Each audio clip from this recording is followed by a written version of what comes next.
Hello, everybody, and welcome back to the Games Done Quick Hotfix. Today, we are celebrating the 30th anniversary of Yoshi's Island. Today and tomorrow, actually, we've got a bunch of Yoshi games lined up for you today and tomorrow to celebrate. Just before we get into the runs for the day, just a few quick reminders for you. Frame Fatale's GDQ's all-women and femme speedrunning community is preparing for its next event, Flame Fatales, running from September 7th through 14th. The schedule is now live at gamesdonequick.com/schedule/58. You can type !FF in chat for more information on how to join the Discord and stay up to date with all things Frame Fatales.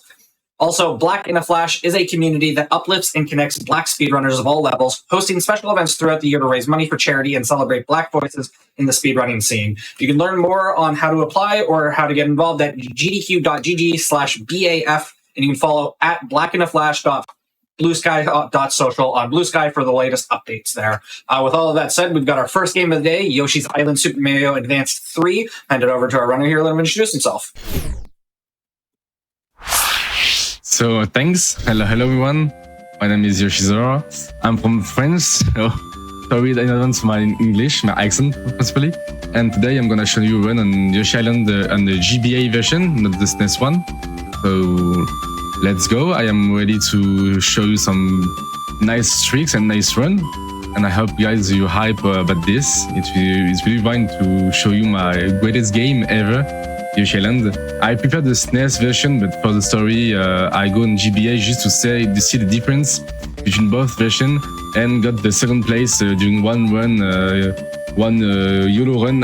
It was really fun, so I'm glad to be here for a new one.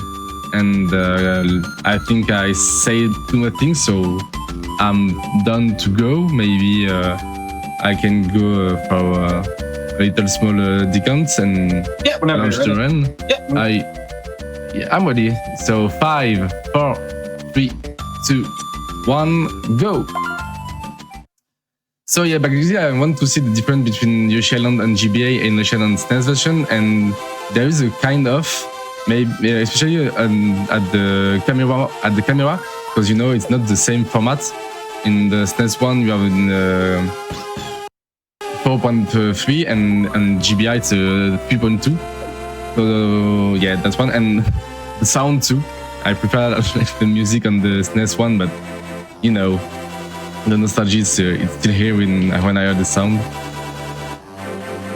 And one thing you still know about this version, you cannot skip the tutorial. On the SNES one, you can skip this, but not this time. So I need to go through all the tuto.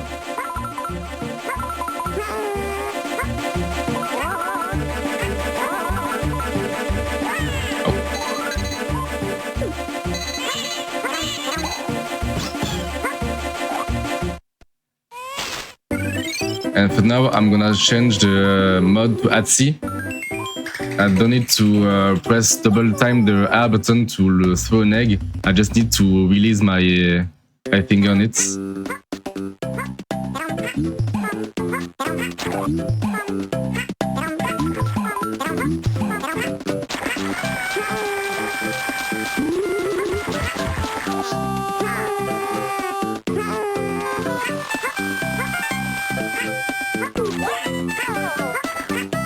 So, as you can see, you only see the level really quickly because I don't have to collect all the flower, the stars, or the red count, because I just need to go in any person warpless.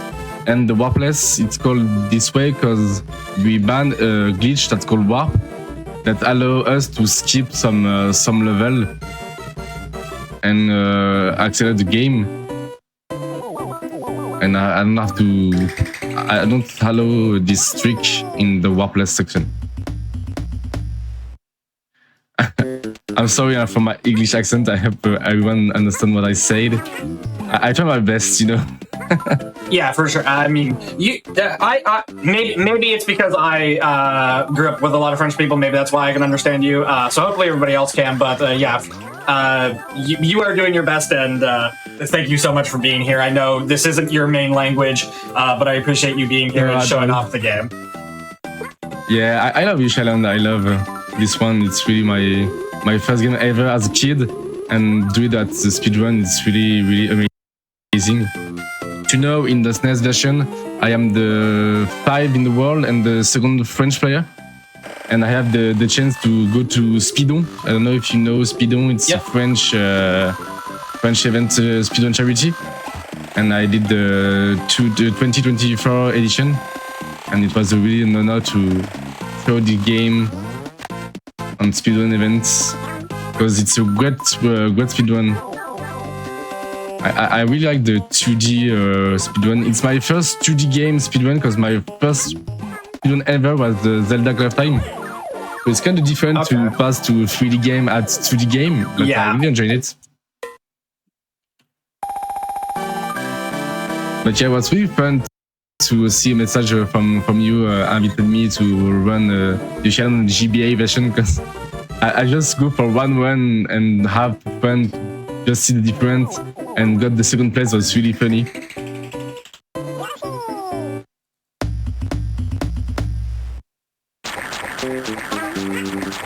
But yeah, sometimes I will press the B button for the tongue and time display because you know the muscle memory of mine. Because in the SNES version, the B1 is to jump and not to throw, to grab something with the tongue. And same for the throw button, it's the R button. And in the SNES version, it's the Y button. So the controller is kind of different. The muscle memory is kind of hard to swap this, but you know, it's okay. And for knowing, I play on the Switch 2 VC version at GBA, in the emulator, on the Switch version, not on the emulator on PC. Yeah, I imagine it's just, I mean, besides being much easier to actually get and record, it probably runs a little bit faster. Yeah. Yeah. And that's why I put an estimate at 2 hours, 20 minutes, because I'm not that good as on the SNES version. Yeah, the game is still looking great after 20 years release. I mean, I always said it's an indie game with this style of DA came out, it will be a banger, and that's amazing. The pixel art is really, really nice and really smooth to see.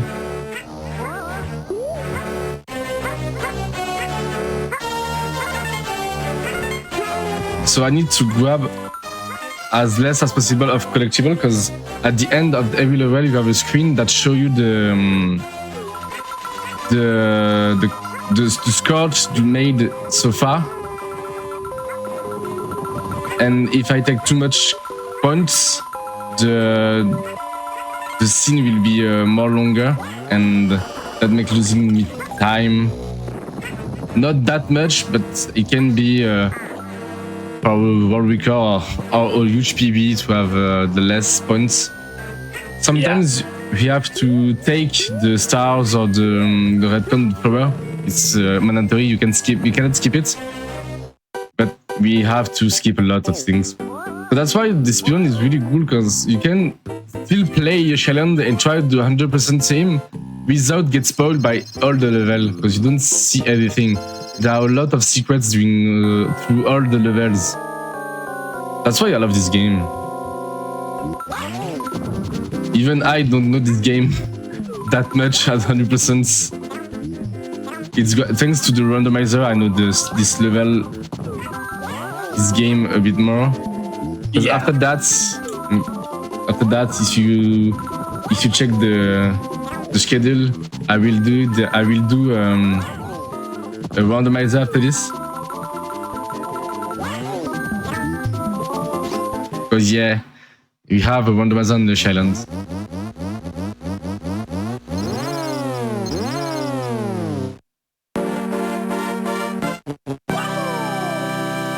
Yeah, and randos, that's the nice thing about randos, is they kind of like force you to learn more about the game just because there's so much going on. Yeah. All the check is depend of the star, the red coin, the flower, and the end of the level. You have to monetarily complete one of the 4 in a row completion, and you have the item after you collect all the stars, all the red coin, all the flower, or at the end of the level. So now we enjoy the greatest speedrun moment ever, the squatting. It's amazing to see that again and again. We have 3 levels with a huge squatting, and this one is the shortest, and the longest is 6.5. So at the end of the game, kind of boring, but you know, any platformer 2D have a squatting, so I can chill now. And I can enjoy the music too. Even if I prefer the SNES version, as I said before, because the SNES version is way better.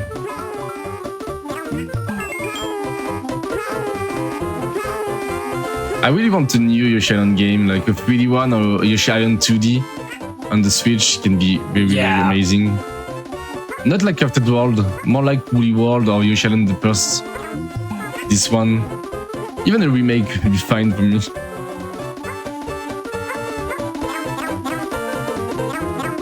Yeah, I mean, it's been a few years since we've had a Yoshi game, right? The last one was Crafted World in 2019, right? Yeah. Yeah, so we're due for one. Okay. I didn't enjoy it, but I done a lot. I really prefer Woolly World. I actually haven't played either, so I don't know much about them, but... Yeah, Crafted World forced you to go to all the level and take all the flower to pass the level, and the 100% was terrible. Like you have to find the Pucci, or you have to find some stuff who are hide in the level. okay. Yeah. So for 101 level, you have to go through 5 or 6 times. Kind of boring. Just to have a longest duration life, but no, is that not necessary? And for sure, if you take the flower, you can have the bonus section. Okay, I'm lucky. And the bonus section, it's the same. You don't want to have this because it's a really time lost. Because you have to play it or lose it. You cannot reach a lot of levels. So I don't need to. I need to lose the bullet one. Okay.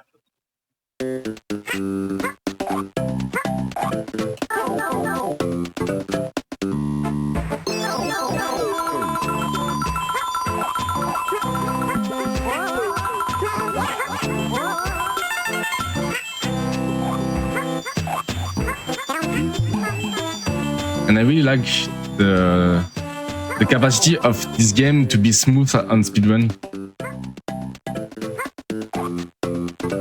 When you know all the pattern, all the enemies, it's really smooth.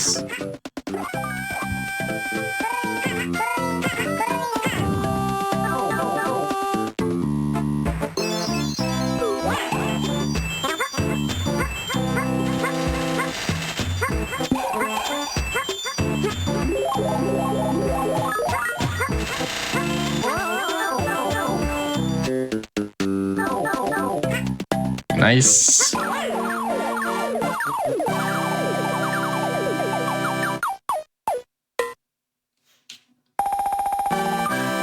So my PB on this game, on this version, because you have to know on speedrun.com, the 2 games are separate. You have one for the SNES version and one for the GB version. And my PB on this GB version is 2 hours and 17 minutes. And my PB on the SNES version is 1 hour and 52 minutes. So I have a huge difference between both of these games. Yeah, and I imagine a lot of that's just like the console differences. Yeah, a lot. Oh, the drugs. Kids don't do drugs. Oh.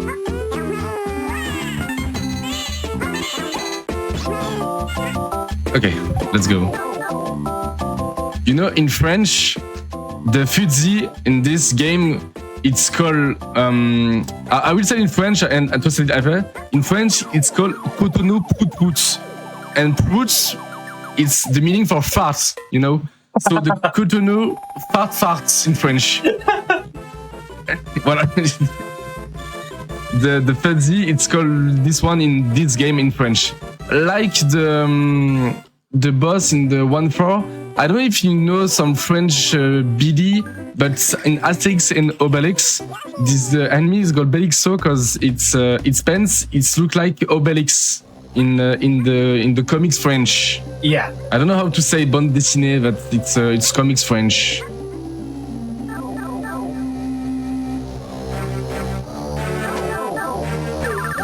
So I don't. So that's a weird thing because I know Asterix and Obelix is like popular, or at least was popular in Canada. I have no idea how popular it is in America.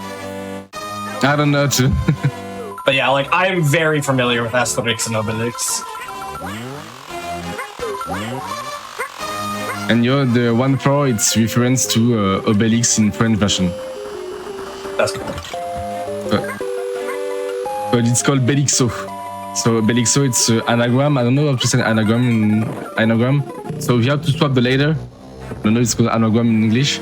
You have to swap the letter to put the name of Obelix because it's Belixo. Oh, come on. I miss my inputs. I have not any eggs now. I have to wait for the marshmallow to put a little one. You know, the muscle memory. I'm thinking a lot about speaking English and my game. I'm a bit stressful for now. I need to come down a little bit. But I'm fine. Yeah, the Netflix series. Yeah. I did not know that. And it's a good one. It's a good one. I just need to wait this one.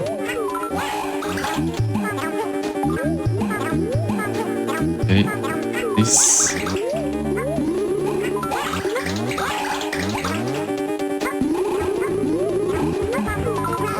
Okay.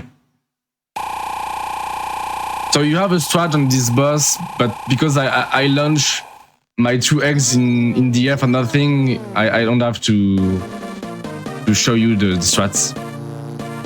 So this is the end of the level 1, the world 1.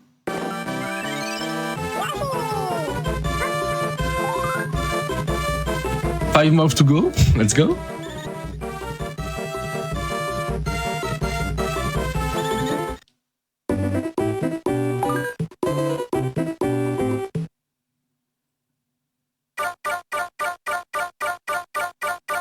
So everything is fine in the chat. You enjoyed the run?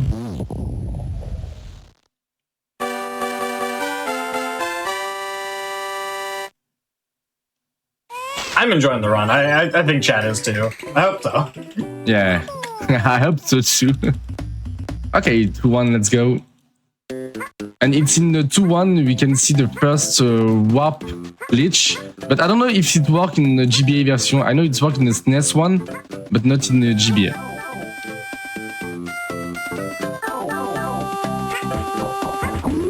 Drop some egg, let's go.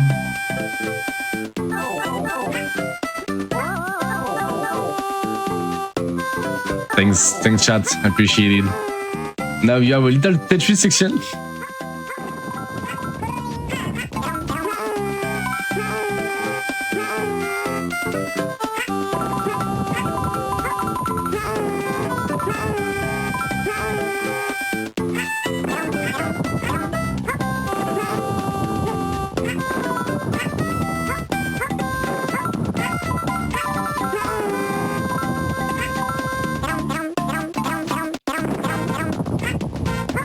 Always boring, you know.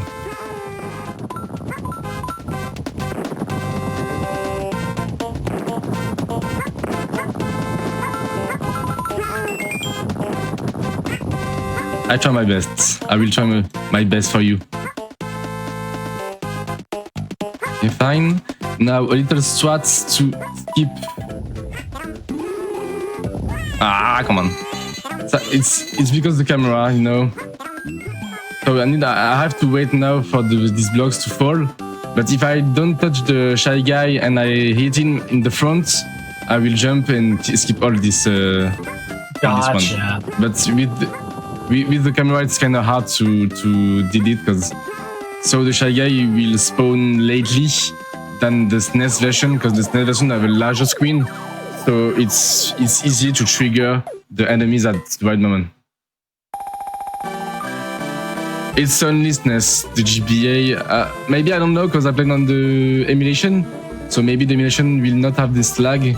Because I don't feel the lag in the SNES version and the GBA version on VC, so I don't really know. I can't really answer about that. I'm sorry.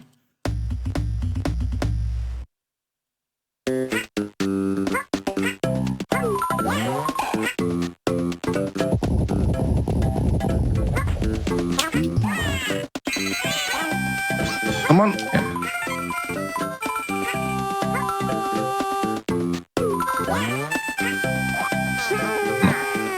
No. Too low.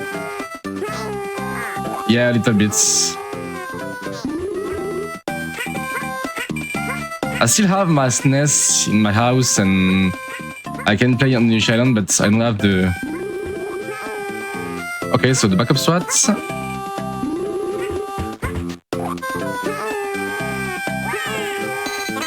Okay.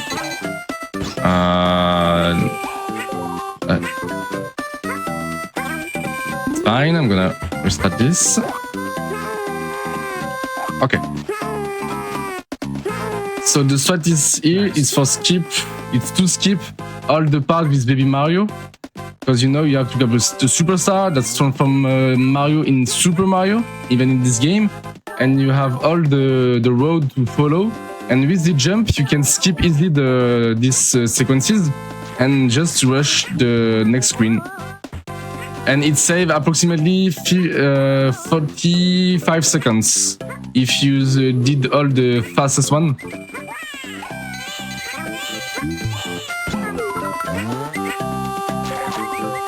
That's kind of a cool strat to see in this game. Yeah, I love seeing strats like that on older games. It's really cool. Yeah.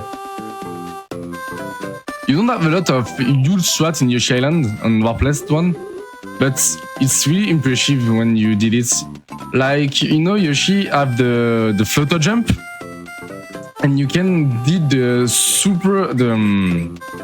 extra flutter, the perfect flutter. That means you have to repress the flutter jump at the moment or Yoshi in the higher jump to gain 1 or 2 centimeters of high and go to the platform, etc. etc. Like the jump I did before when I have to go to the shy guy to bring on the opposite side. I can't go through this without the shy guy if I did the perfect flutter. So it's a frame perfect trick with you to gain a bit of high and pass through the settings of strats. I don't know if I was clear, I'm sorry.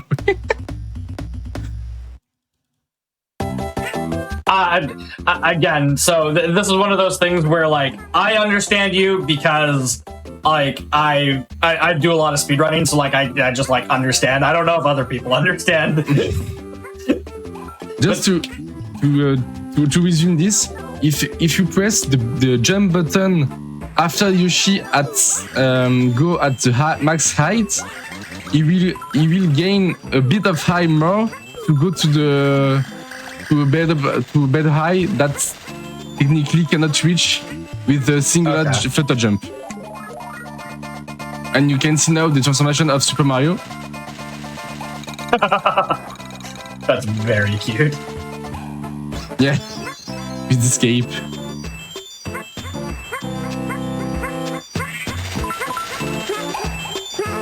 And now you're supposed to get down, go through the bumper, but with the jump you can go just through this. I don't have to jump high enough.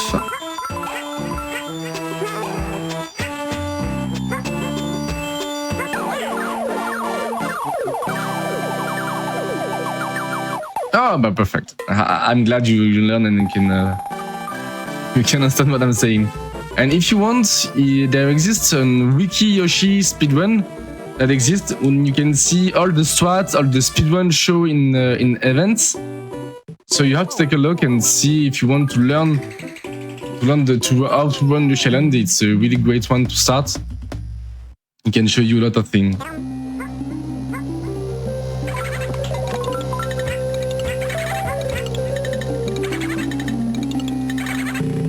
Now you have to see, you will see a new trick that allows me to skip a bumper. This one. It's thanks to the hitbox of the egg.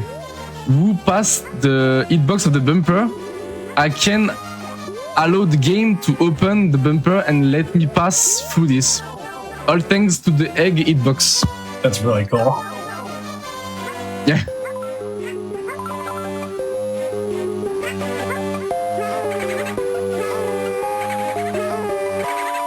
Perfect.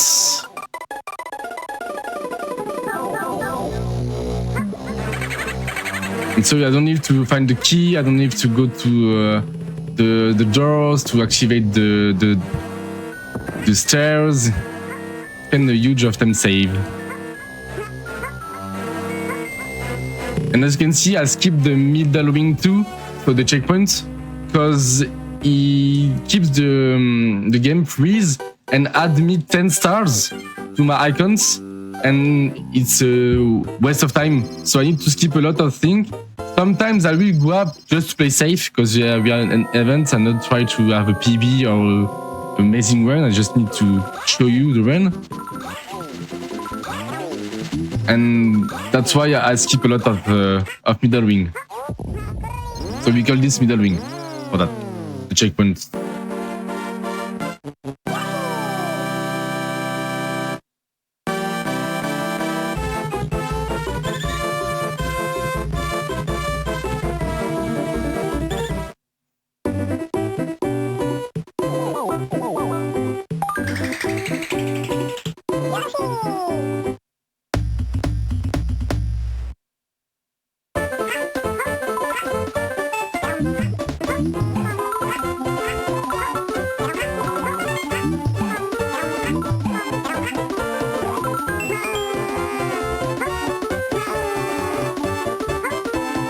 Come on, dude. Thanks.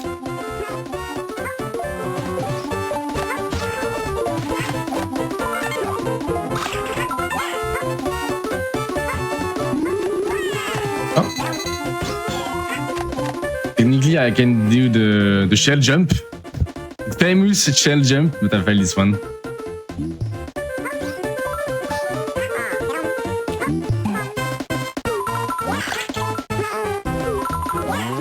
On.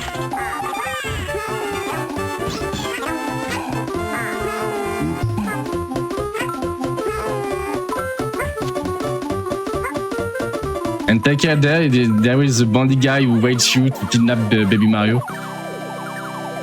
When I played the Hunter for the first time, I remember always this bandit guy stole me Baby Mario and lost me the 100%.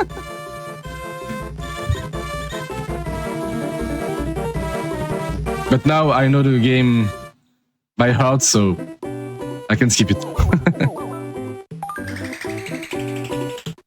Yo, hey Lux, thanks.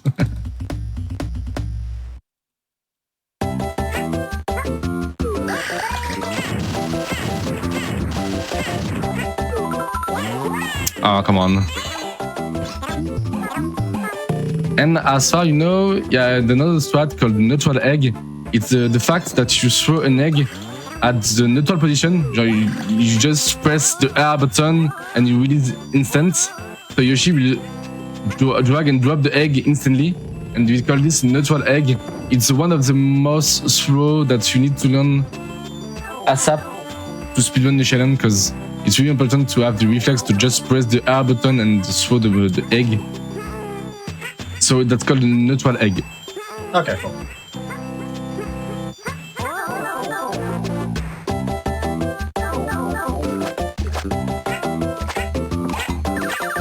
Yeah, and I feel like this is one of those games that has like a whole bunch of tech that you don't really notice.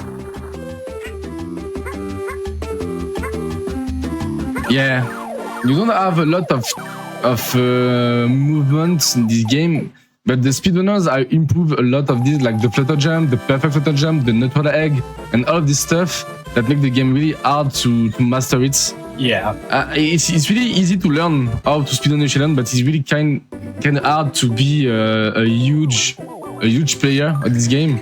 I passed 1 year on this game, on stream, on speedrun, just to learn and to be great at this game.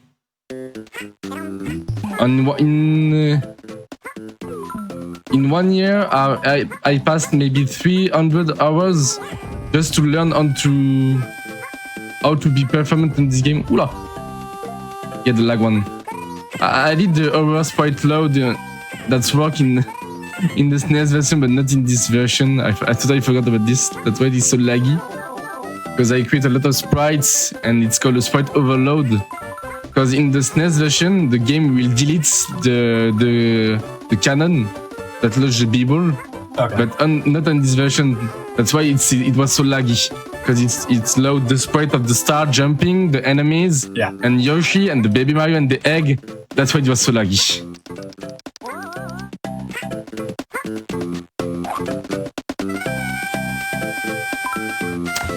Now I'm sorry for the cars lovers. I'm gonna skip the cars, unfortunately, because it's really long. Yoshi is faster when he's run than the car. That's it. That's why I skip it. So I'm sorry if guys are cars lovers, but I need to skip it to be faster. It's so funny that the car is just slower. Yeah. And as you can see, I skip a lot of downhill in the high hill. I don't know of the downhill, and I don't know how to say the high one. Uphill? And uphill, thanks. Yeah. Because Yoshi lose speed when he go up and down. So I need to jump every time I hit the hit of the hill, just to go faster. So that's why I jump a lot on this game. No Flash McQueen yet. I'm sorry. No Yoshi McQueen for today. Maybe in the randomizer. If I unlock the cars, who knows?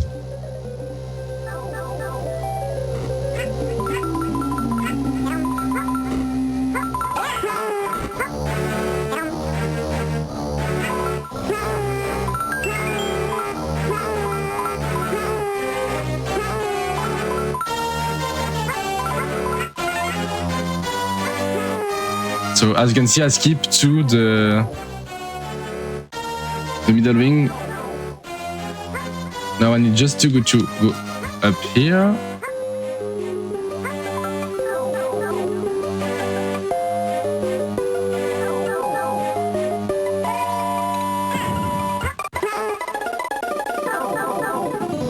Now I'll grab the key with the shy guy that tried to launch me some bombs.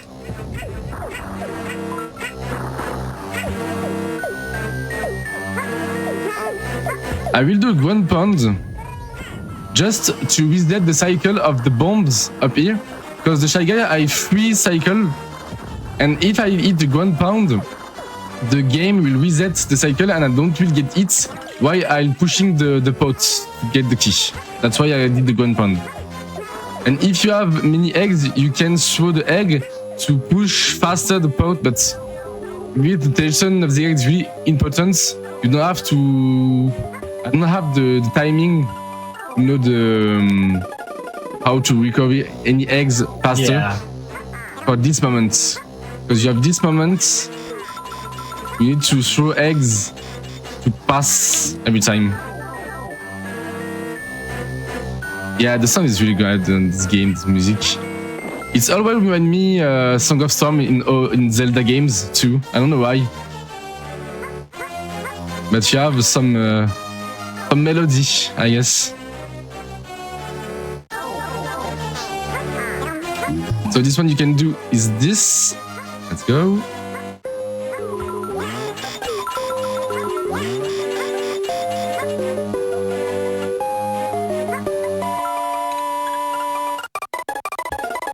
Now I just wait for the hour wheel to be in the good direction to do this.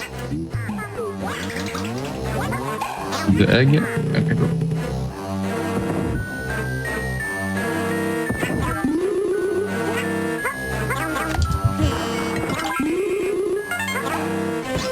Maybe that's...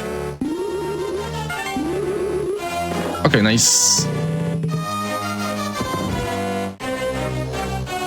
No way! I did this? Amazing.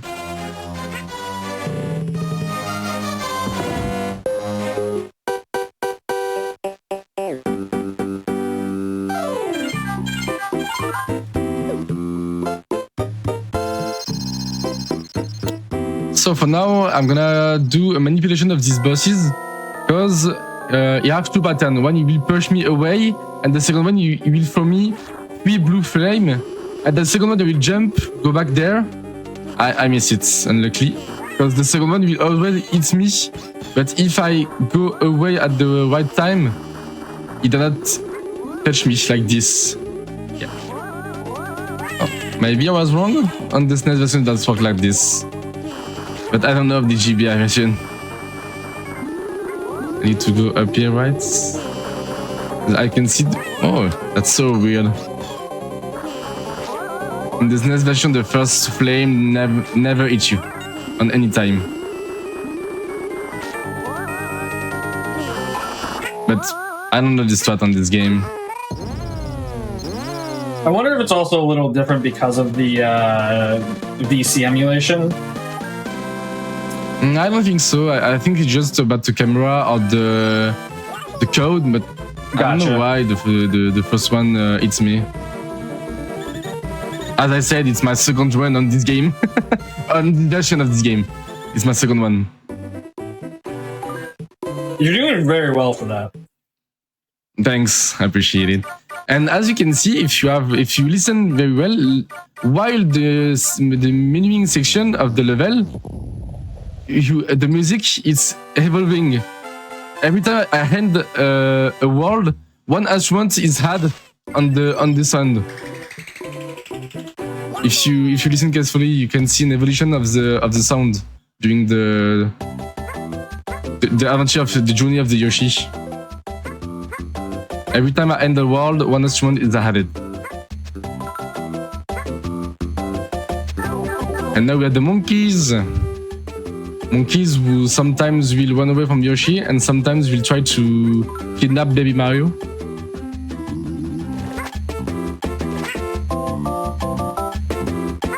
Nice.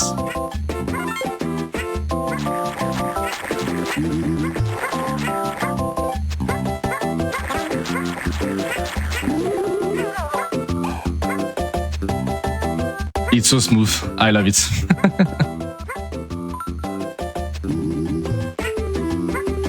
The 3-1 is maybe one of my favorite level on this game.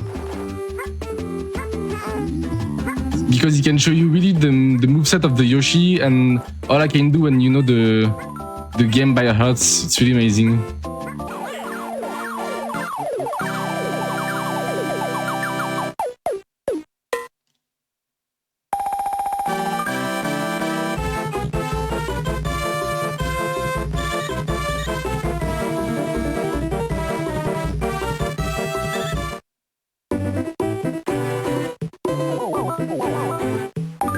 But at this point, this game is gonna be very more difficult.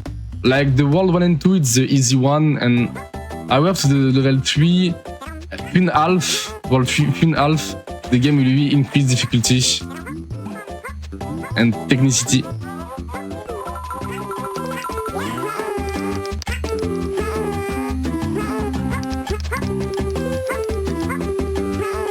Come on. Okay, just to skip the middle wing.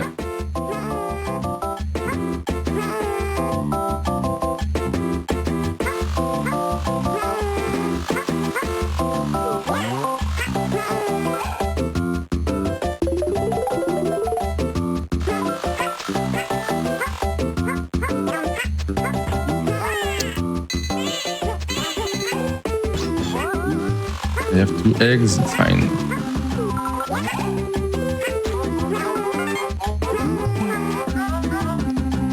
Okay, nice.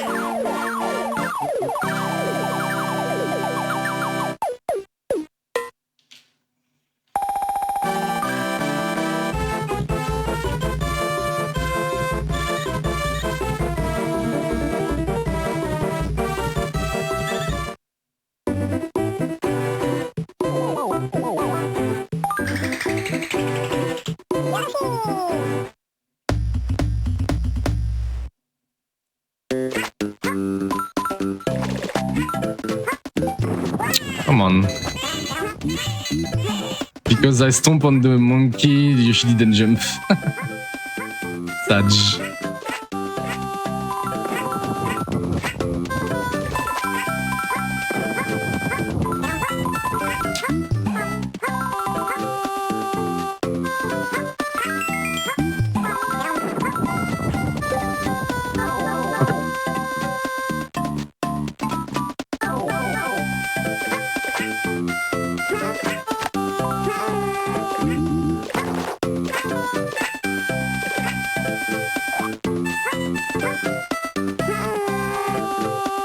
Okay. Oh yeah, this is so laggy too, this way.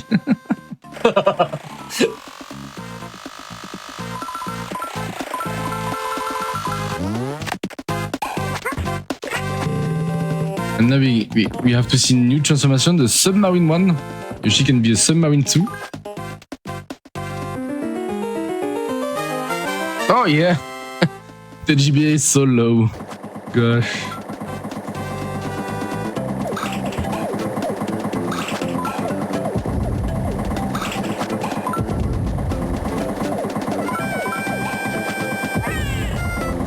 Yeah, that's why I need to skip all the flower as much as I can, just to don't have the minigame bonus and lose time. Because first one, the minigame is very long, you cannot skip it.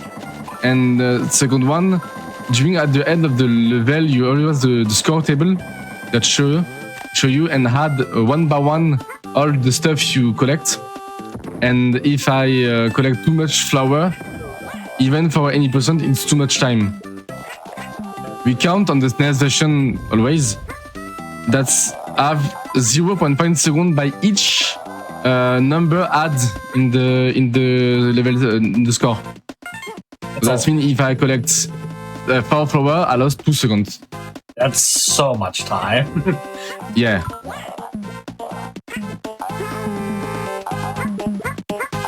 Especially over a run this long. That's like minutes. Yeah. It's very important to skip a lot of things. That's what the road is really important to take. Sometimes I take another routes that the record or stuff because I'm more comfortable with this. But in global, I try to have the fastest road ever. Oh, I'm glad you discovered this one with me. Anyway, we will see in the rondo right after this one how time it takes when I get to the 100% level.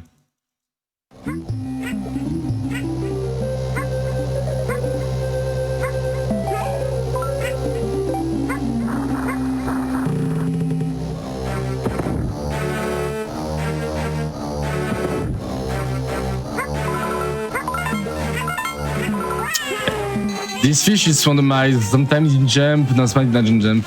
This game I don't have a lot of RNG factor, but this one, the fish is one of the most.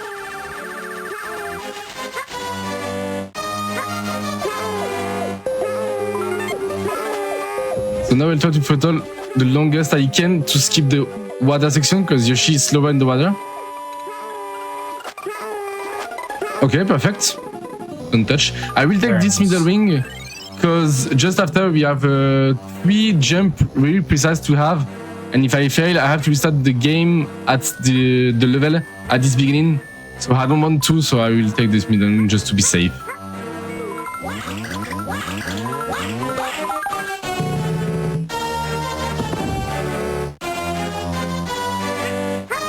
This one, and there we go. This is the tough jump you have to complete.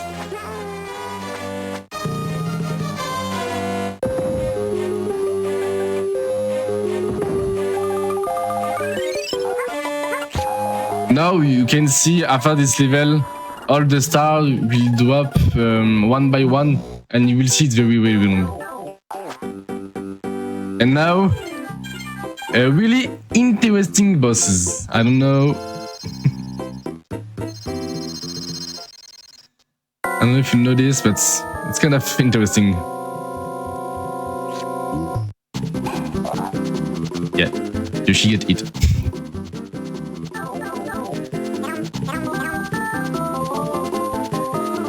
So for now, to beat these bosses, I don't have to move. Because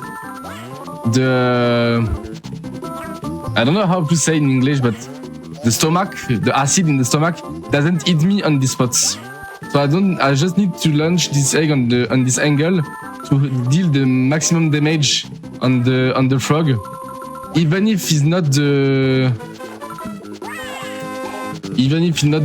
fastest rat,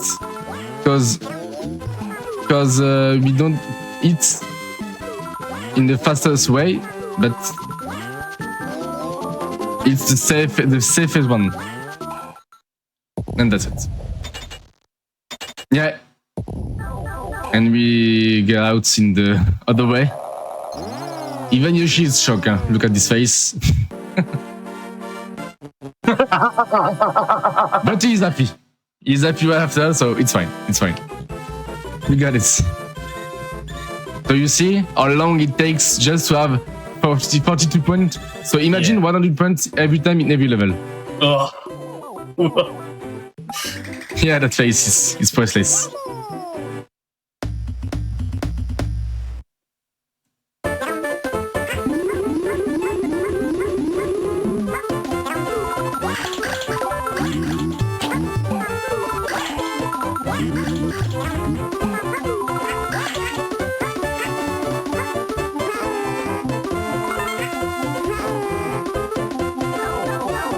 Yeah, yes. But I'm not in the. Come on! Oh, the monkey. Because I stomped on the monkey. Yoshi didn't jump.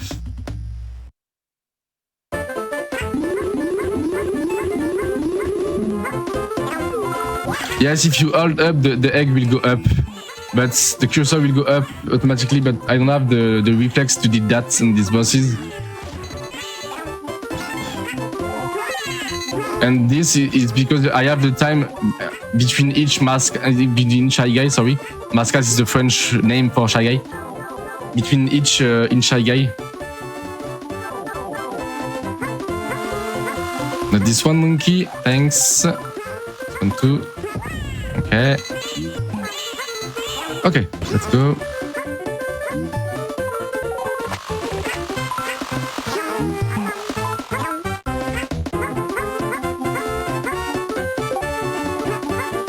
It's so weird to not see where I land, because in the SNES version you can see where you land, but not in the GBA version. It's so weird. Thanks, Shy Guy. Appreciate the save. Yeah, the camera being centered the way it is seems like very awkward at times. Yeah, it's awful. Oh, you don't like it? The Shy Guy, yeah, it's called the Mascas in French. The traduction of Shy Guy it's more like de gens timides. It's like people shy guy. In French, les mecs timides. Voilà. Yeah, you know my full language when I speak in French. My voice is completely different when I speak in French and in English. It's so awkward. I don't know why. I can have the same voice in English and in French. I don't know why. I think it's fine. Come on.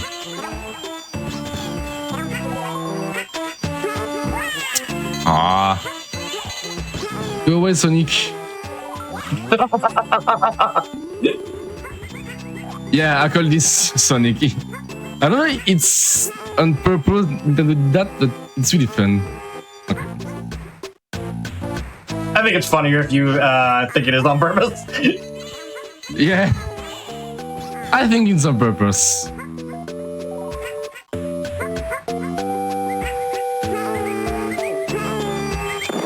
Okay.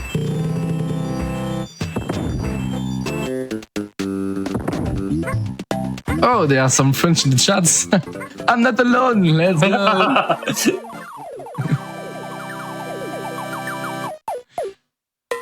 Yeah, Baguette Team, where are you?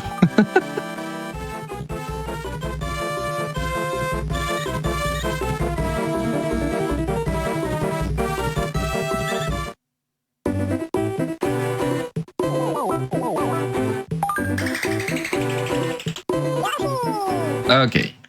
P7.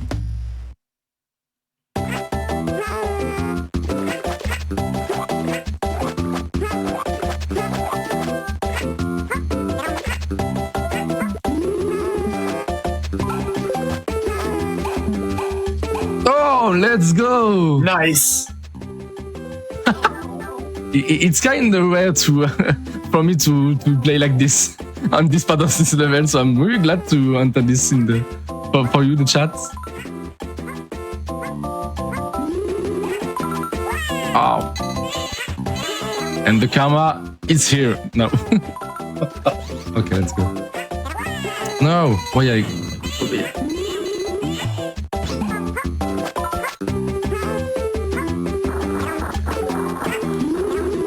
Oh, I didn't see. Okay, nice. Okay, that's fine.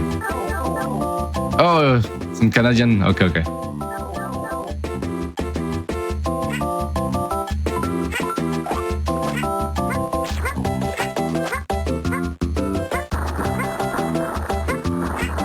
Come on.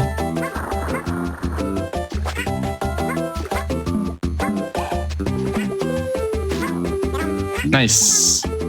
Very nice.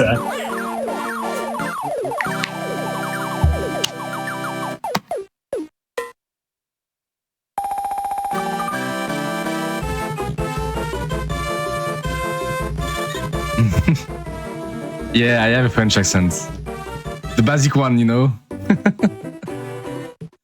That one you learn in school. So, the 3-8, it's one of my favorite level, and maybe one of the more technical level. So, I will just focus a bit to show you the best level I can.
Okay, that was a really good one.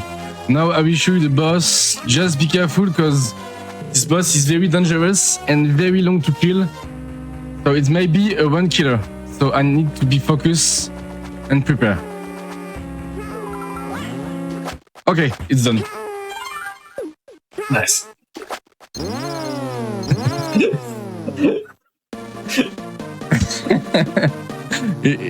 It's a joke. This boss is really legit because, as you know, the piranha plant will always be a little one, then a bigger one.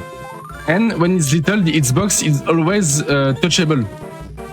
So this boss is always stay here. So if I touch him, even if I didn't trigger the flag to start the boss, the game will still know as I kill it, so the boss doesn't exist.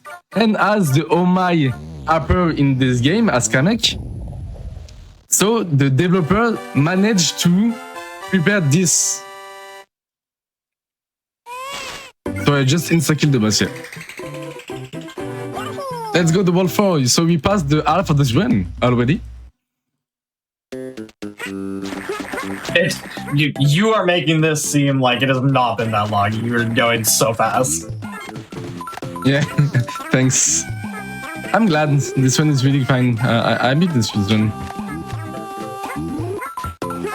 Oh, come on. It's supposed to hit me. Die already. And we're gonna see our friend, the Fredzy. You know, the Cotonou put in French. Yep.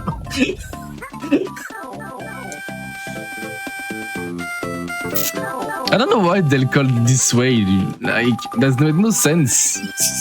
Especially that now we call everyone fuzzy. It's a fuzzy, even in French. So I don't know why they don't call us there's this fuzzy at the beginning.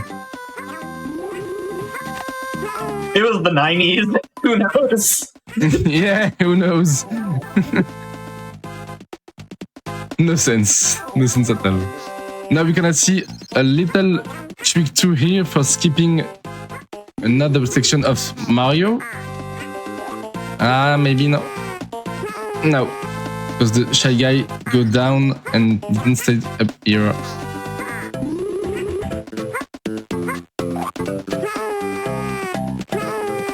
Oh, come on. It's an So hard one too, because we need to have a good flutter and a good positioning. The mascot was too low this time too. Come on. One more try and I go to the normal way. Come on, Shy Guy, stay up here. Thank you. Let's go. Very nice.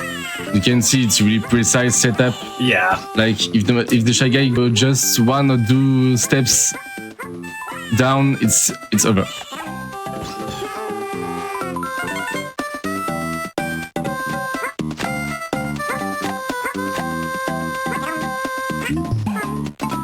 Okay. So what's the time of the run for now? We're at about 55 minutes. Okay. We take the 1 hour break after before the 4-4. Okay. The 4-4 it's the longest level in this game. It's 5-minute duration, so Oh, jeez. yeah. It's one of the longest level of this game. Yeah, well, tons of Purigler, yeah.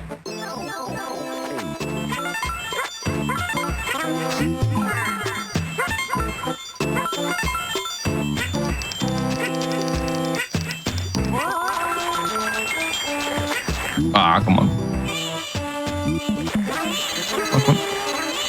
Come on.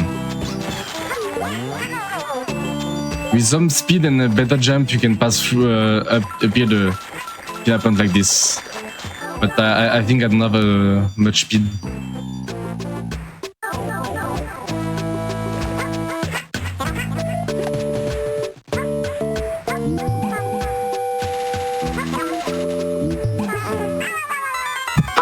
Okay, nice. I died because the camera didn't follow me. I didn't know that. I don't know why. I don't know why the camera didn't follow me. That's frustrating. I don't know. Yeah, because it's my second one, so I can say that never happened before, but still weird. I was being too fast at the game. Okay, my bad. Wow, first time I was see. Okay, I don't know what to say. That was so weird. Like. And yeah, that's kind of the problem with like cameras like this. Is like sometimes, for whatever reason, they don't follow you, and that sucks. Yeah, that sucks a lot. I will go. Okay. So as you can see, I didn't die because it was a pit. No, it's just the game that didn't follow me. That's it.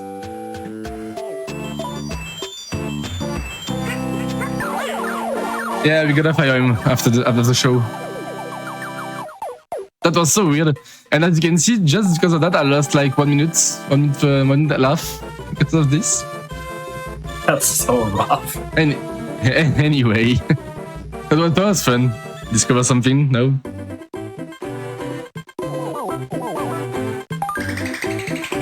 The 4-3, the same one of the hardest level, because it's really fast and I have a lot of tricks.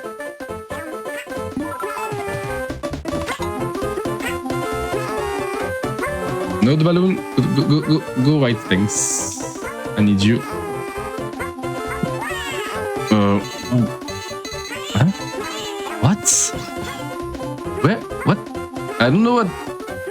me? I don't know. Okay.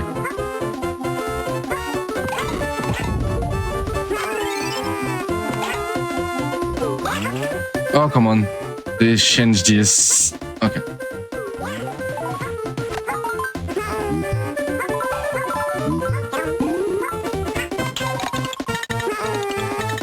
Come on.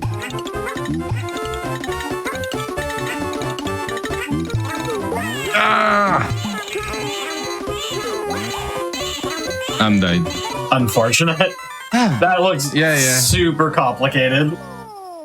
Yeah, I have to throw an egg at the good frame and I miss it. It's not a close frame, but I just miss it.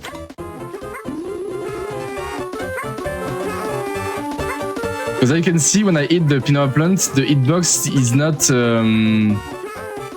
available, so I can pass through him, but it's really a short timing. Because if I just hit him too early, I'm gonna die, and the same for if I hit him too late. But now I need egg. I need egg and I need egg.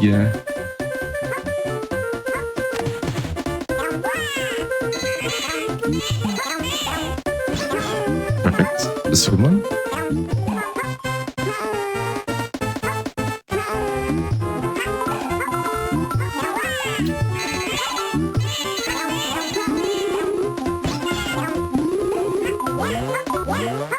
One left. Come on.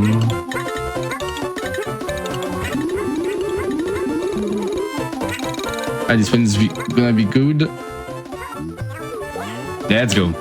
So, this is what I meant to do.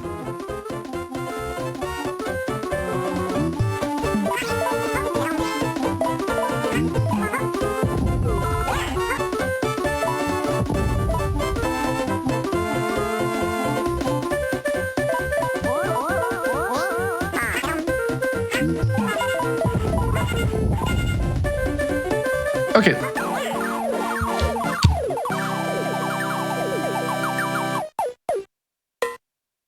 So I think we're gonna take a short break, I guess. Yeah, we can take the break here.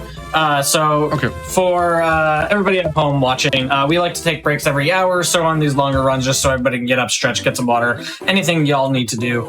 Just a quick reminder before we go to our break, our Hotfix summer merch collection is live. If you're a Hotfix fan, you can head over to theyeti.com/GDQ to check out all our brand new Hotfix shirt, keychain, sticker packs, all that there. And yeah, we'll be back in just a few minutes with more of the speedrun.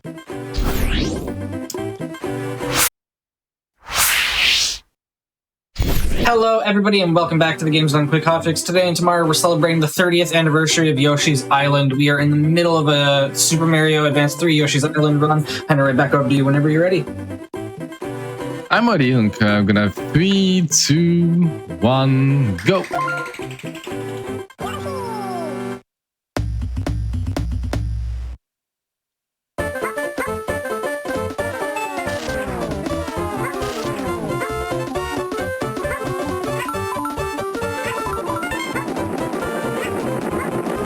So yeah, we're gonna get chased by a chomp, a giant one. And now we're gonna break his teeth on the wall. And he's gonna cry, look at this. He's crying now.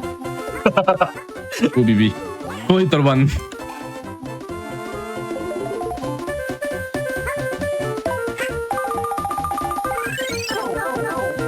So now we have 4 little trials to do. Complete to have 4 key and get access to the boss. So we have a rose.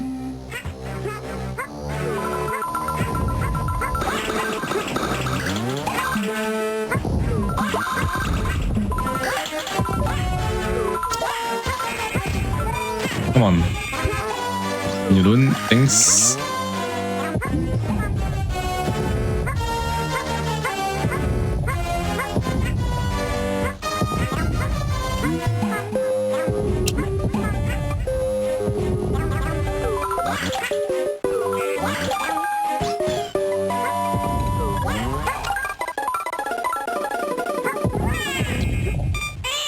No.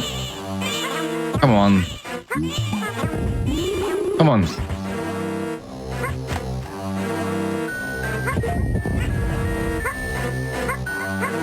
Okay.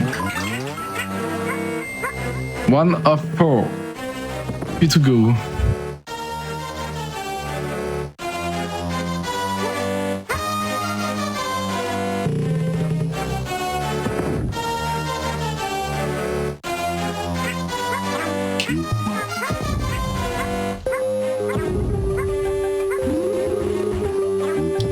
Okay. Oh, yeah, he despawned. Thanks to the camera. Yeah. Okay. Because we did a little skip here with the defeat guy. By jump on him, you can skip the hour wheel. Because you have 2 hour wheels in the game. The yellow one and the blue one.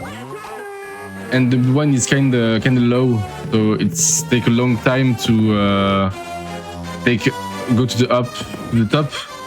Without that, yeah, the sound of GBI doesn't take an honor of the music and sound effect of this game.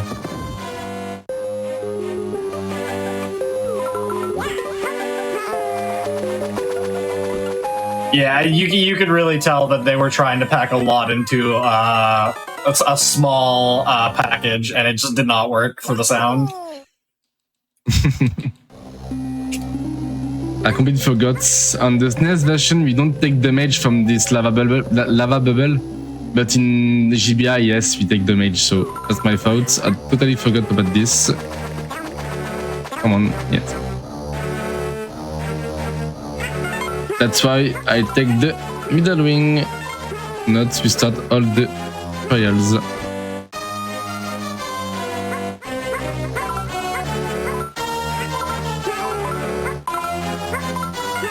And I mean, yeah, you said you this is your second run of the game, so like taking the middle rings when you're new at a run is not.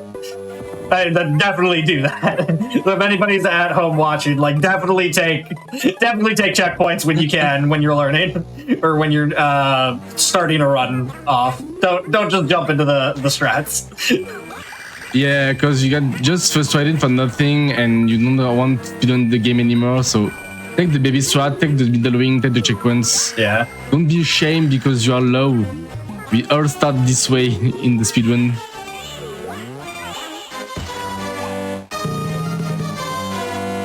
Yeah, it's a good one, but when you taste the real Yoshi and SNES version, it's kind of hard to play this game, to be honest.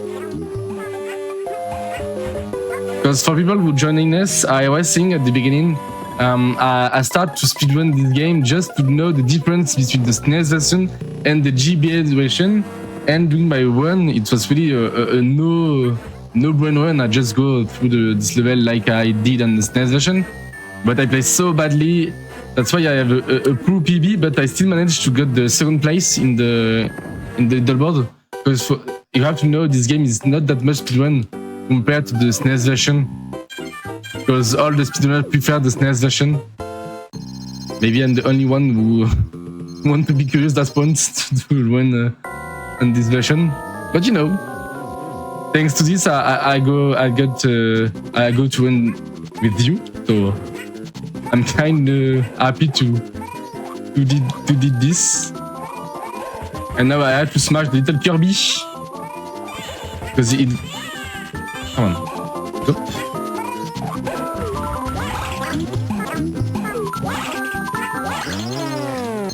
Okay.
Yeah, the music is so fun.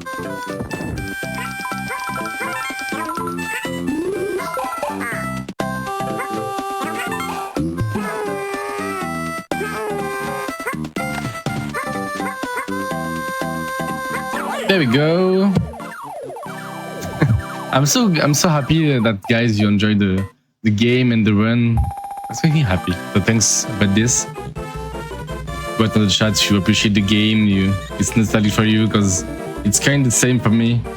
Even if I speedrun this game now, but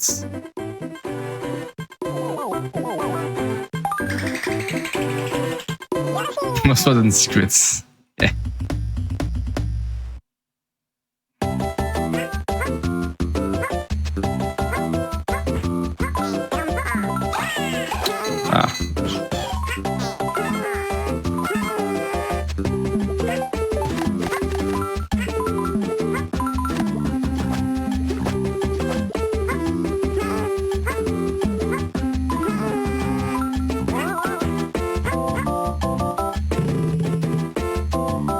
Yeah, every Yoshi game have good music, I guess.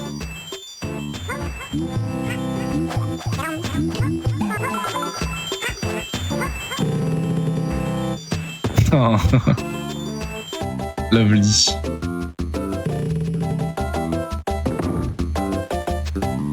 Yeah, I agree.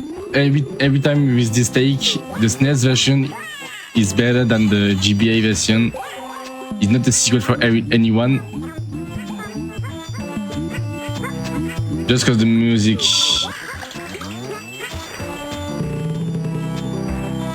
Because except the music, I guess both are great, but the music is really spicy in the SNES version that look the game really better. Just because of this. Hey, so it's full screen.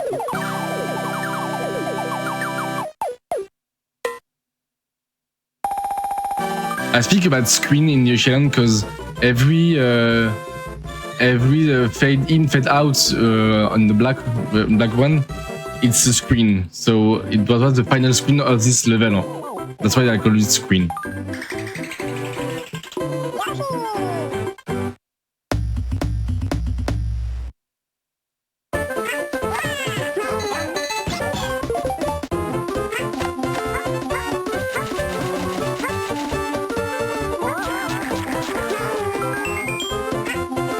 There is skip to here.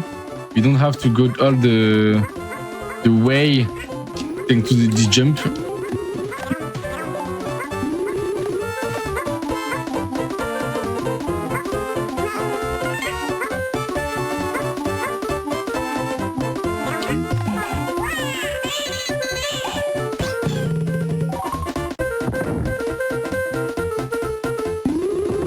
Now, like we did in the pro, yes, this one.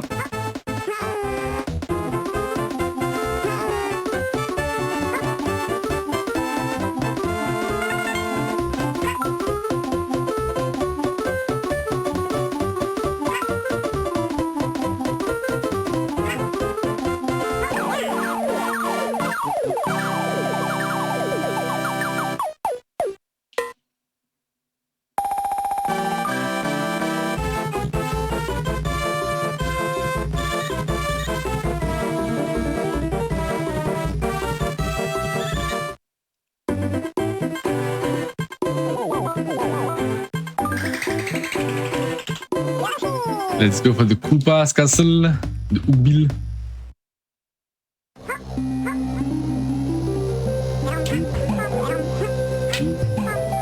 There are nice strat too in this level. I hope I can show you. The one, there's two, and the last one. No. Yes. Okay, perfect. No, my baby. Good. The wrong side. Okay, yes, that was a really fun strat. Oh, this one is kind of hard without the camera. Good looking. So, because technically you can do a shell jump with the little wall. But because of the camera, I cannot see where I land the shell, so that's why I need the safe shots.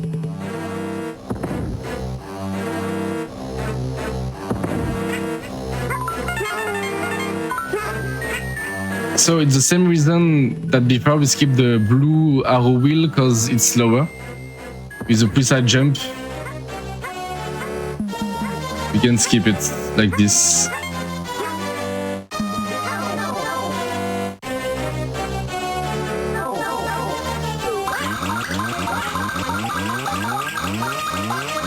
Come on, game.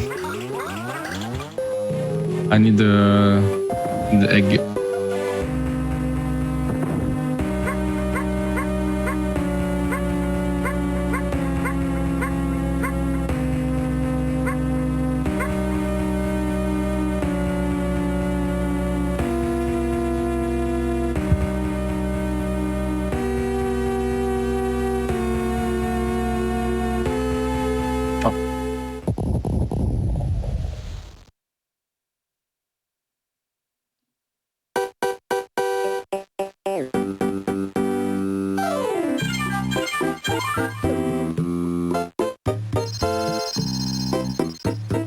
I have the strat to kill this boss in the SNES version, but in GB it doesn't work.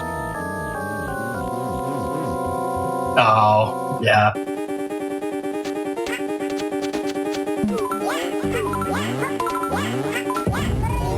Oh, maybe I was wrong? Nice. Oh, wait, I need to know. We have to find out, guys. We have to find out. We're learning together here. Okay, one more. I can do rocket jump with Yoshi. I don't know if it's time lapse or not. I don't know. We will find out this. Huh? Can crash the game. I know. Oh, it doesn't work. Oh, yes, it works. Very slowly compared to the SNES version. Okay, bye Yoshi. See you around.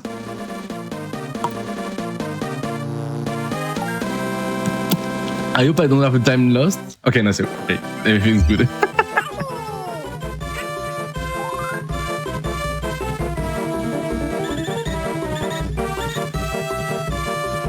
No, it's kind of the same. They a little bit changed, but not that much.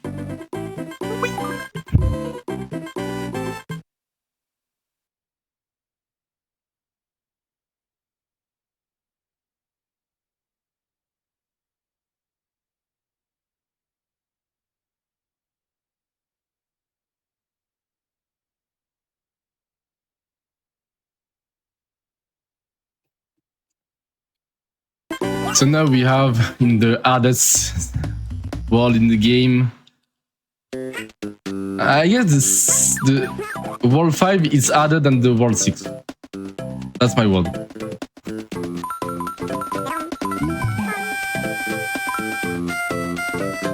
Honestly, I'm impressed with how many snow particles are on the screen and how it's not lagging. Yeah, but I don't know why the Lucky Tree doesn't appear, because I need technically I can have a second Lucky Tree that come to kill me, and I can steal his cloud just to go at the top of the level faster than climb technically, as the game wants me to climb, but it's fine. I'm not dead. And now we have the worst enemy in the game, the penguin. It's the worst enemy. By far. Like, really far. Because it's really bouncy and it can kill you easily. We cannot make them as the egg.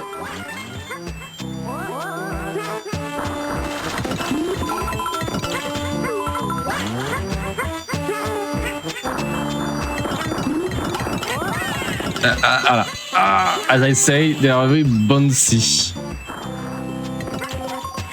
They are cute, but very annoying. That's what I want to say.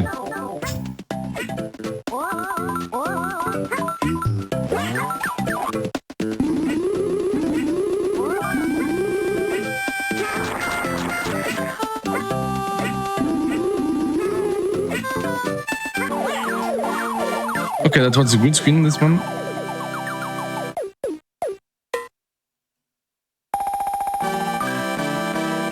And you can see I will jump a lot while Yoshi walk in the snow, because the snow make Yoshi very slow. So he go very slow, and it cannot be found in speedrun to go slow. So I will press jump a lot of time just to dodge the snow a lot.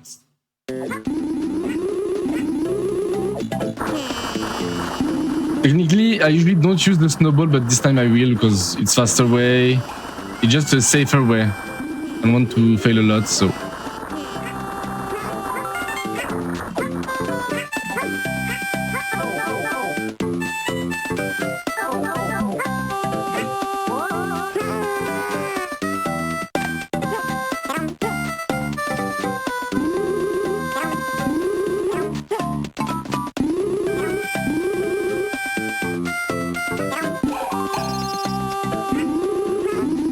Skip the middle ring.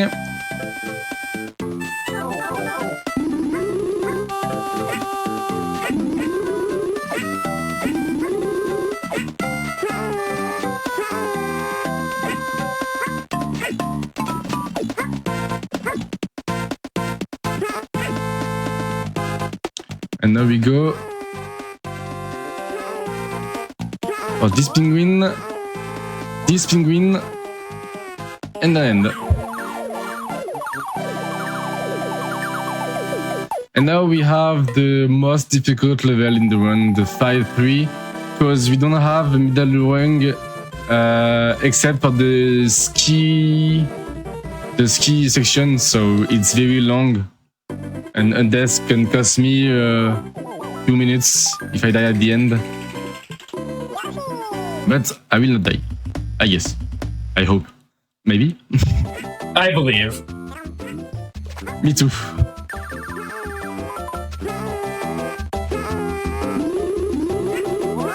Come on. Come on. Thanks.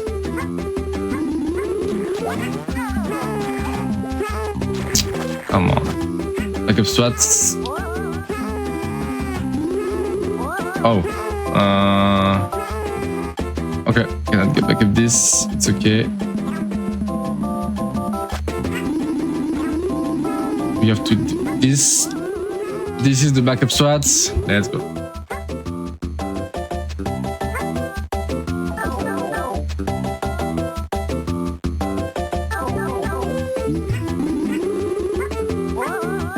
Every backup swat can really call a beginner route, technically.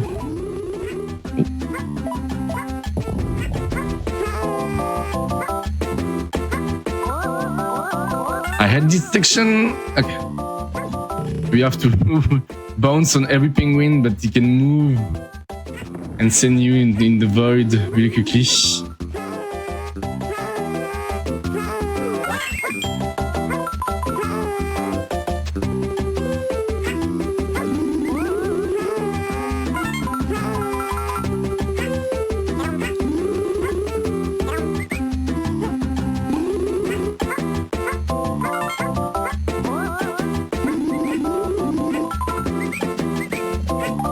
Okay, now we are safe.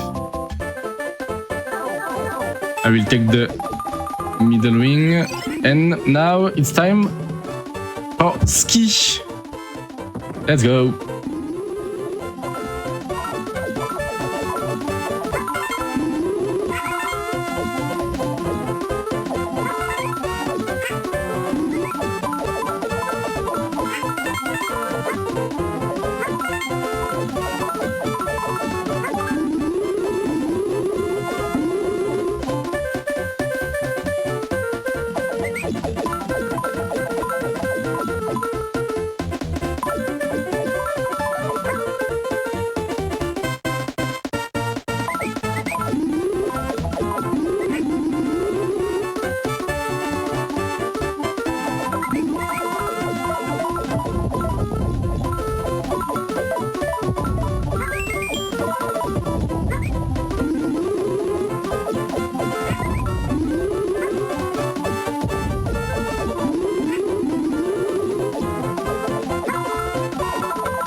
There we go. I didn't die. Amazing. Very nice. Let's go.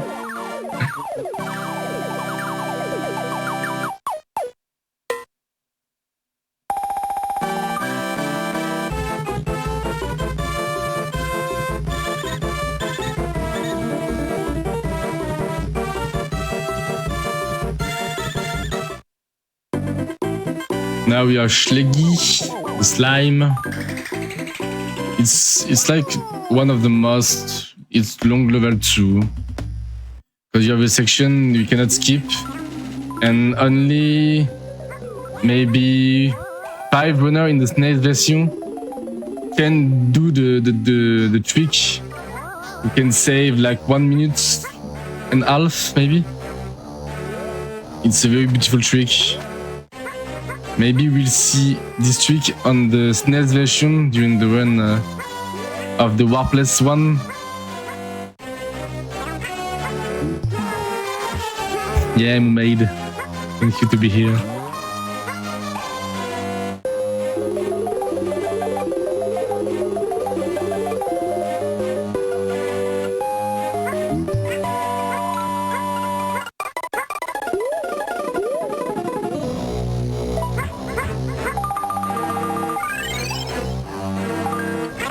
And in this level, it's the only one I want to wish the 30 star because at the end I have a non-skippable middle wing and I want to take it just to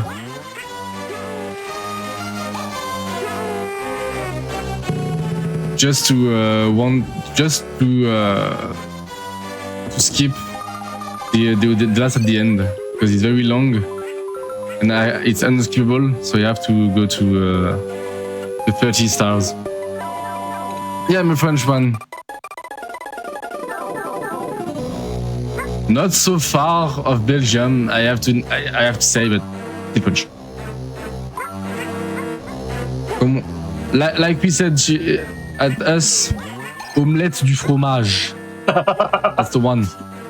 That's the one. It's up to you. It's a gift.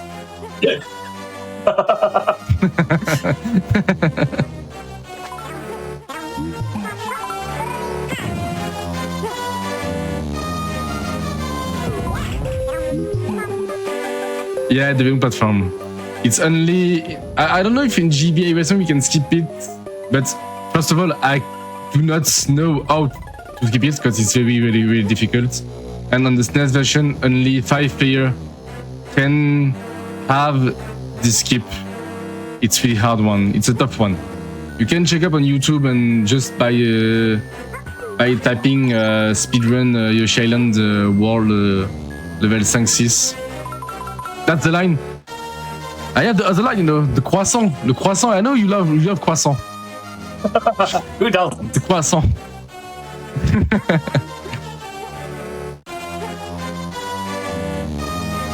Yeah, so this is the infinite flutter level, right? Yeah, that is it's really hard. really difficult. Yeah. It's amazing to see this. And I try like during 1 week to try it.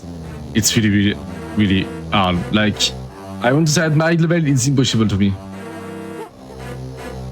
The reason is I just wanted to try one time the GBA version. And just cause I did a run one time, I get called by church, by church, who wants me to play the game. So I'm gonna say just yes, let's go.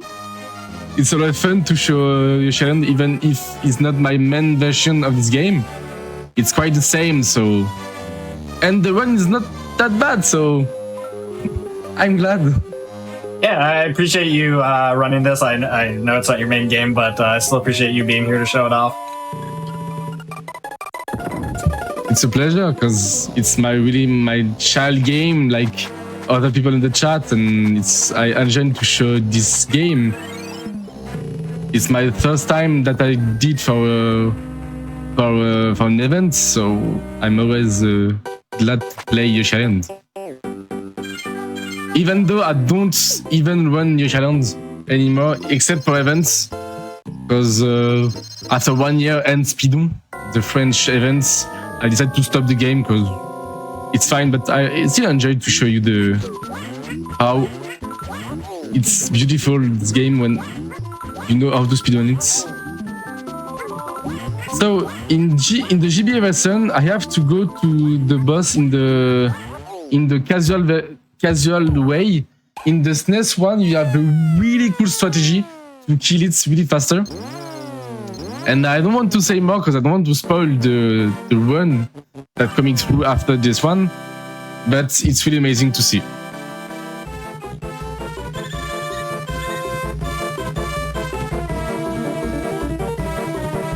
I know a lot of people doesn't know this game in speedrun, so just watch the SNES version to compare by yourself the differences between GBA and SNES 1.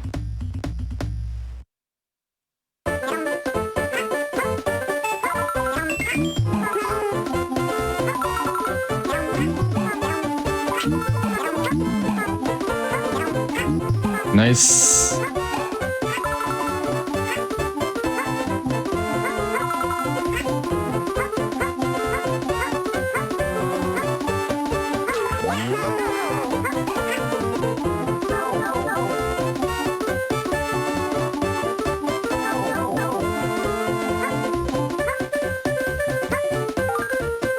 Let's look at the helicopter one. This is so laggy when I'm morphed into helicopter one. This is so funny. It is such a goofy sprite for this. Yeah.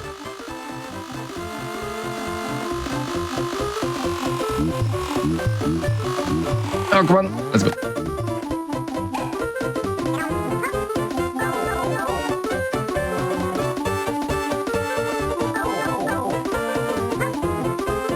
I will take this just to be safe. Technically, it's an easy part, but you know.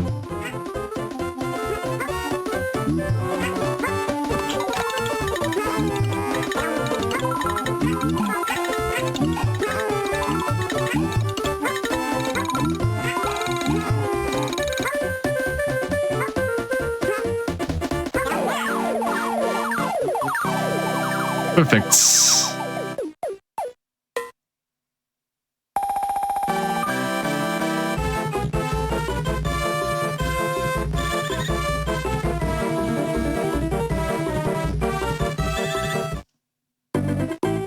Now we have the second squatting, the 5-6.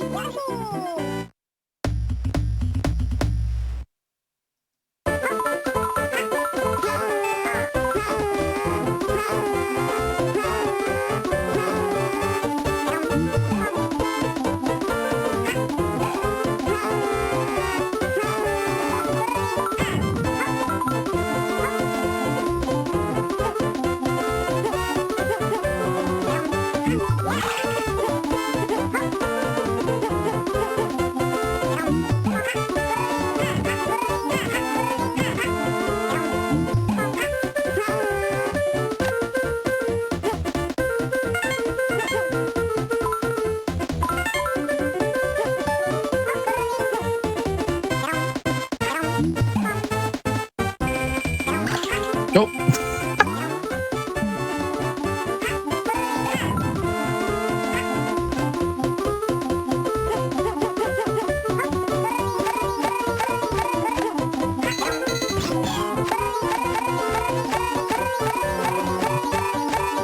I'm sorry, but it's just boring.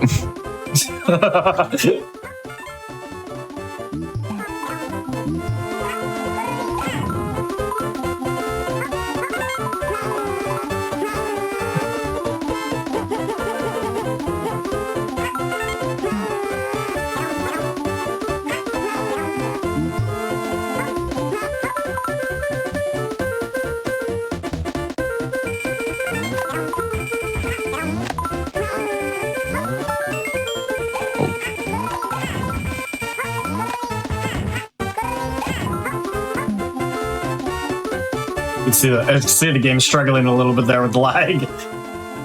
That's why I killed the shy guy. Yeah.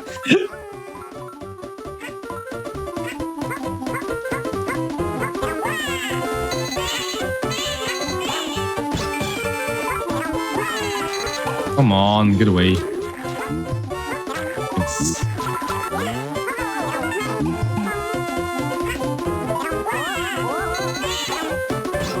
It's the same during while I lost Baby Mario. It's a bit of lost time because when I touch the bubble of Mario, the game freezes while Mario come back to Yoshi. Okay.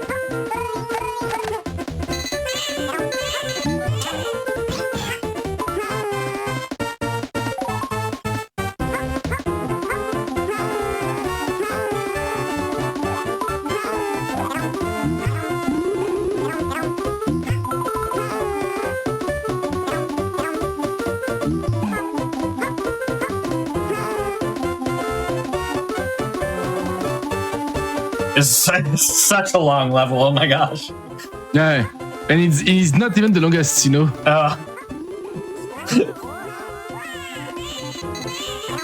I'm glad as a society we've mostly moved away from auto scrollers.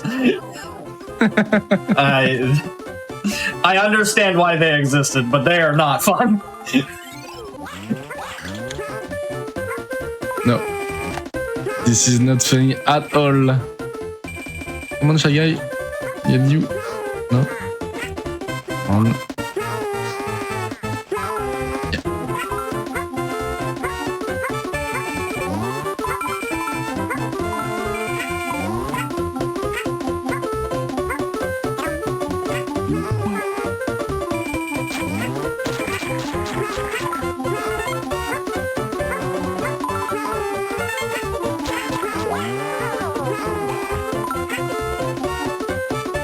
That was a close jump.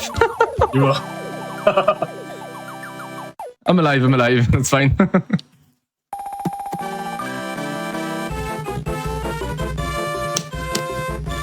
Even as a kid, this level was painful. Even as a kid. Yeah. Not by difficulty, just by the auto scroll. Kids are very commonly known for their patience. Yeah. Mostly.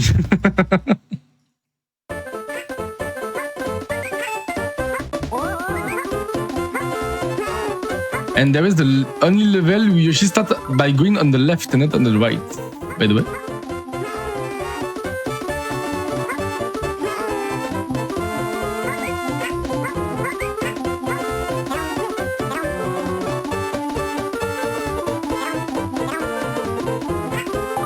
Oh, I don't want to take that, but whatever.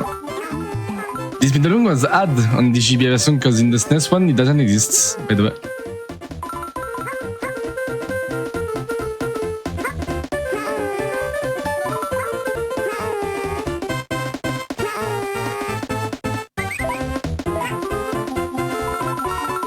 Now we'll see a tricky jump, a tricky neutral egg. Ah, come on. And I failed. Because the camera, again, my visual cue is not the same with the camera of the GB ad and the SNES one. I will try the second time, but if I fail, I will go in the normal way.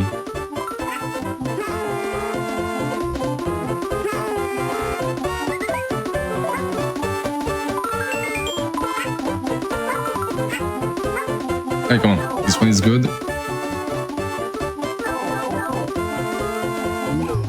Come on. Okay. I will go to the normal way. Yeah, because the resolution is not the same yet.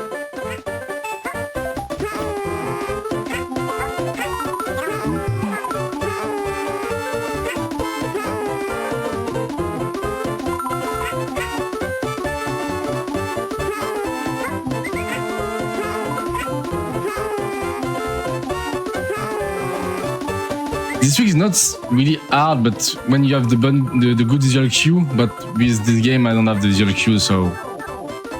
Anyway, because as you can see, it's very long. As you can see, I have to wait all the way long, and now I can do it. That's right. Anyway. Thanks to the middle wing before, I don't have to reset the level all the long way. Because in the SNES version we don't have the little one that.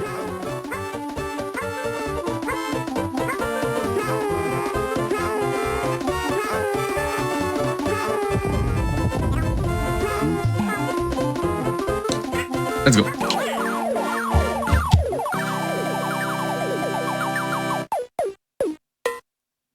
It may be. It still can be a sub 2 hour, maybe. Maybe.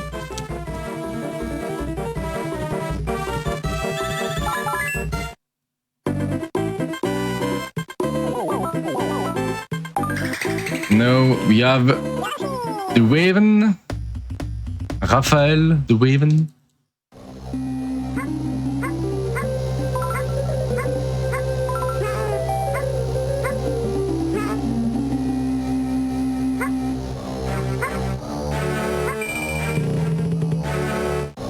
So we use the movement of the platform to have a big jump, thanks to the...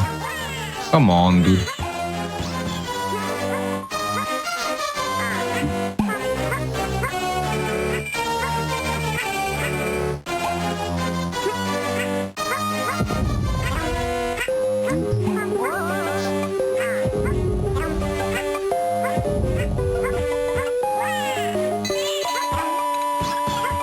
My son Raphael. An egg.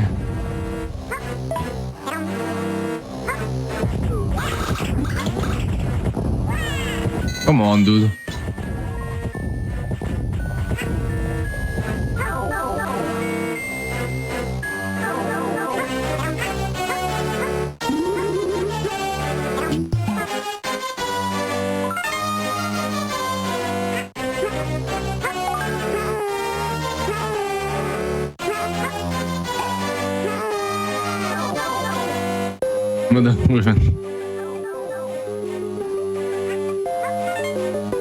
It's all Bowser's fault.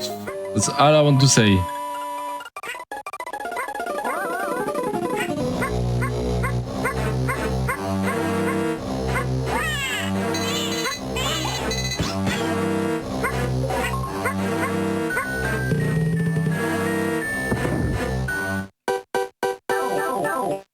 Okay, let's go to the boss now.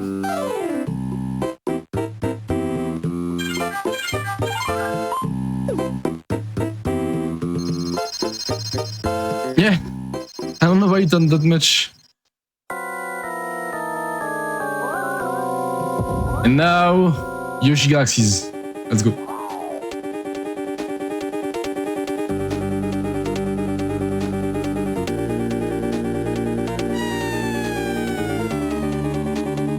And this one, I want Raphael to go to the left, but it's RNG. Yeah, but RNG. Going the wrong way. It's lower. Oh, come on.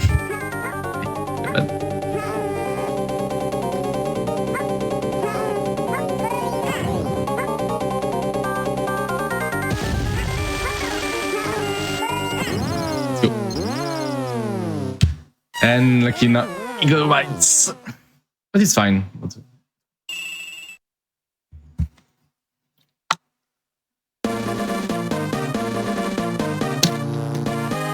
Yeah, I didn't stop yet. I'm lucky this one.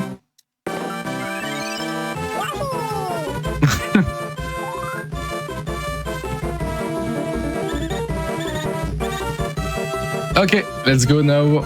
The last one.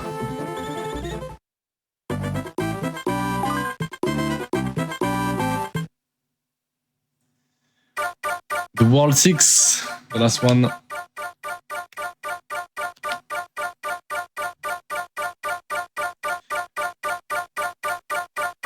So, do you know what the, like, if there's any significant differences between the SNES version and the GBA version besides, like, being zoomed in?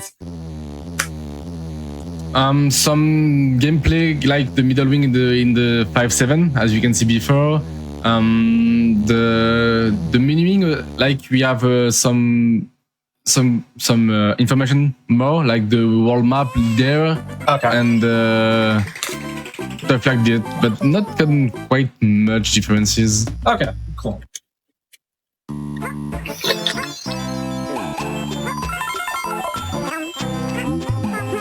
Oh, come on.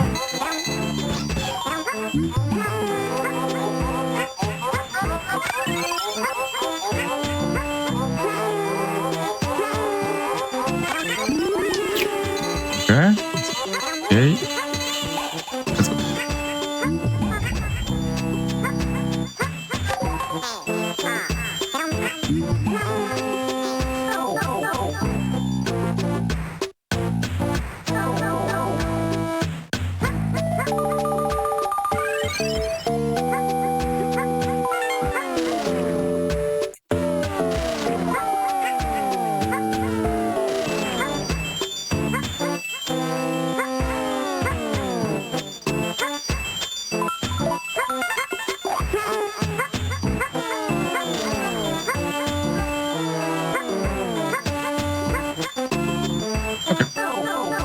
Last screen.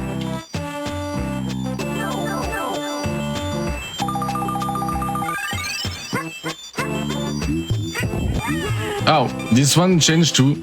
And technically, you know, this one, it's kind of weird. It's not like this in the SNES version.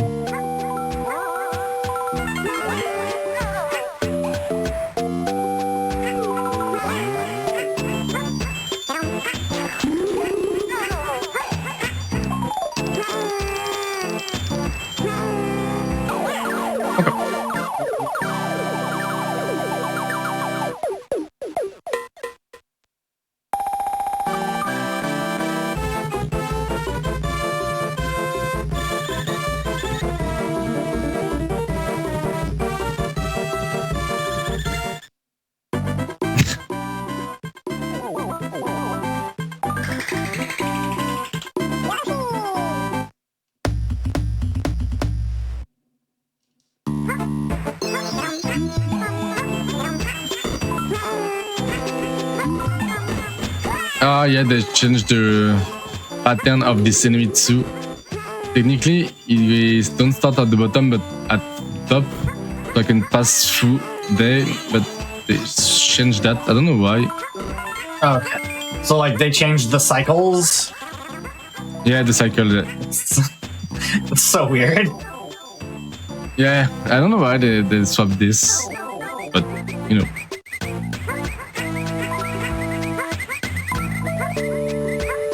I wonder if it's like based on RAM or something, and the RAM is different for the GB and the SNES. I guess. This one too, it doesn't hear. He had one lava bubble. Come on. Oh, yes.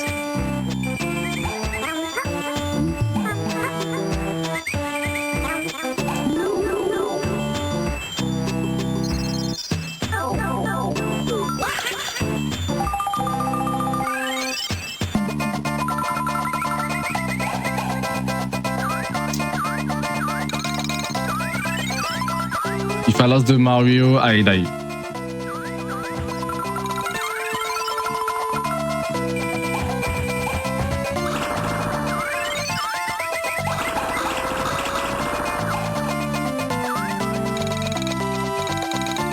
Merci beaucoup. That means thanks a lot. As Monskip said, bonne chance. Good luck in French. Yeah, the lava dude with the cat face. So lovely.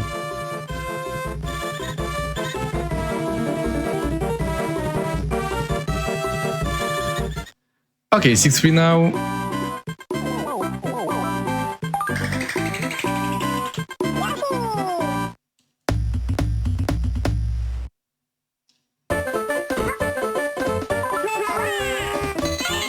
The camera, dude, follow me, please.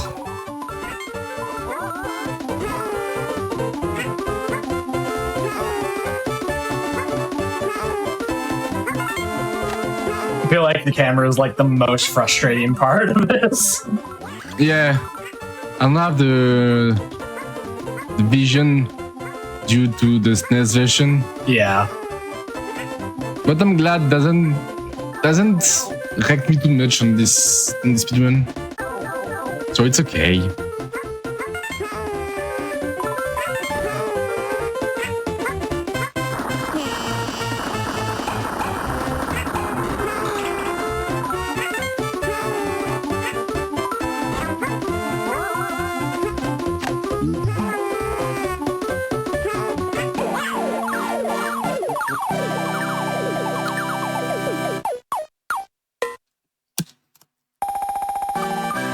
That was a good level.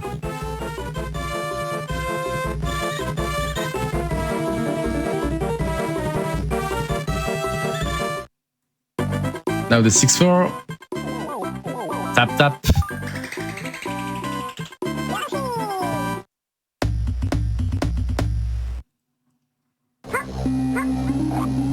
You have to see a great skip here too.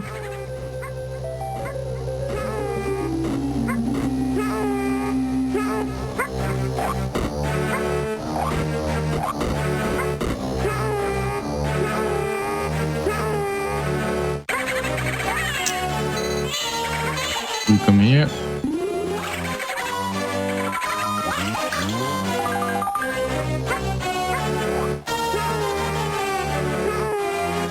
Okay, the first skip.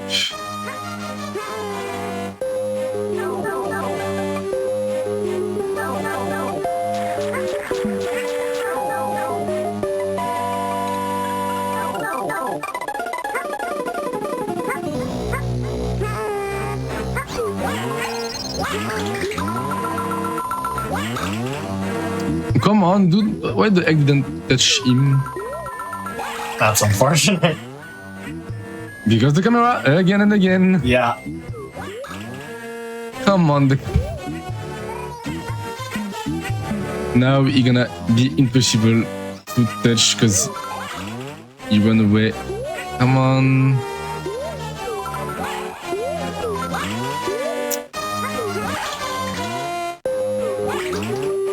Oh, I hate this one. This slime is so complicated to have in the good row, and even if the camera doesn't roll, it's kind of hard.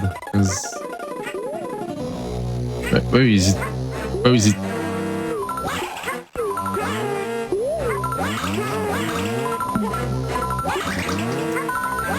Can you die, please?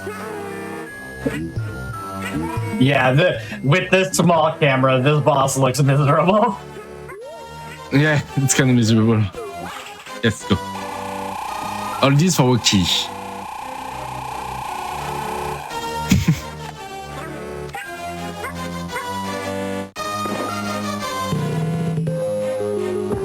And now you will see the second skip. If you know, there is a big maze here. And Yoshi have to go for a key, but you can skip it with a good jump. We'll try to show you.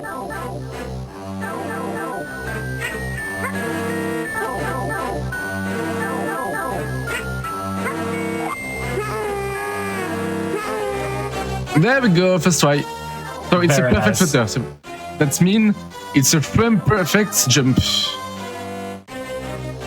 And I got it.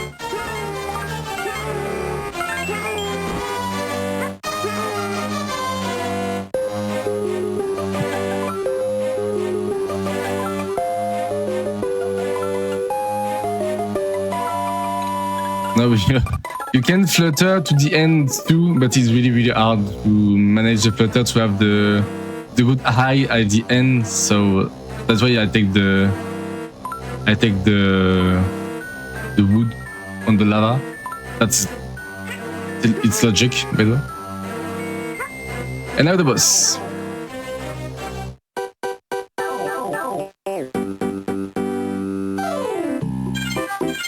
So technically in the SNES version, you just have to launch 5 neutral egg in the arena. But I don't know if it works in the It's walk 2. Okay. And the boss is dead. Already. Nice. Very quick. Yeah.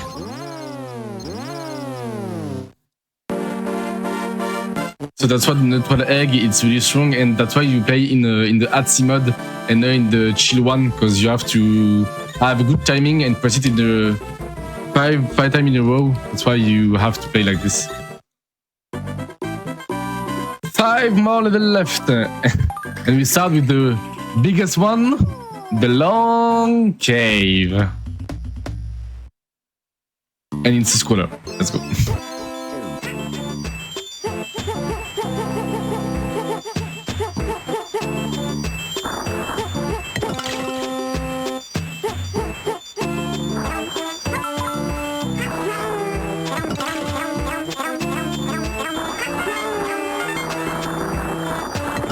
Gotta make sure you set the pacing of the last world just right by giving us a slow auto scroller.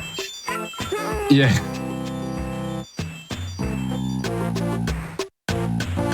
And you know the lava one-shots you every time, so if you die, you start level at the beginning, because you don't have the middle wing except when you have the transition during the first and the second auto-scroller.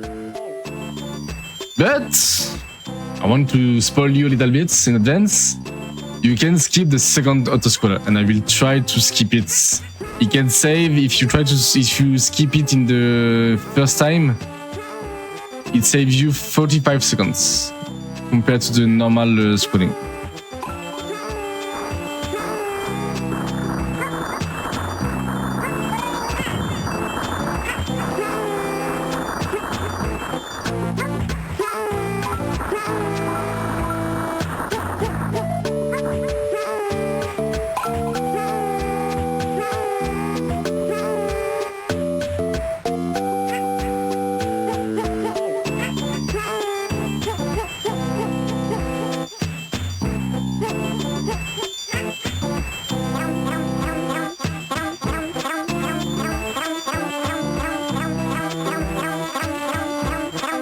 Boring.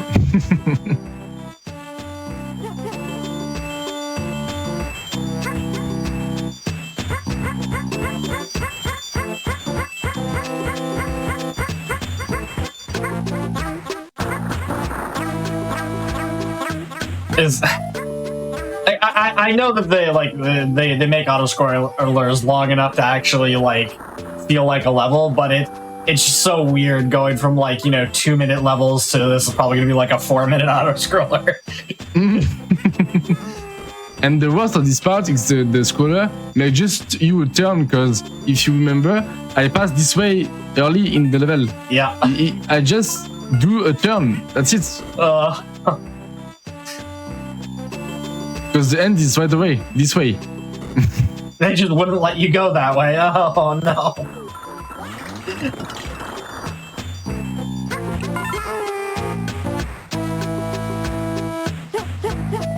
Yeah, but the music in the cave is great. For sure. They had to make sure you listen to the entire track.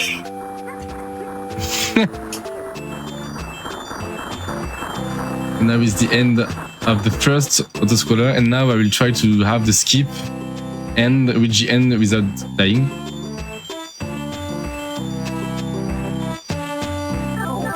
Okay.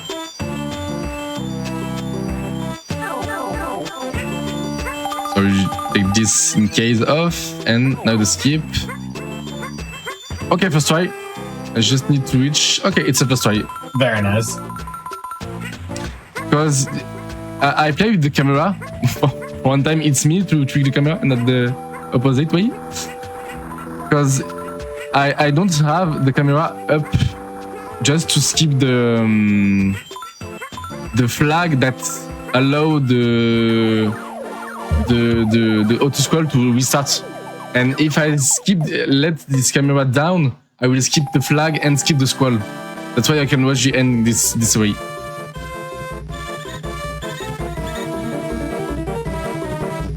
So it's a one refloater jump, perfect. So you have that means it's a frame perfect one. That's what it's kind of hard. You have to double jump with one proper effect for the second one.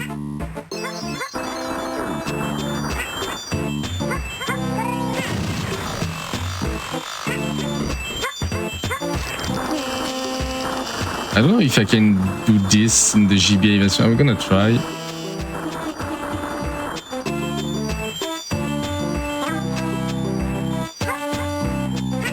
There we go. In fact, I just used the rock to push Yoshi and the tongue out in the wall. That's allow Yoshi to grab the key across the wall.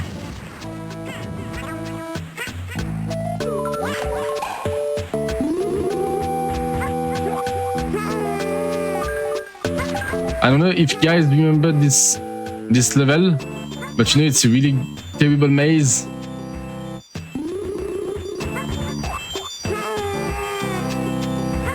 Come on. But with this strategy and this one too, you can skip all the level. And now I'm at the end. Done.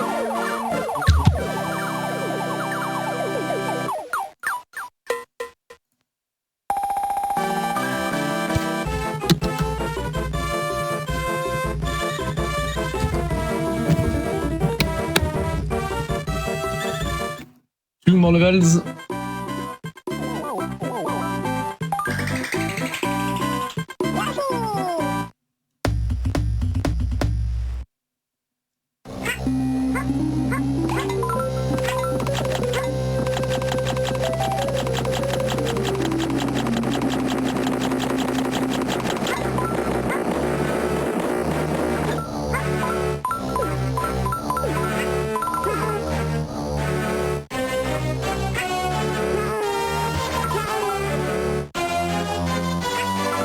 Yeah, no perfect flutter. On this next one, you have to do perfect flutter on this one.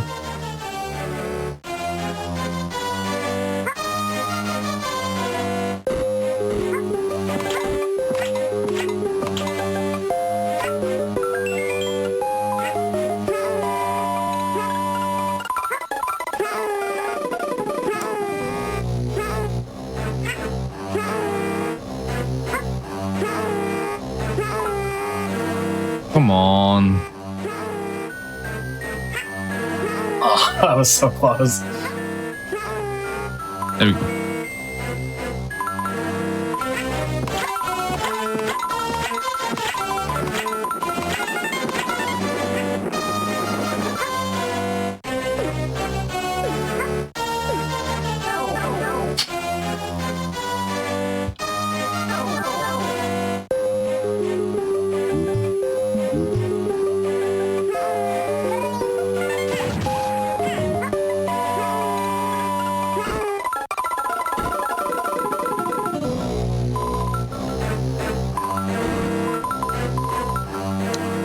Okay.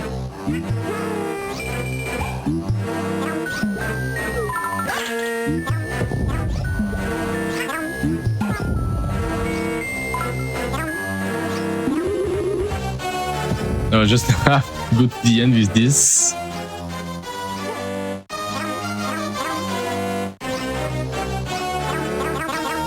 It's only mostly an auto-scroller. Yeah. Because if you go too deep, the platform will despawn and you have to go back to the beginning to take this one. That would be so sad. Yeah.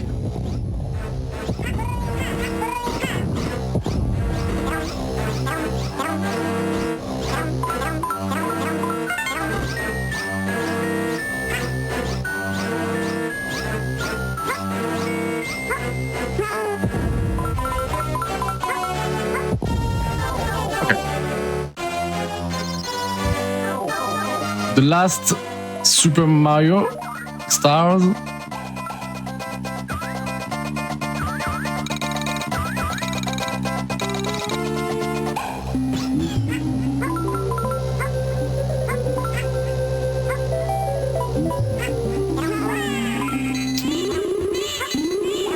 Give me that.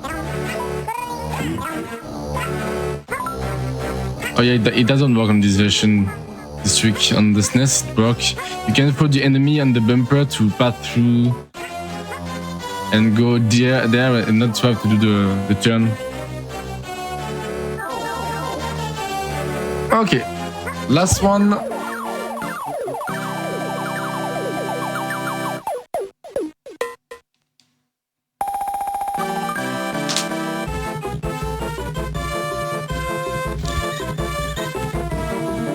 So now, after the helicopter section, I have to throw an egg that leads you in the door between 1 and 4. I need the door number 4 because it's the easiest trial to have. It's a tutorial. You don't have to go through enemies or stuff. You're just to go and take a lot of gold.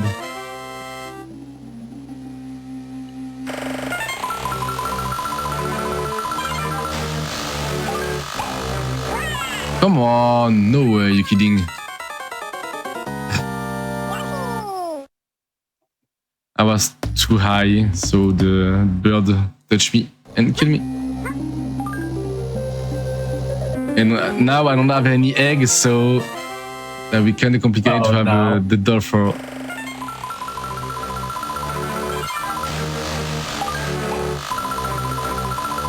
Yeah.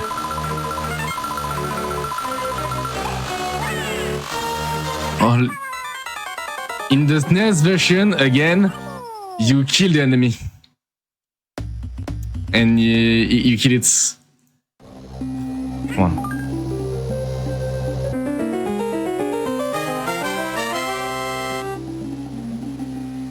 The first one is my bad, okay.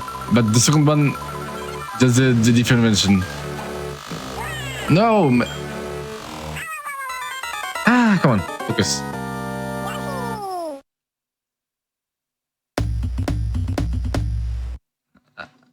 Ah, crap. You got this. Yeah. Just because I want to see the lag again and again.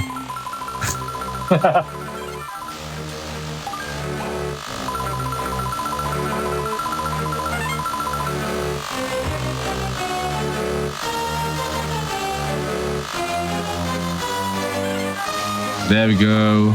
Nice. Like this.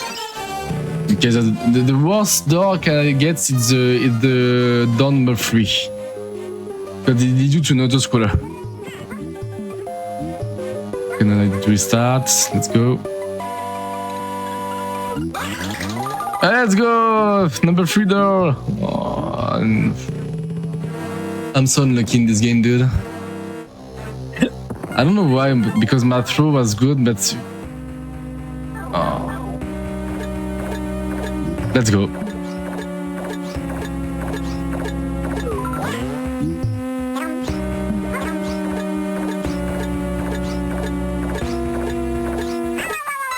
So I can die and can reset. I will try one time to reset and get another dot on the dot 3.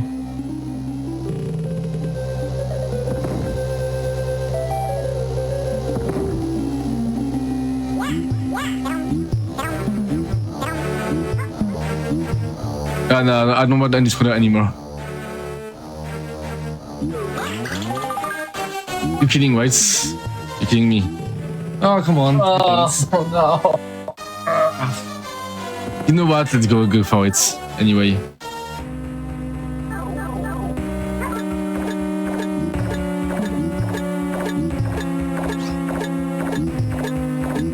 Maybe not. I will try something because I see and... I see a bird that can change to an egg at the end of the level. I'm so unlucky. Merci. Okay, one egg. This one, I hope, will be the one. I believe. Okay, the one door, it's okay. I thought a little bit early, but it's better than the 4, so I like it.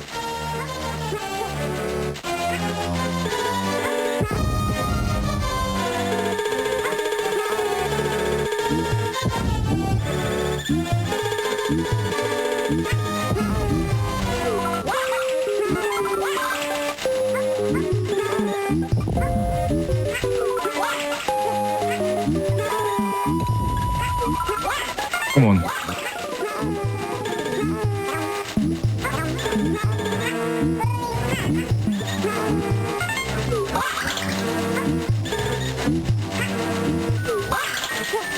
Okay, let's go.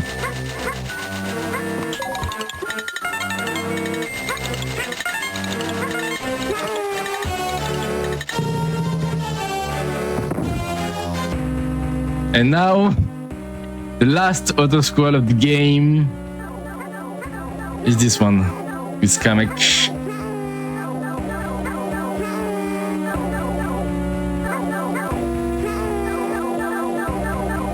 That's why I don't want the auto scroll of 3, because I know that was the scroller, this one.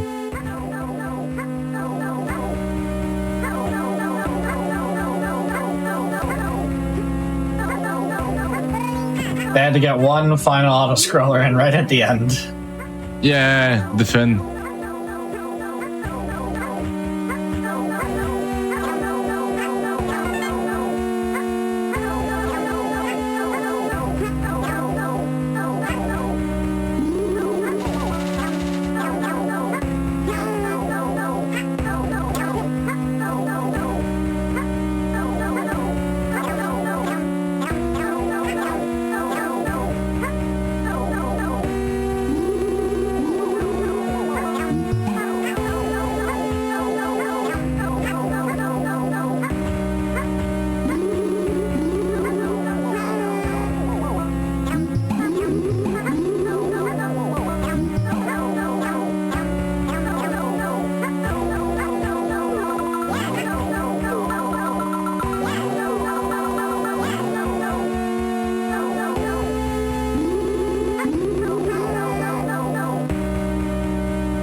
Okay, let's go. Final boss.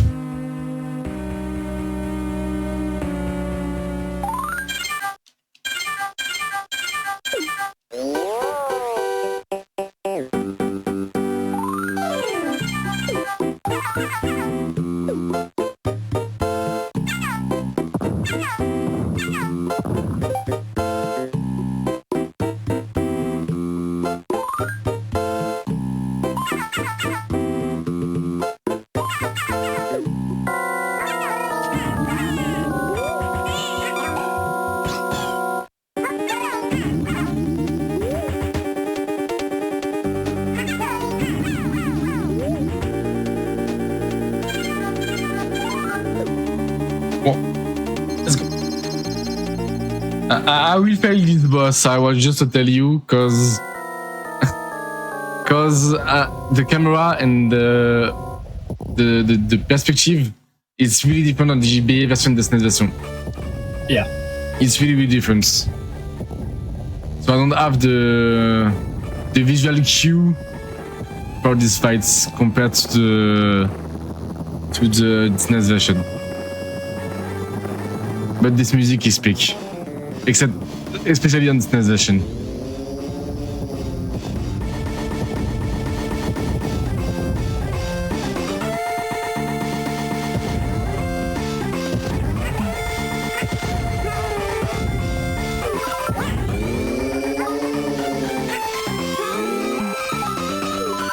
Oh, come on, dude.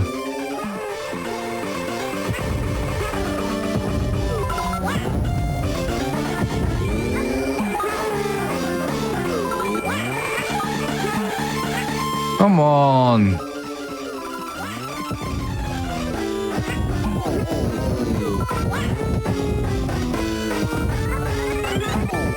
Okay.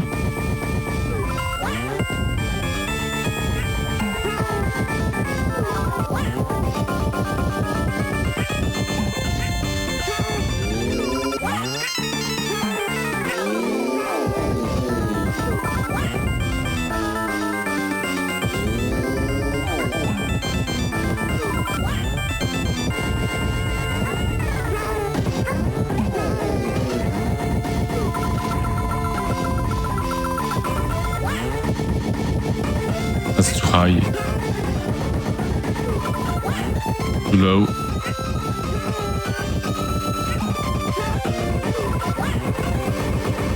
What? I died? Need the egg fast. Okay. And the time after the two last boxes.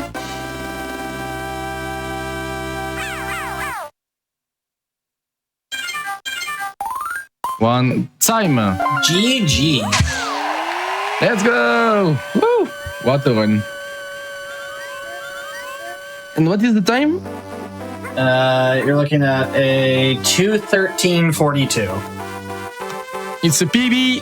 Very nice. Congrats. Thanks.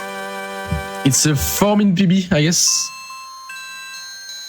Yeah, 4-minute PB, yeah. You did phenomenally well. Thanks, I appreciate it. It was really fun to do a run again on the GBN version. That just make me sure that I prepare away the SNES version. Way better. Yeah. It's a way better version. If you want to speedrun the challenge, speedrun on the SNES version, guys, not on the GBN version, please. I do appreciate you coming on and showing off this game, showing off the differences and how it's a little bit different than the SNES version. Yep. And I know we're about to have you back on for the randomizer, but do you have any closing thoughts you want to give? Anything about this run? That was a really good one. It was fun to play. The camera was something, I want to say. yeah. But it was really fun to play on this version again, and I'm glad to come back later, like in maybe 10 minutes, to go with the randomizer on the SNES version. So yes, and as we can say in French, merci beaucoup. C'était vraiment un plaisir. So thank you a lot. It was really a pleasure to run this game. So thanks a lot, and see you in a few minutes for the randomizer. It will be fun too. Yeah, so we're going to take a quick break while we get the randomizer for Super Mario World 2 Yoshi's Island set up. Just a quick reminder before we go to our break here. Game Zone Quick Express is returning to TwitchCon San Diego from October 17th through 19th. You can learn more at twitchcon.com, and you can visit gdq.gg/submit to submit your runs. Also, Games on a Quick is also going to be returning to PAX West from August 29th through September 1st. You can visit gdq.gg/PAX West to check out the schedule, and visit west.paxsite.com to learn more about the event. We're going to take a quick break. We're back with the randomizer. See y'all in just a few minutes here.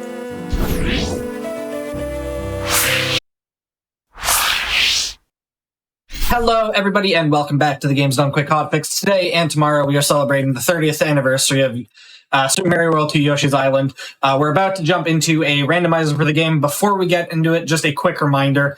If you are curious what's going on with the hotfix, you can check out this week's schedule and explore our full season lineup over at gdq.gg/hotfix. With all that said, I'll hand it right back over to you whenever you're ready. Yeah, I'm ready. Welcome back, everyone, and I'm glad to show you now the SNES version of the randomizer. So let's go in the 3, 2, 1, go. So in the settings, like it's a short seed, I start already with the World 6 that allowed me to go to Bowser, and I set up the fact that I need to kill three bosses in this game to go to the end. As you can hear the sound, now I got everything. So it will be unlocked after this level. So now it's like 100% game, it's not any percent anymore. To have the check in the game, I need to complete the 4 objectives in the game. It's like have the 30 stars, the 5 flower, and the 20 red coin, who is hiding in the game. And after that, I complete one check by one by one. Oh, I'm not in the.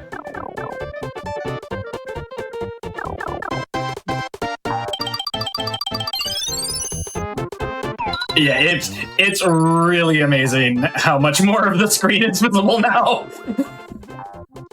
For sure. And the music is way better too. Oh yeah. So as you can see, I didn't unlock the chomp rock, so I don't have the chomp rock, so I can pass through there without need something. And at my near of my camera, we can see a tracker. It's an auto one.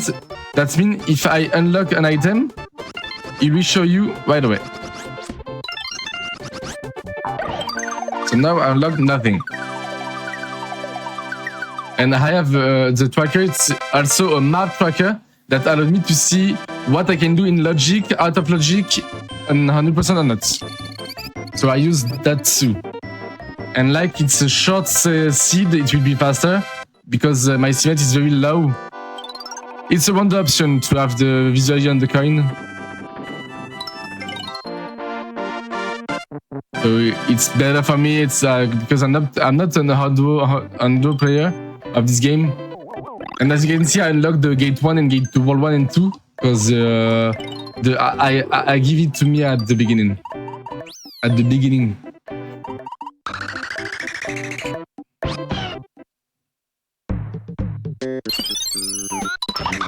Oh, now I have the memory of the GBI version. My god. So I throw egg instead of jump.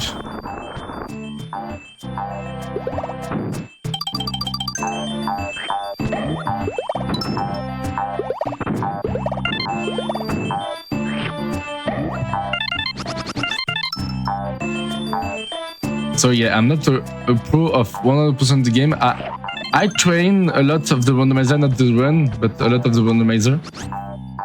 And you can randomize a lot of things in this game, like the bounty game, the extra level, the bonus level, the everything. You can also make randomizer the egg capacity. That means you can unlock the number of the egg that you can have in ones. Like I give in all, but you can go to 0 or to 6 express. But I decided to go on 6 just because it's easier for me. It's not because, like I said, it's a short seed, so I have to be quick.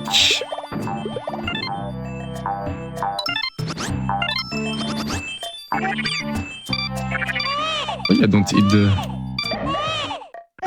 Oh, cause the rock. And it doesn't.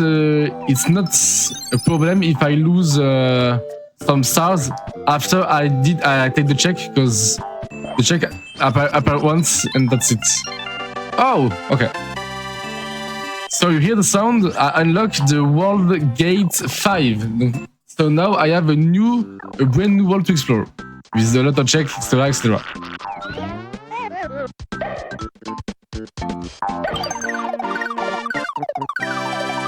And you can see at my right, I think, or my left, I don't know where is it. Could be on the right. Item. So when it's colored, I have it. If it's not, I have to unlock it.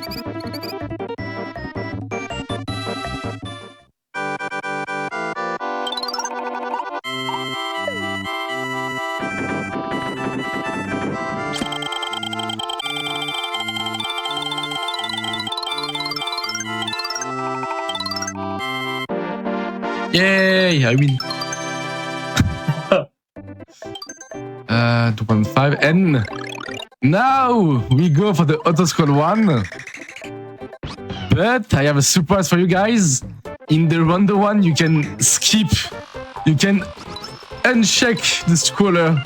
So it's not a scroller anymore. Oh, thank God.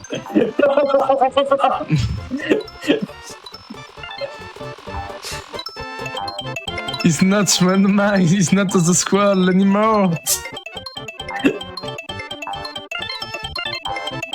I'm so happy. It literally makes it so much better. Yeah.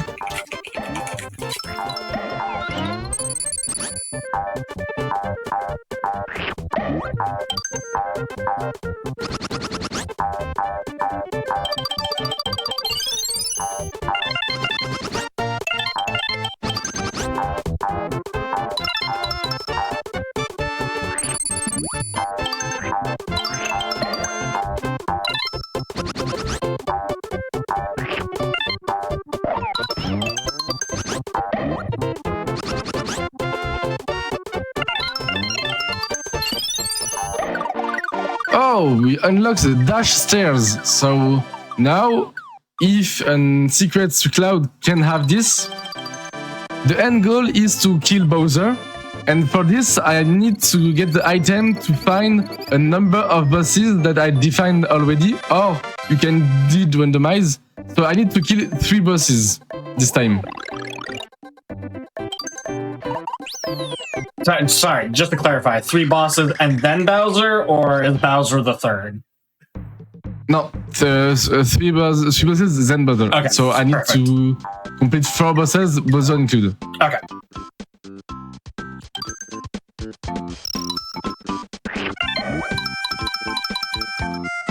I need to stay down because I can do the 100 on this level.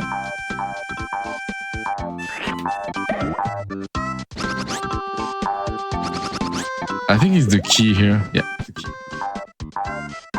So I need to remember every check on the game because I don't know everything. Come on, dude.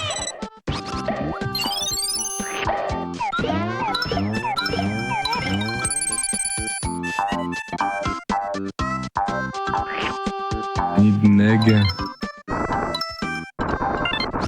So yeah, you guys can see the Chomp Rock is not here, so I don't take a damage and he can slow me down.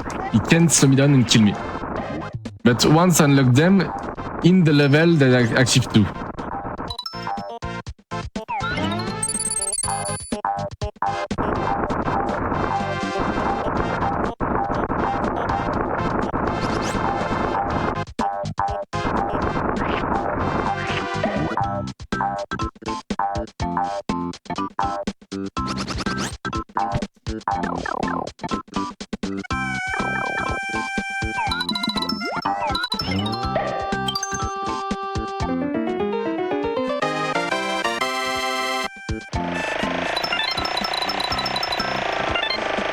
So you know the reason that's why I check the red coin and I give it already the visible red coin.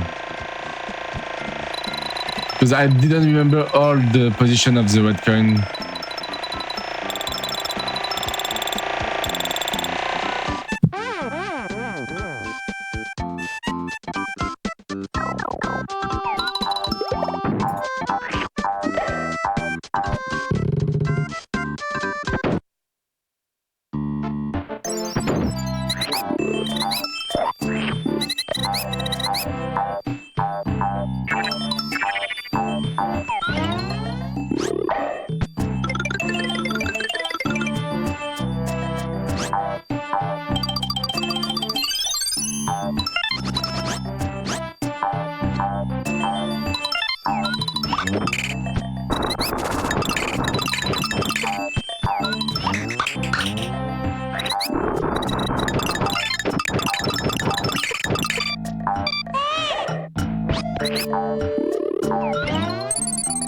Yeah.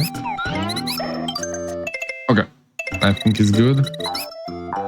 I give me myself too some bonus coin. Like this, all this stuff I can give myself too, and when I have a check, it gives me some power like this too, so it's fine.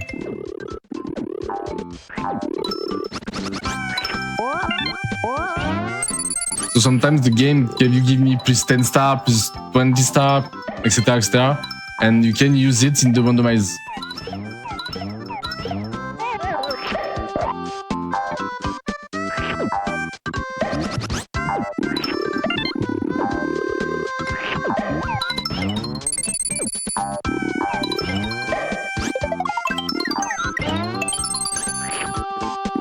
Okay.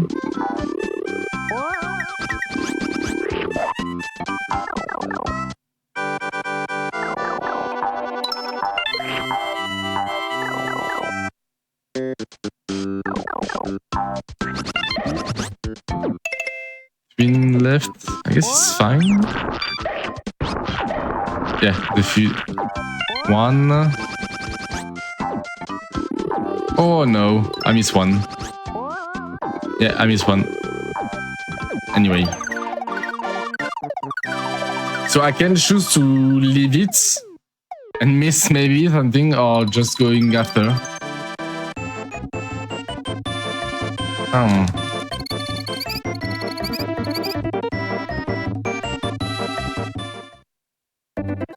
I will check after.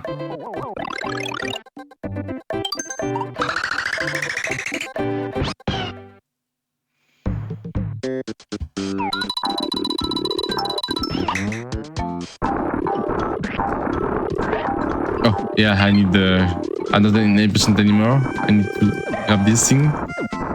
And as I said to Church before the stream start, if I take too much time to end the randomizer, I will go to the spoiler log to see where is the item and go to the boss and kill Bowser faster. Because I don't want to lose time anymore to the other runner. Hopefully it won't. Technically, I take... No. I don't hope. But yeah, it's kind of like, you kind of sort of expect it with randomizers, but yeah, sometimes they go very far under, and sometimes you get literally the worst scene in the world. Yeah, it's for sure. It will be fun. I trust.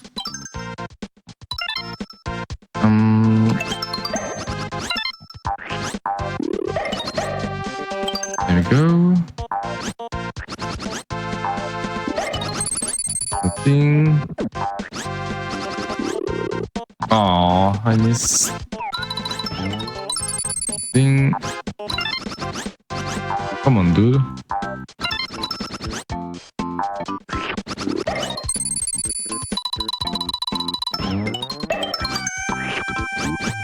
Okay.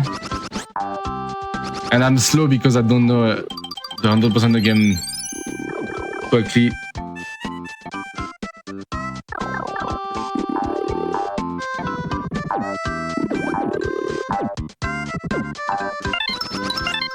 Yeah, like keys. Keys is the most important thing for the bosses.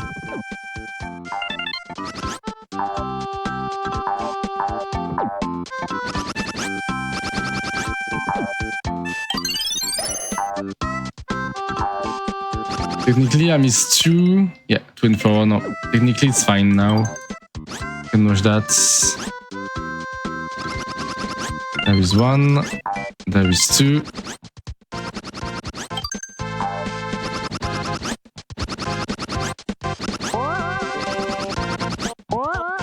The flower. HP.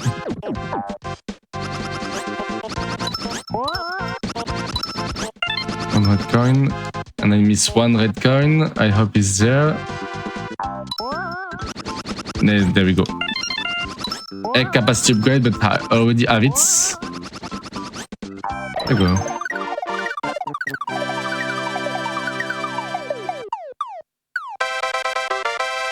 Oh yeah, the bonus one, love it. So now you can compare to the any presentation all time I lost when I got to 100%. That show you why I need to skip a lot of coin, star, and flower if I can.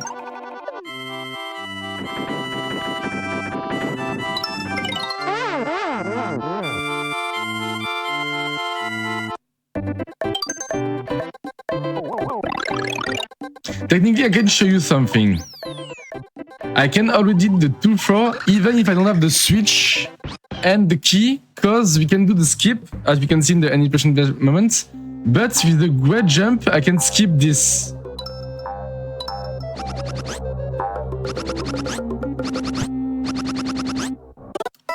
I just need to to complete this, but we can skip this. That's pretty cool.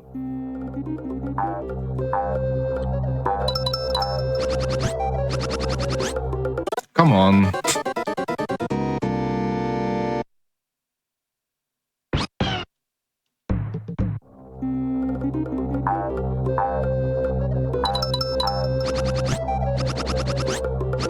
Let's go. Nice.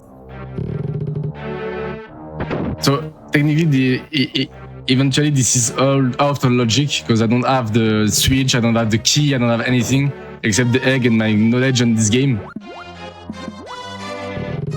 So that's why I can do this. But technically, no.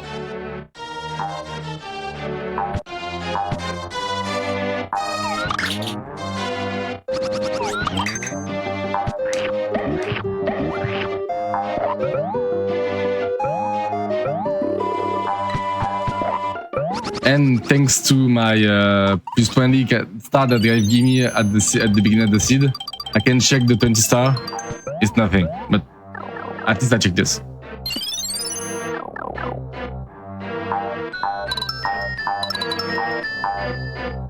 I'm just gonna play safe to not die here. I want to die.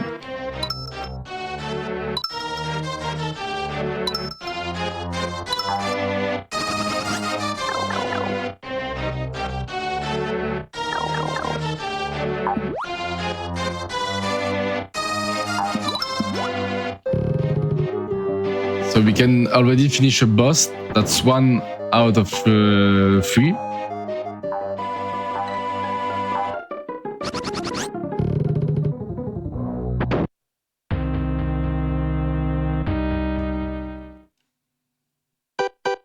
And it's nice you can do this completely out of logic, so it's almost like a free boss.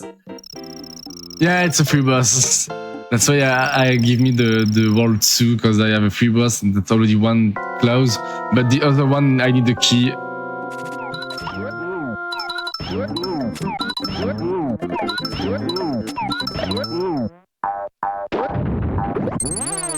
I need the key for all the other boss. Yeah.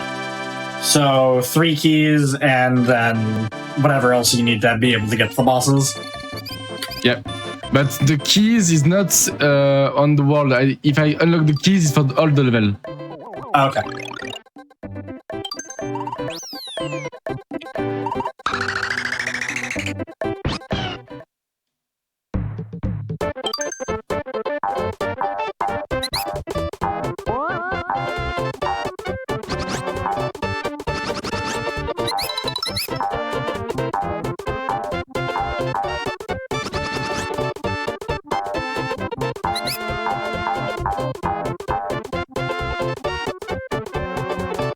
And as you can see there, you can see I don't show you, but you can see the unlock and the clear. I need to unlock the 6-8. I need the 6-8. Sorry, I need to clear the unlock 3 bosses. That's already 1 of the 3. And you can see the DS for the dash stairs, the IC for the helicopter, and the MR for the. Why the MR on the picking? I don't know what the MR is. I don't know. But you can see all your options in this game.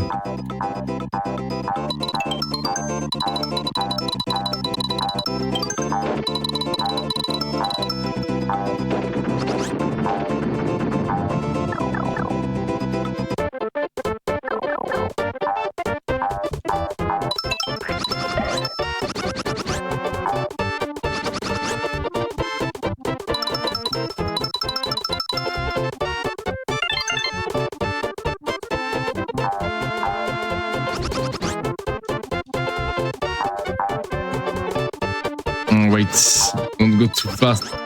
I need to check if I don't skip something like a red coin or stuff like that. Okay. Perfect.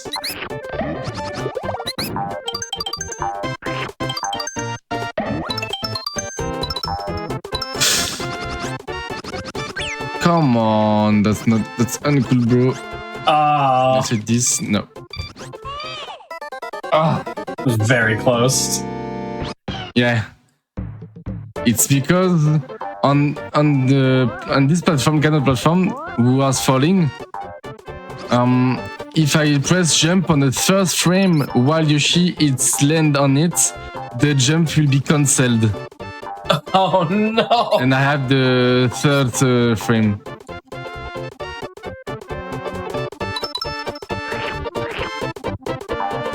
So I need to restart everything. That's why this one was kind of hard, because if you lost something, you have to reset all the stuff you did before. That's why I put some easy settings, because I know I will die and restart some levels. That's why I did that.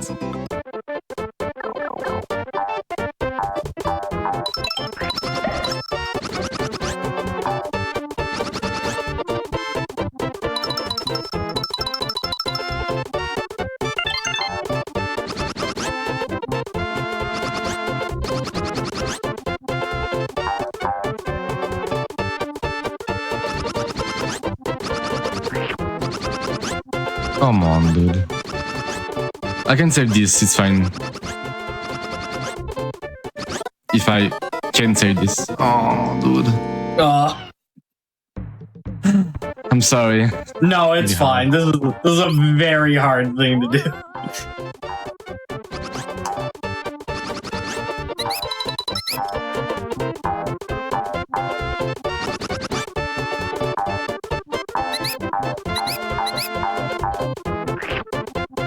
It's kind of hard to rush the run and the randomizer right after this, I have to admit.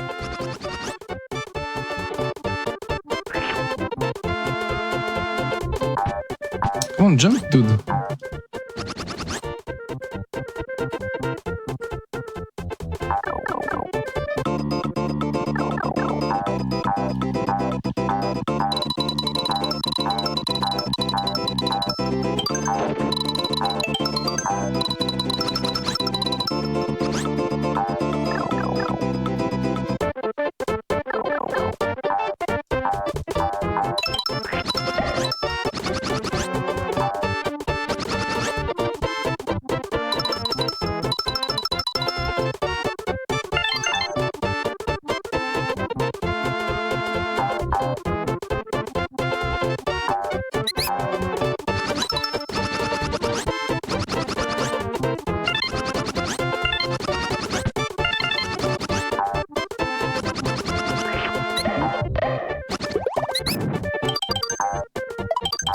Okay, let's go now. Okay. Now this keep.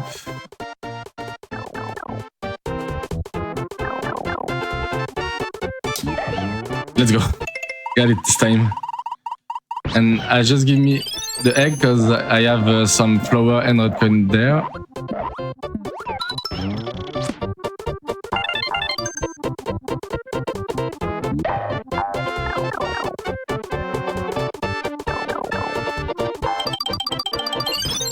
Oh, the switch, I unlocked the switch, nice.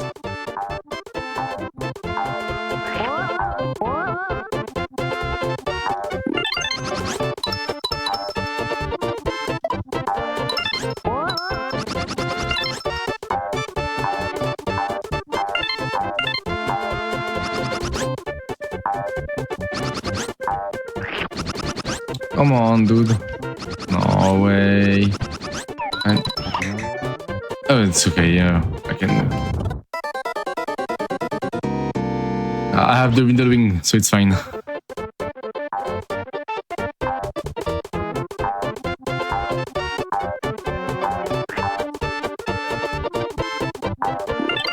That's why I will never run the 100%. It's so difficult to have all this stuff without dying again and again. Yeah.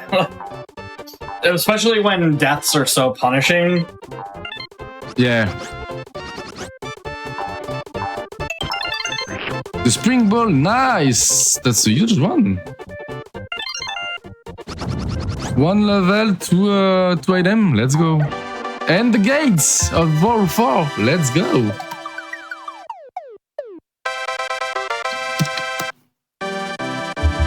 So by now, if I get the key, I can end this seed already. Because as I said, it can be very short if I can unlock the key. That's the main problem of the seeds. It can be really short. But yeah. As I said, I don't want to take much time because I don't know my level, and this time is very out of luck compared to a Zelda randomizer. The logic is kind of complicated to create one and have one because you don't have that much logic. You just have to go through a level and pray for the key. I don't have that much about the logic if there was the logic behind of this stuff.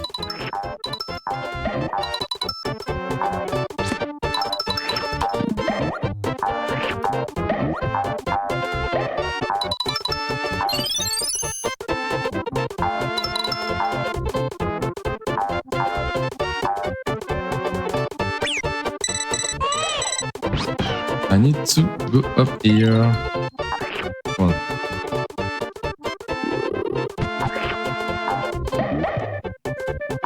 please? Can I just jump?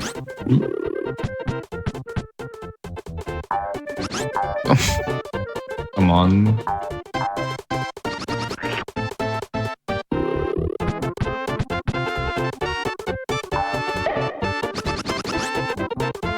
Okay. That's kinda weird.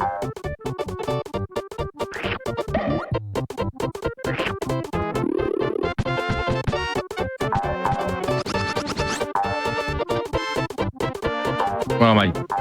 Please. Thanks.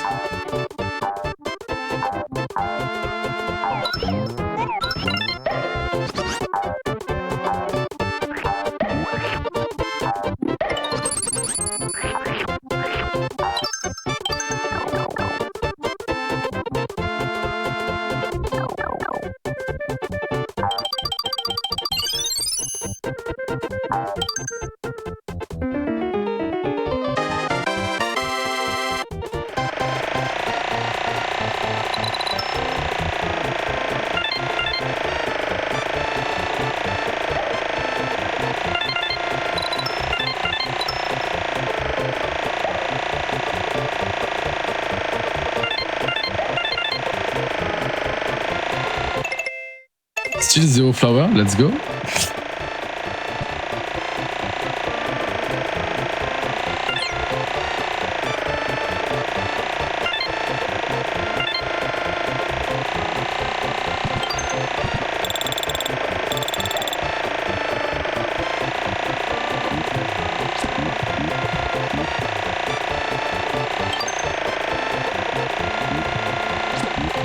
Okay.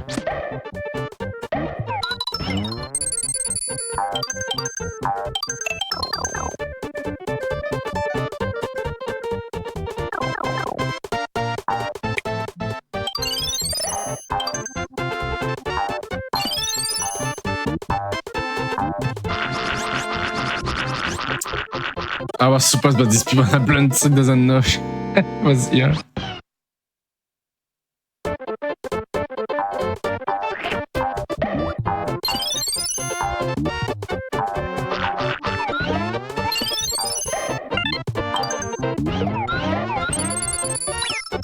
Oh.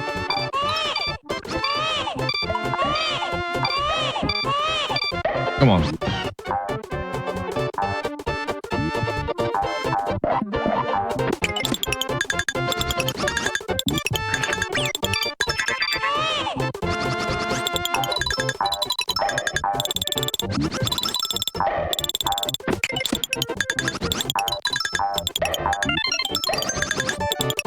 On that.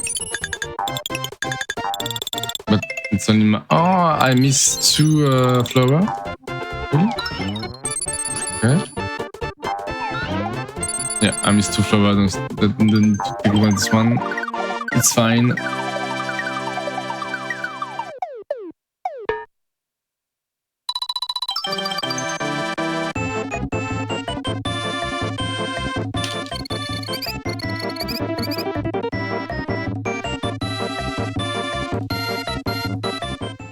Okay.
Okay.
Okay, nice. It's nice to don't have to go to with the red platform. I can stay with the red one, the green one, sorry, and just have and we call the flower and the red coin. But technically, you have to do with the red platform.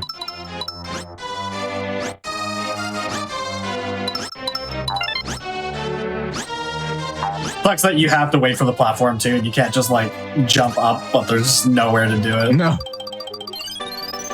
And we have the world 3. We unlock all the level. We unlock. All the seed is open. Let's go. Which is both a blessing and a curse, because that means things can be literally anywhere. Yeah, that's me. Anyway, you have to tell me if it takes too long. I check the spoiler log, I look for the key, and I can right away check in, getting and the seed. I mean, I think we can talk about it during the break because we still got about 30 minutes. So, Okay. yeah. I mean, yeah, there's plenty of time, so I'm not super worried about it right now. But yeah, once we go to break, we can see how we're feeling. I have everything. In this level. I can show you the glitch that I talking about before. So you have to take this enemy, pass through there, 1, 2, and it's open.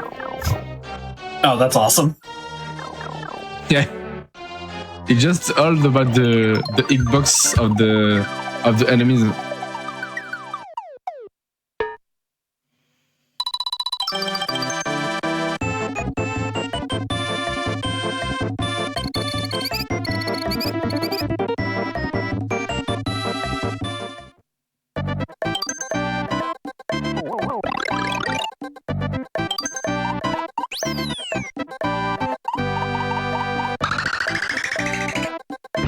Let's go for the second auto-scroll level that you can skip.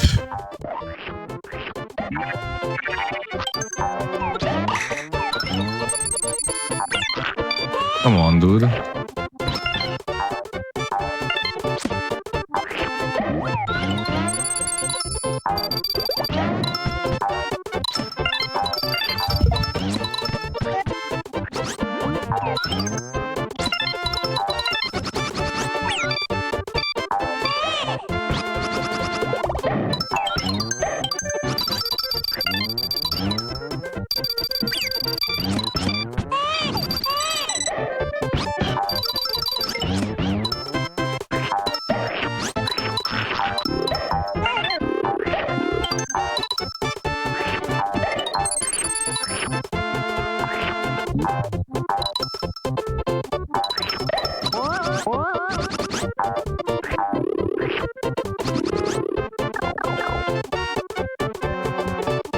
Okay.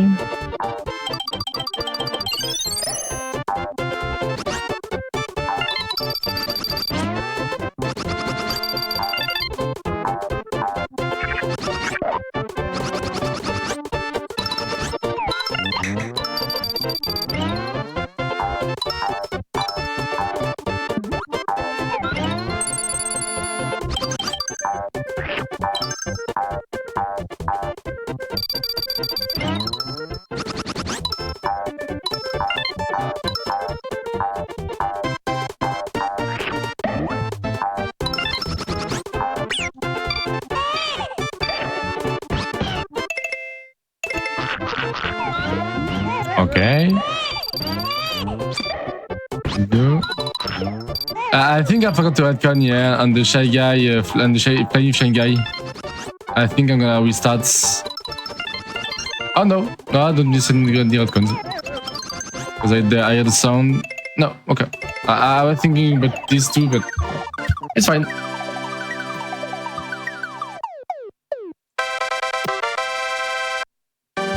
And for the people who want to try some Yoshi Island randomizer, you have to go to the site archipelago.com and you have to select the Yoshi Island game. That's it.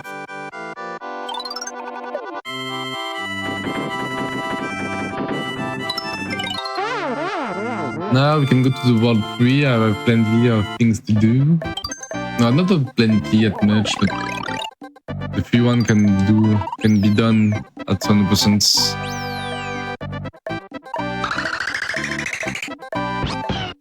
And the good thing about this rando for the archipelago is that it's actually like one of the supported games, so it's right on the website, and there's a lot of support for it.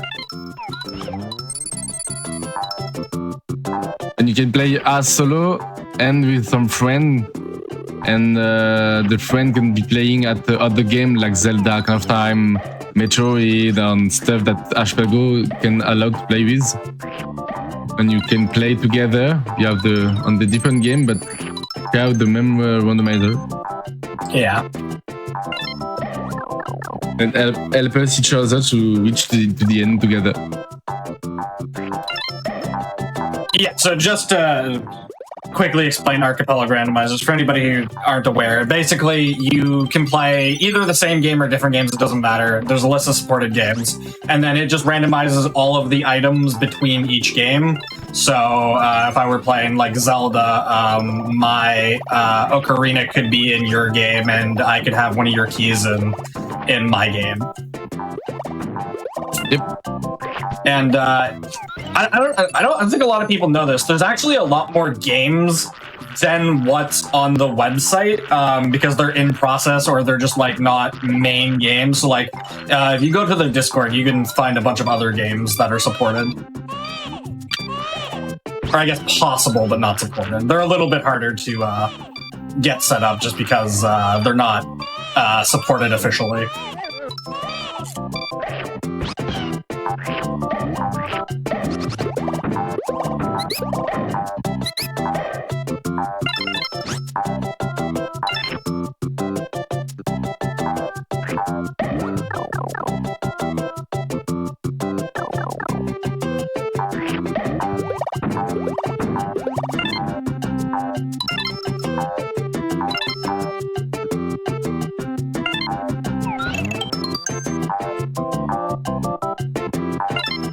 Oh no.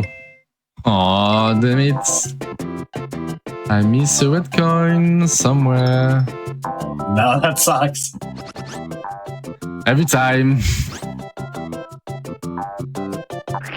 But where?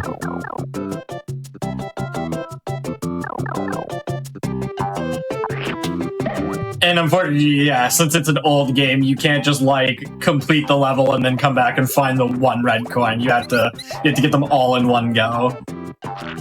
Yeah, I don't have to get an early one, but I just want to not let some check around again and again and again. Yeah.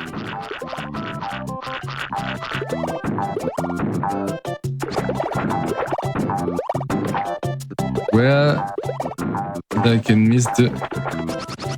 I don't know if is it a Fly Shy guy that I miss. It's possible that I have to restart the level entirely to just have it.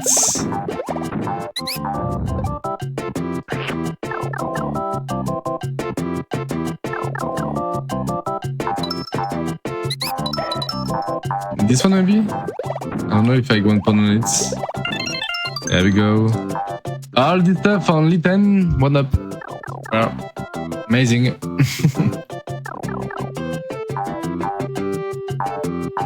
Speedrun time now.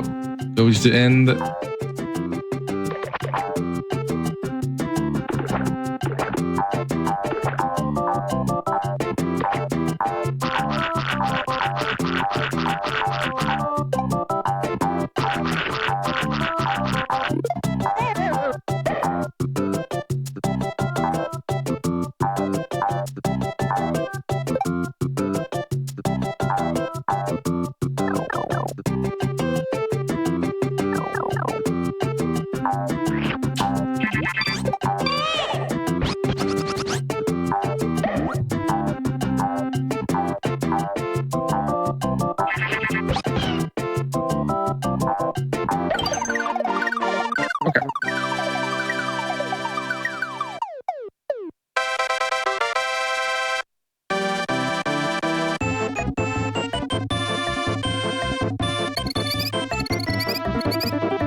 Okay, for now.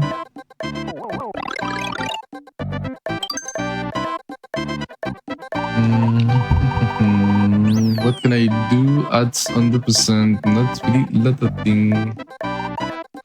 And do this with the flower, the stars, and the red shield. Fine.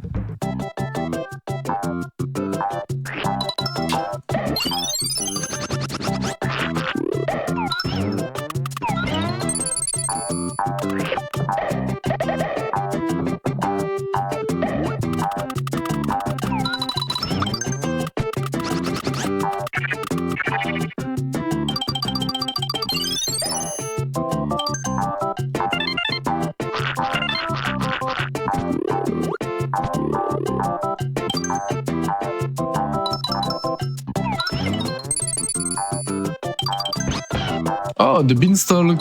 Okay, not bad. Can be something. Ice melon. Oh, 2 items.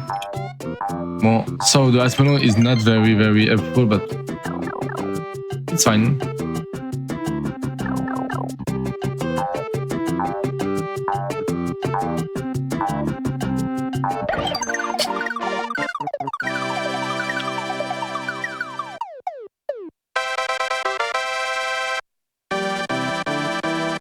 Now I just went through the level and except to have some stars. I'm gonna go to the world 4 maybe and do the star one after one and leave the level by pressing start and select.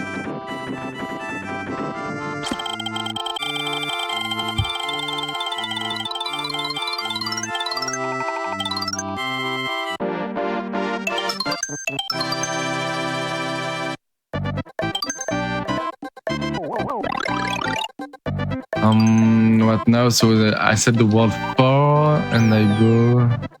Oh. What can I can I do the P8? I can do. Yeah, I can do another boss. I'm blind. The P8 is 3 now. So it's 2 or 3. 1 left. I can't do the 100%. Like I need I can do yeah, I can do the 100% at this level. Let's go. This is only the star, but fine. So I need to remember all this level at 100%. Let's go.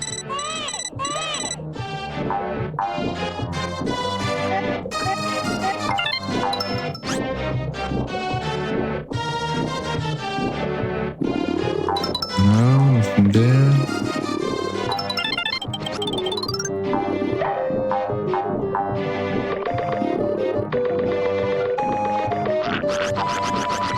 Okay.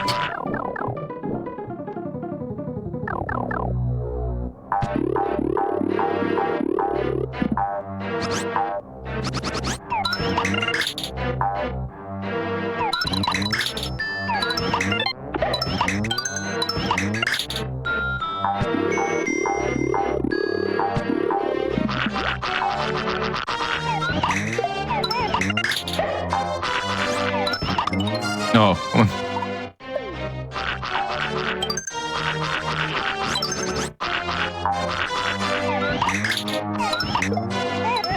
Come on.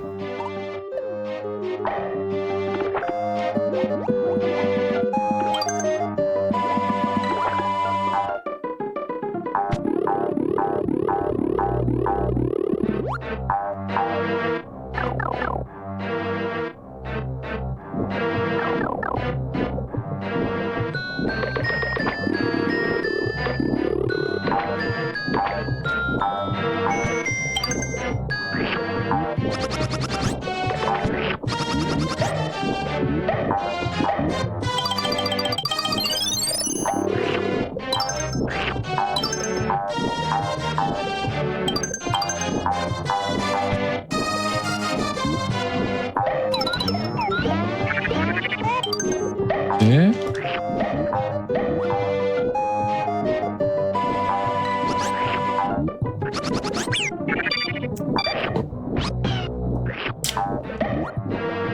Now we go through there.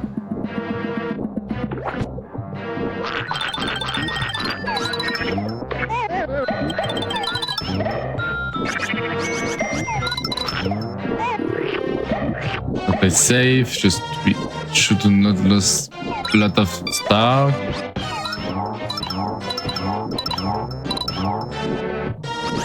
Okay.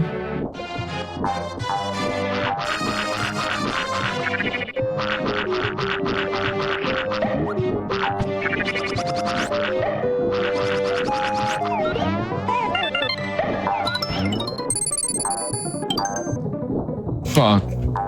Only 2 left of the 30. Come on. Oh, I have an idea. There we go. No, I need 4.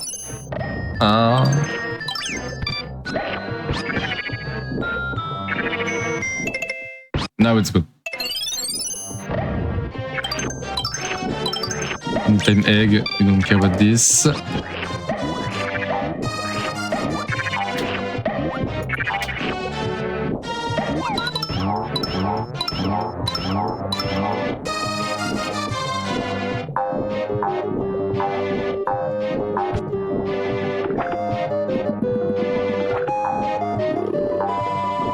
Okay, that's fine.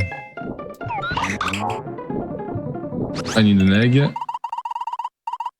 Go.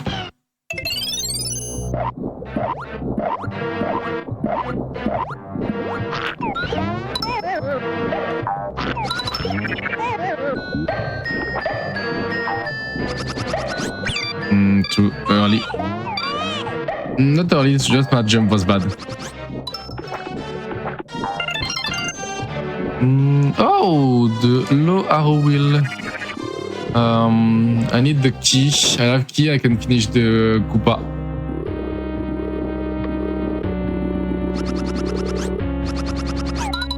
Oh.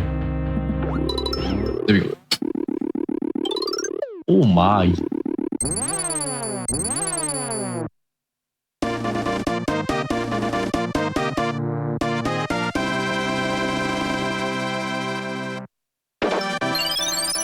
Okay, so it's 2 on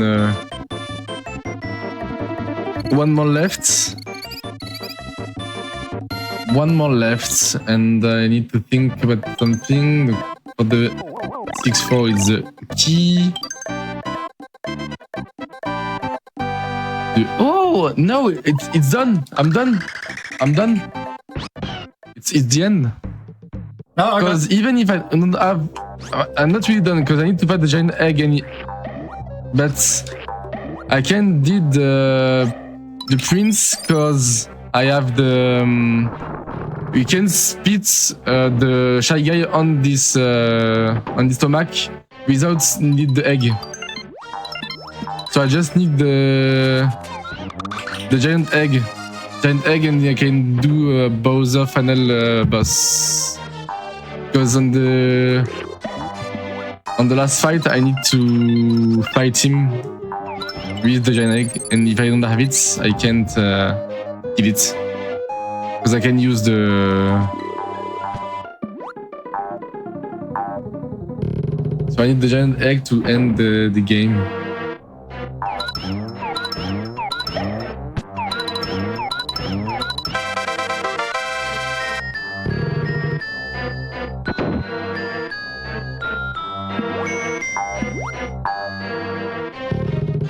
Oh, I'm just gonna take some egg.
Now I need to find the giant egg, and it's casino.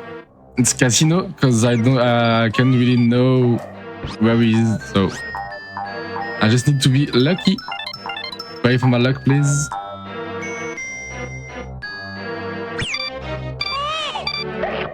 As they say, good luck. Yeah, good luck. I need this.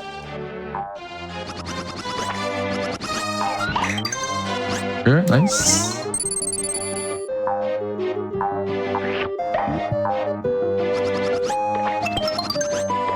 Platform ghosts? Oh, let's say it's for the 6-5. The 6-4. Sorry. In-time egg. Oh, I missed this. I can't.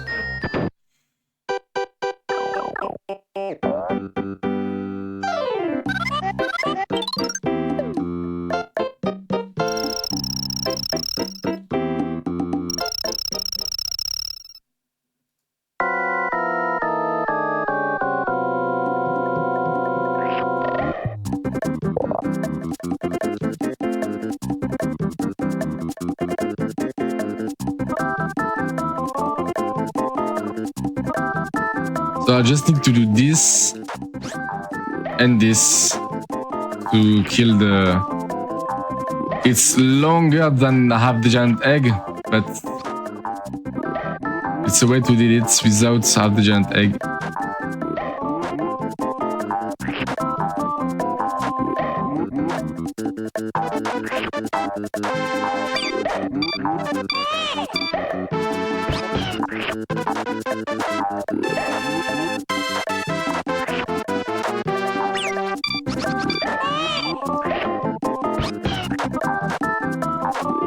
Let's go.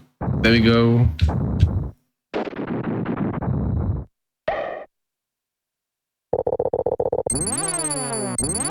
I just click on the tracker to have some idea to what level can I do with what I can unlock.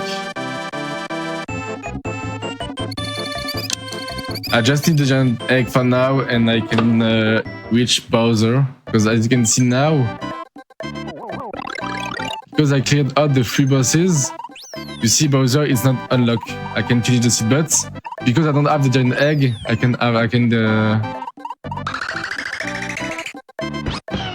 just want to check here. What can I do?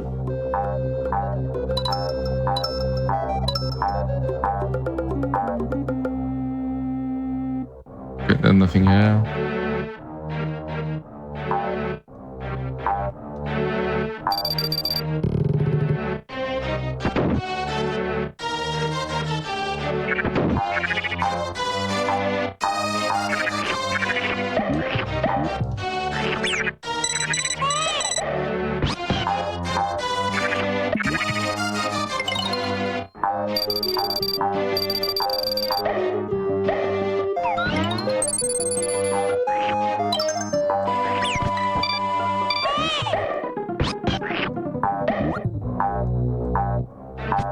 Oh, because I don't have this, maybe. Come on, no.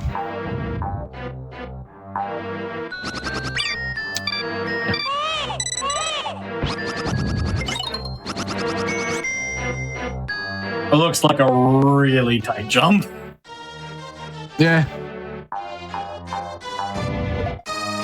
Come on, there we go.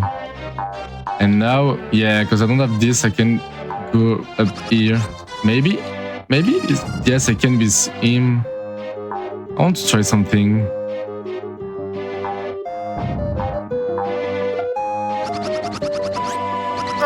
Okay, I can. Nice. Yeah. There we go. That looks like it'll work. There we go, nice. So, that was the first problem. Now the second will coming right after this. Because I don't have the hour wheel, basically. Oh. It's...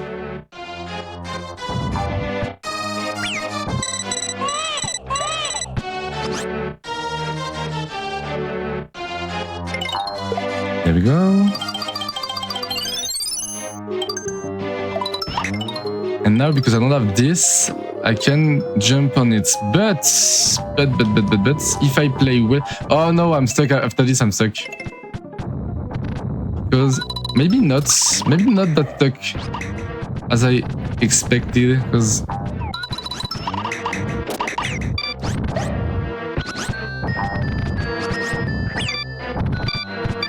come on. I just need to kill you first. Kill you first too.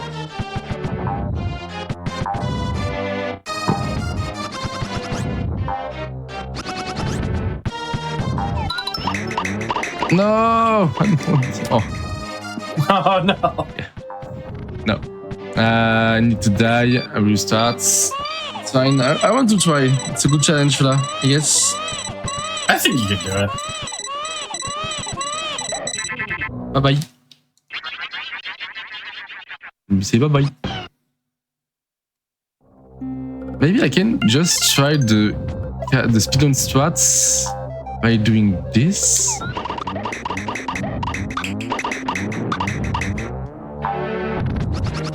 Okay, I need the perfect flutter. Let's go. Now this. Stop. Oh, come on.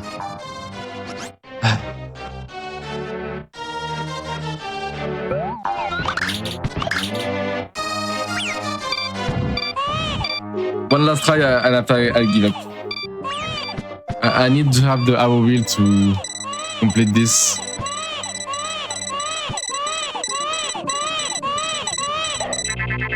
Thanks. I just need to catch my egg really fast to not destroy all the bricks.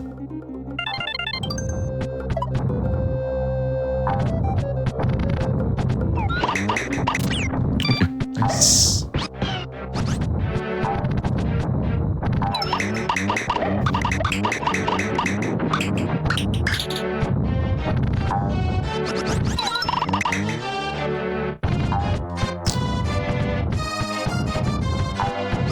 Damn it.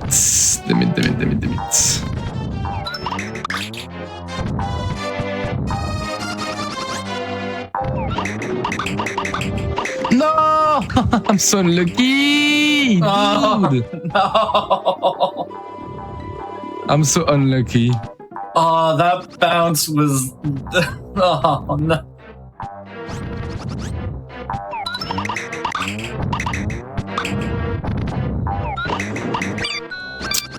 Thanks, my dude. Maybe now with the perfect photo I can do something. I just need to have...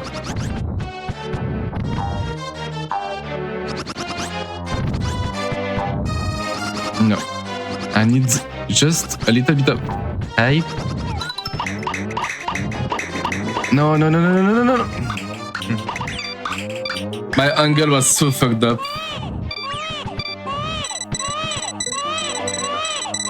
That angle was very unfortunate. I can do this. I can, but I just need to throw the egg in precise position. But is it possible?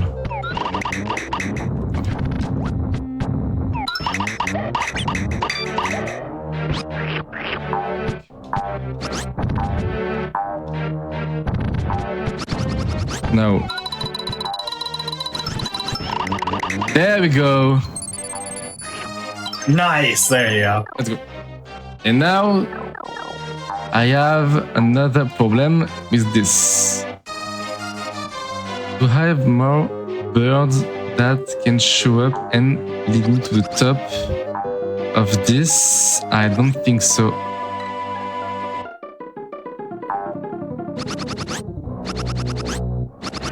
Yeah, I think I'm stuck here.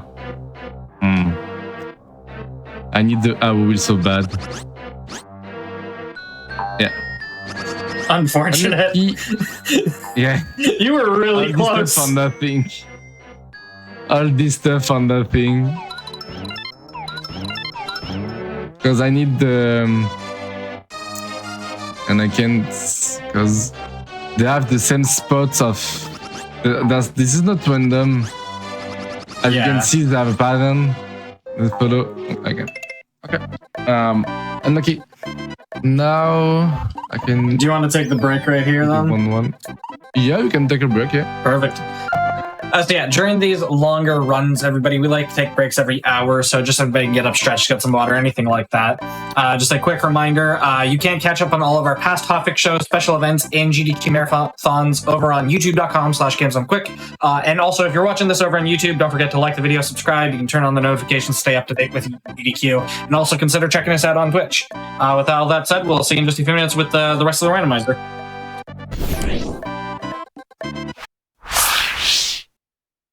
Hello, everybody. Welcome back to the Games Done Quick Hotfix. Today and tomorrow, we are celebrating the 30th anniversary of Yoshi's Island. We are in the middle of a Yoshi's Island randomizer. I'll hand it right back over to you whenever you're ready. Okay, we can go in 3, 2, 1, go. And we start with the 1-1. Because I have a check, maybe with some quite... What? No, I can do a freaking logic. Because I have the dash stairs, and I have some use shot to...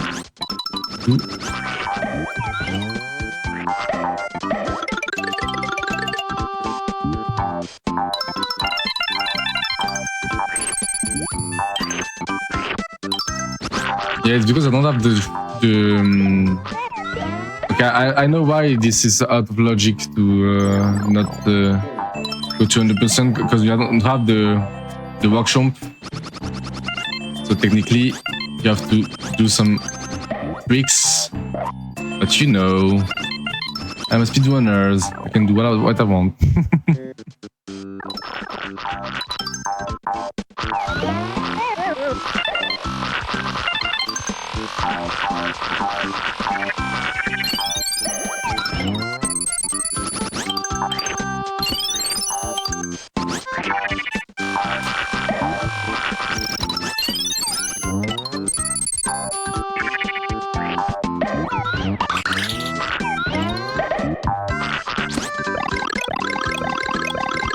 And after this, I can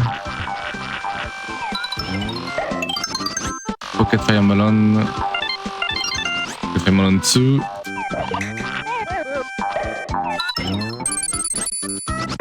Oh, we unlocked the chomp rocks. Now we can use this. Amazing. Very nice. So the star unlocked the logic to have 200 points on this level. Nice. I love the randomizer just for this. Yeah. So that's open the shop room zone, one of the biggest levels that need the chomp. So let's take a look in the 4.5.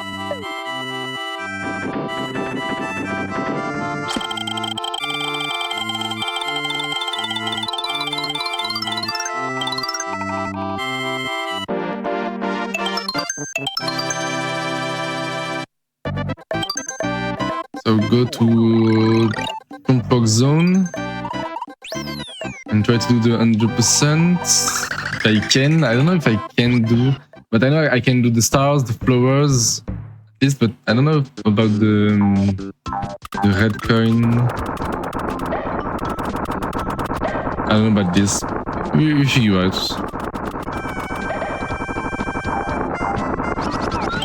One.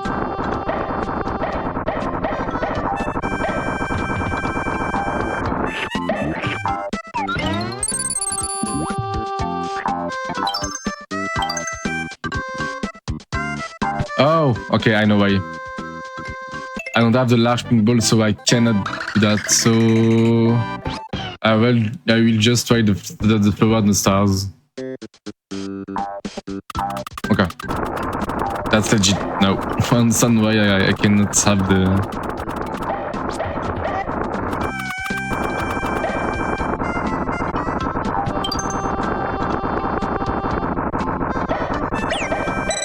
Please.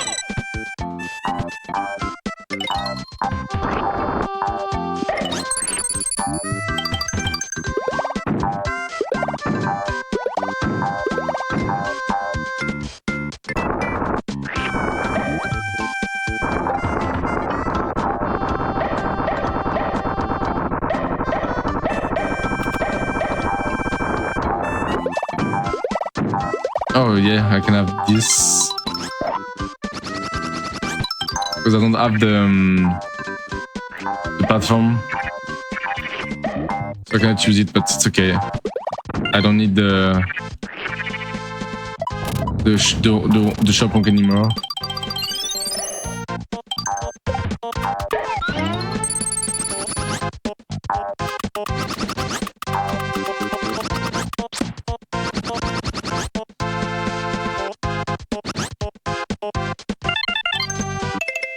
Be out of.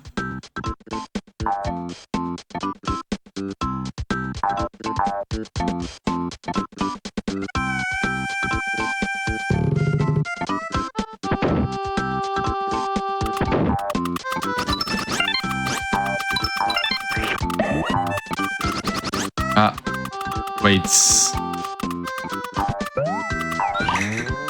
Oh, I can do this. Okay. So I don't know how. Why don't Mademoiselle tell me I can't have all the flower? Because there is a flower just right behind the.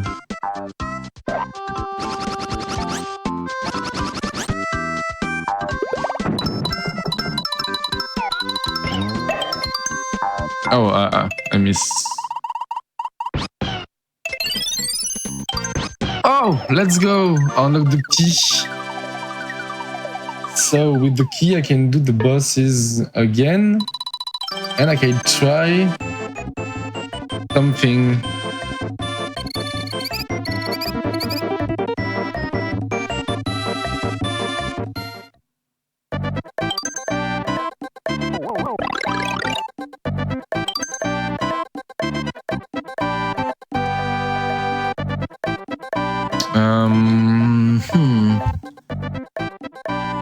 I need to think.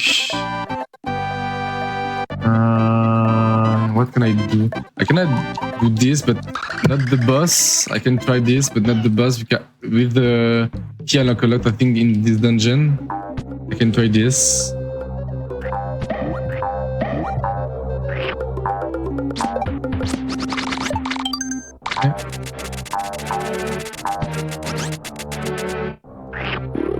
Okay.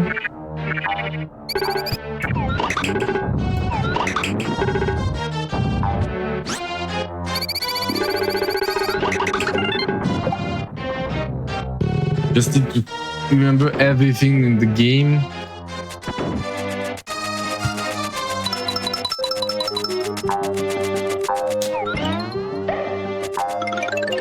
Because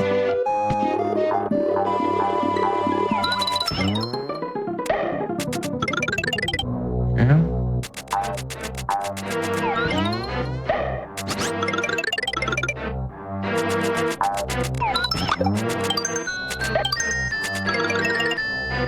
It's kind of maze.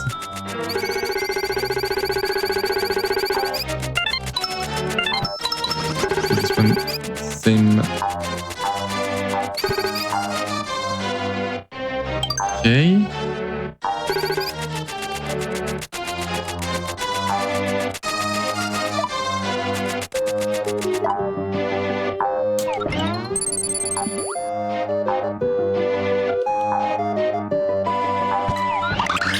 Key? Oh, not the key. The key is right behind.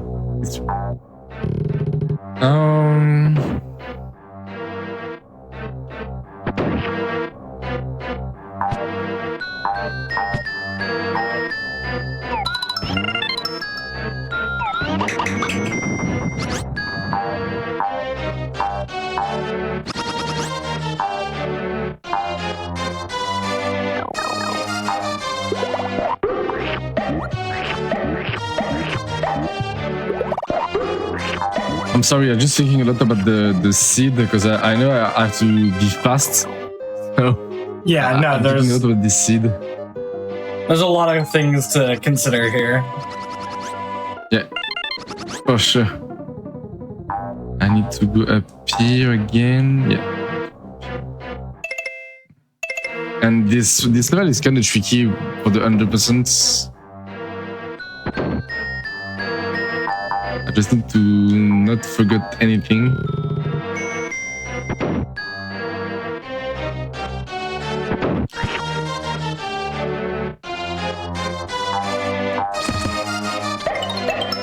Okay, what's the fuck on it?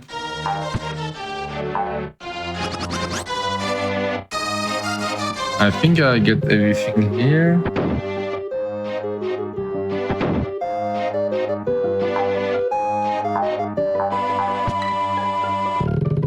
I need to stop right before the boss, so I can go to anything except the boss.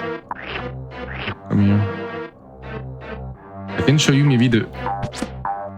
I can show you the shell jump this and this.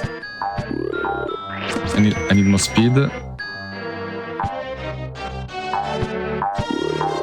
There we go. This is the shell jump you have to do on speedrun. Very nice. Yeah, it's really impressive.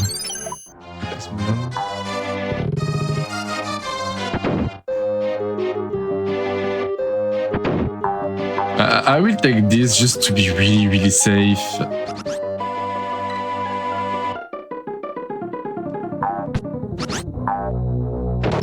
I don't want to lose all my progression.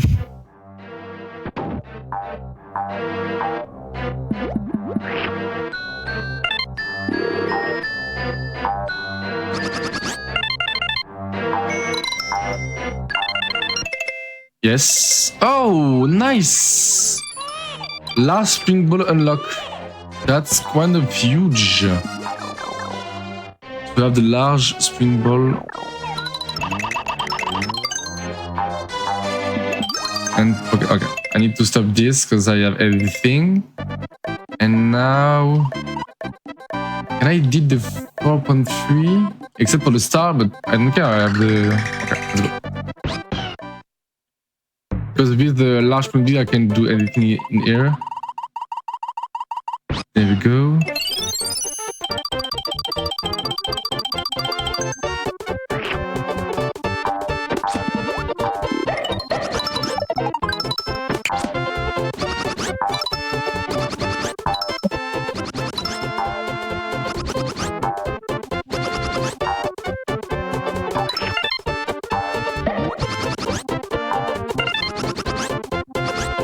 Oula.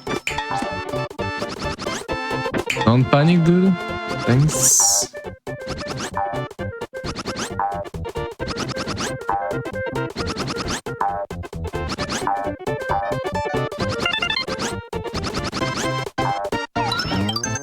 Nice.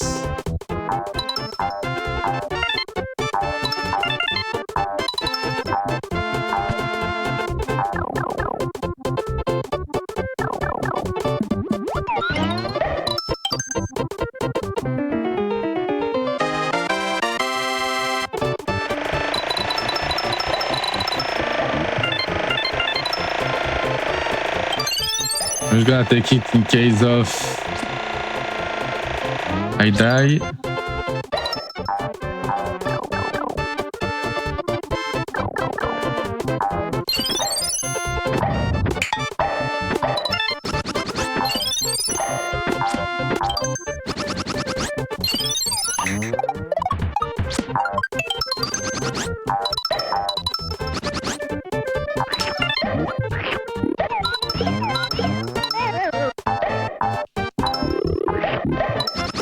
Come on.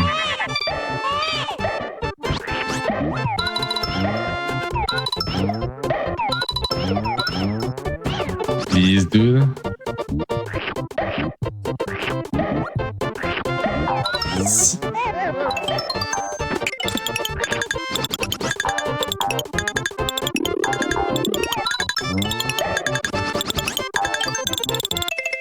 Three.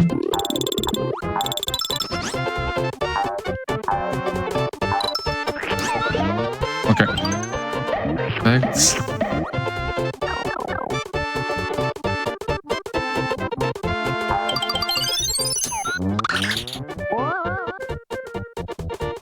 Now, the giant balloon.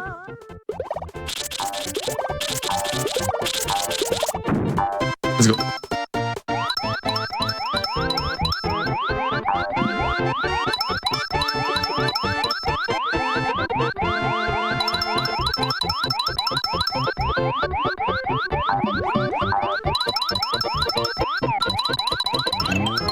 Oh, the train morph. You unlock the train. Amazing. Not that useful, but can be.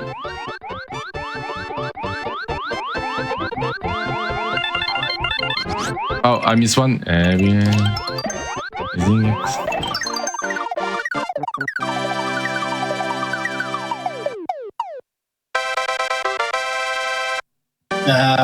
It's been about 15 minutes, so I don't know if you want to Okay. check the log or I'm anything. just gonna. Yeah. I'm gonna check. So. Oh. Just wait a second. I need to. It's there. So the arrow wheel, the giant eggs. Oh, okay. The giant egg is in the Raphael castle. So the flower. Okay. And to have it, I need left the arrow wheel because the arrow wheel makes me go to the flowers and take me all the level. And the arrow wheel is in the 6-1 in the Scary Skeleton Goonies. It's the flower. Okay, so I need to grab all the 5 flower, go to the. Okay. So we can just rush for the 5 flower. 1.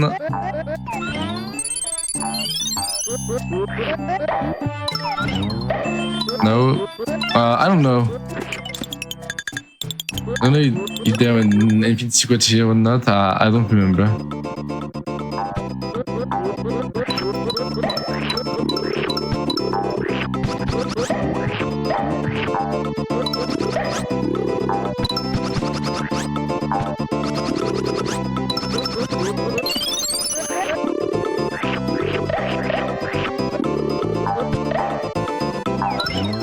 No.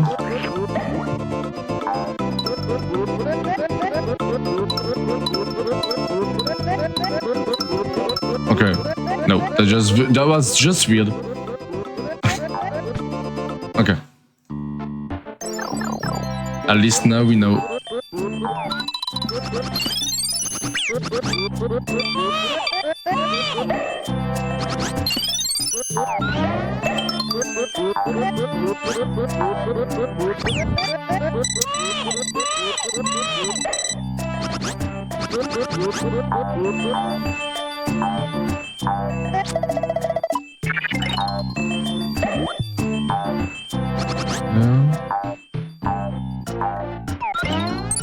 No.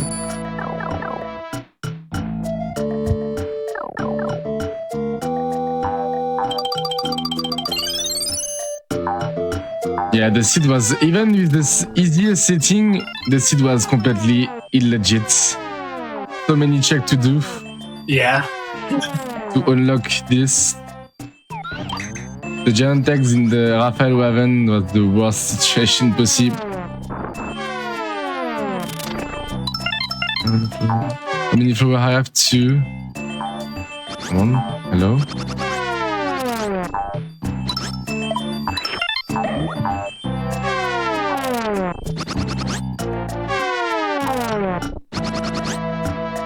Three. Come on.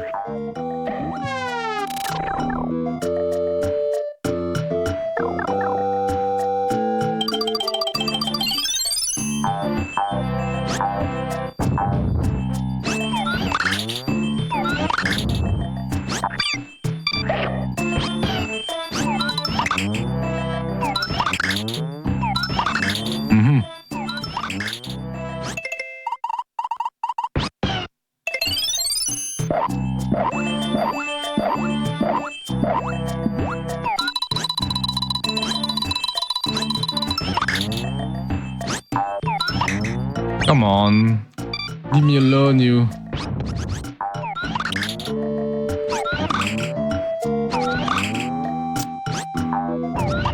Okay.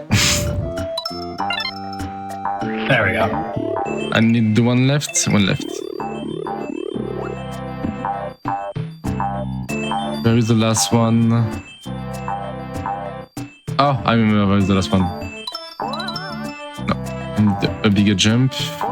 A bigger jump, I said.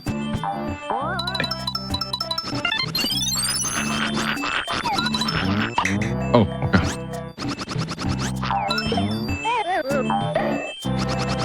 There we go. Arrow wheel. Nice. Now we go in 5, 6, 5, 8, and we need the 5 flowers that sits. Yeah, flower giant egg. Okay, let's go.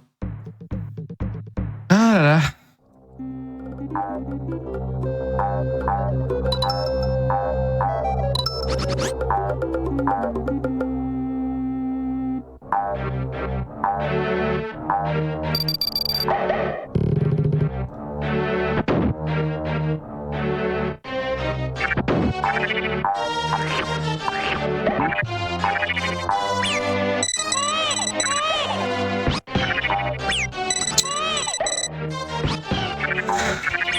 Come on, get away.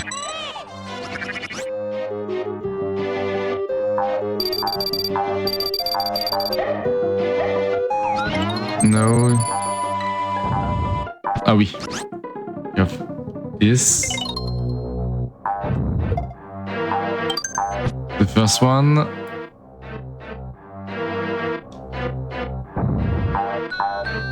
Second one.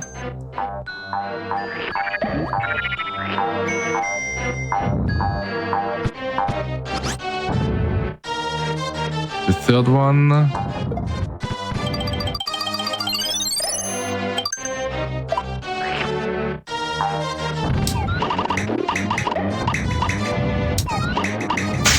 It's easier. It's a lot easier like that, yeah. That's weird.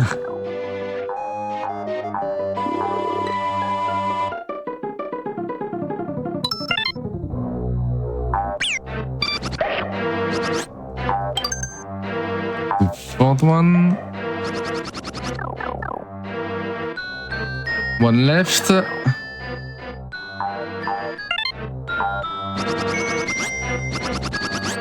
Oh, come on. I'm so... Oh, I was so close. My jump was a little bit...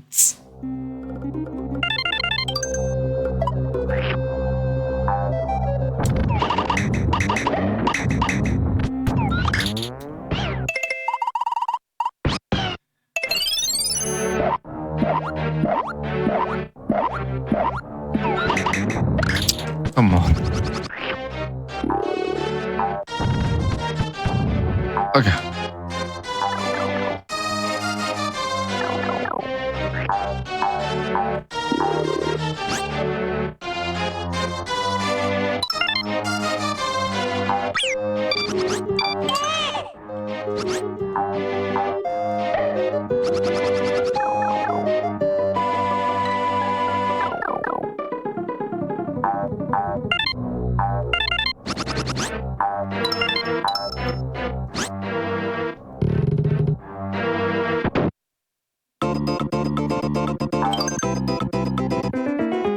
That's why I need the train morph. I checked this prologue, that's why.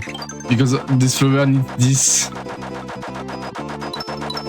Come on, game. And be serious.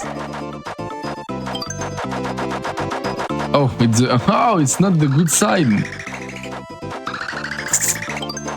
That's great. Love it.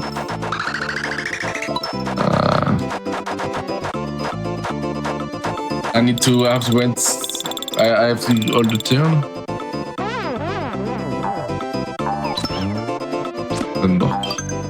I need to do all the turn. What? I totally forgot all the paths of this.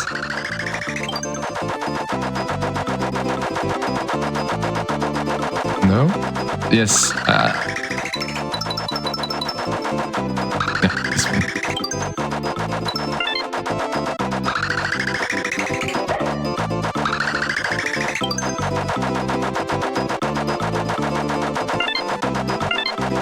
These train tracks look so obnoxious. There we go. Giant egg unlock. We go to Bowser now. Because in the randomizer, in the settings, I already have the door number 4. What matter? Even if I get the 3, the 1, it's always the done number 4. And now, as you can see, I will crush the bird. See? I will not die. On the GBA version, I die.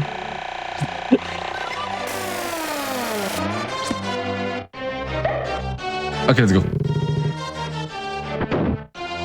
Oh, I don't have the egg. I just need this because I don't have any egg. Because I don't unlock the eggplant.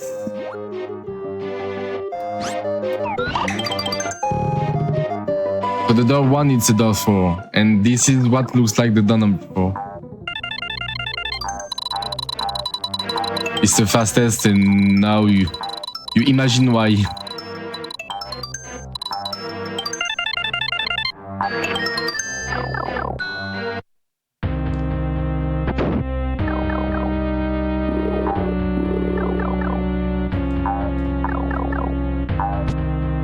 Come on.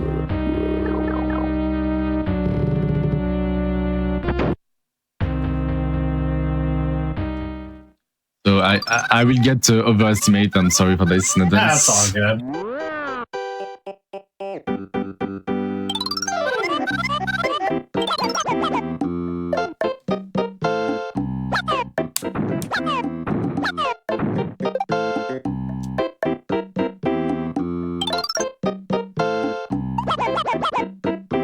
But yeah, this seed was really unlucky for me. Yeah. I feel like it was...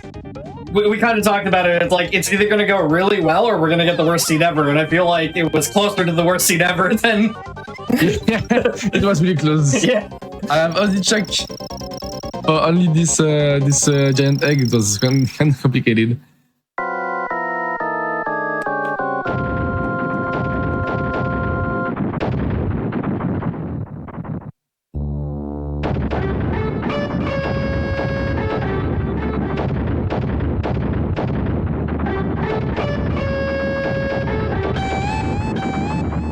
This music is so epic. I love it.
Let's go!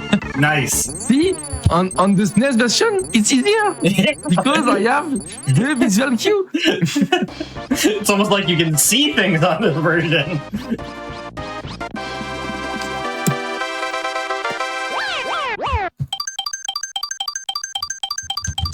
And time. GG.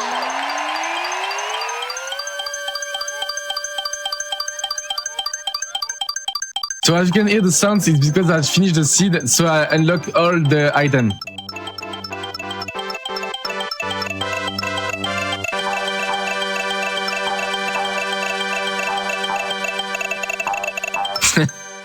Okay, it's done.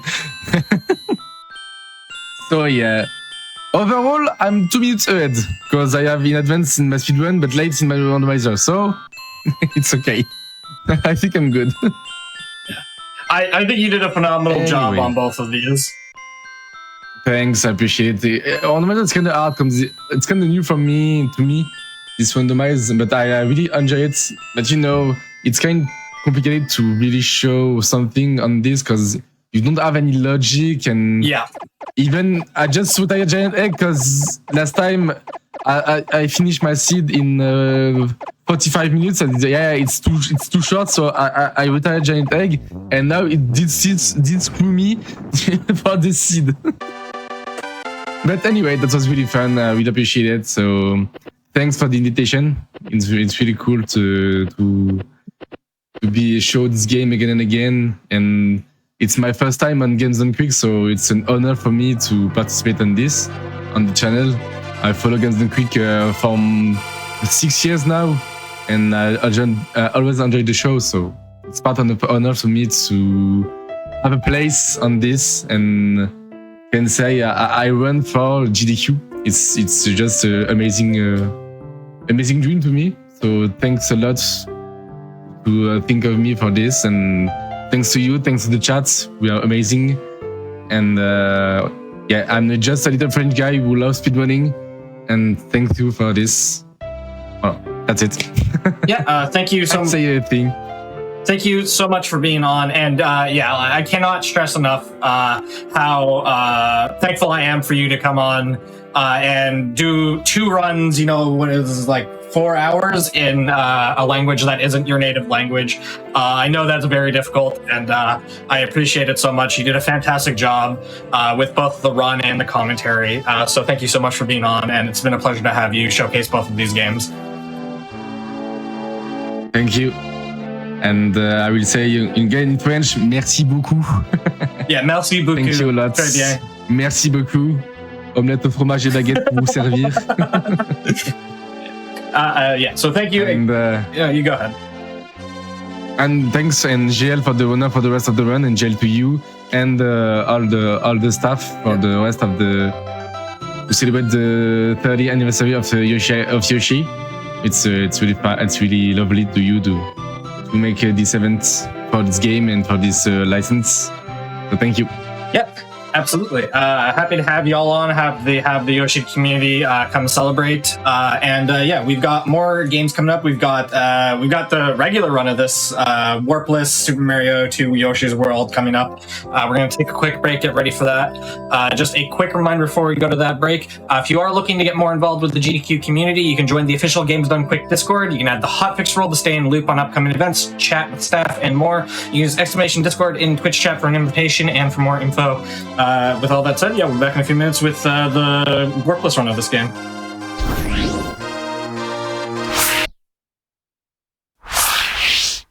Hello, everybody, and welcome back to the Games Done Quick Hotfix. Today and tomorrow, we are celebrating the 30th anniversary of Yoshi's Island with a bunch of Yoshi speedruns. Before we get into our next run, just a quick reminder. It's not really a reminder, but I do want to thank everybody for supporting GDQ Hotfix with all your subs, Prime Gaming subs, gift subs, bitch cheered on the GDQ channel. All of it does contribute to help putting these shows on. So if you like these weekend specials where we celebrate games like Yoshi's Island, stuff like that, or if you like any of our regular content, this kind of stuff really does help us bring this together. So if you can consider subscribing, you will get exclusive emotes, ad-free viewing, and access to chat during replays. You can also always support the stream just by sharing the Games on a Quick channel with your friends. And all of it really does help us put on the hotfix and bring, you know, all of these communities to you, showing all these wonderful games, all these cool tricks. With all that said, we've got Super Mario World 2 Yoshi's Island, Warpless. I'll hand it right over to you whenever you're ready. You can, talk a little bit about yourself, talk about the game, or just go right into it. I could talk once we get into it, but I'll give you a countdown for the timer. 5, 4, 3, 2, 1, go. Hello, I'm Crispy. Been running Yoshi's Island for a very, very long time, about 13 years now. Just happy belated birthday to this amazing game. I actually got a chance to run at Awesome Games Done Quick in 2015. Did a Warps race with MT. I'm very happy and to be able to show off this run.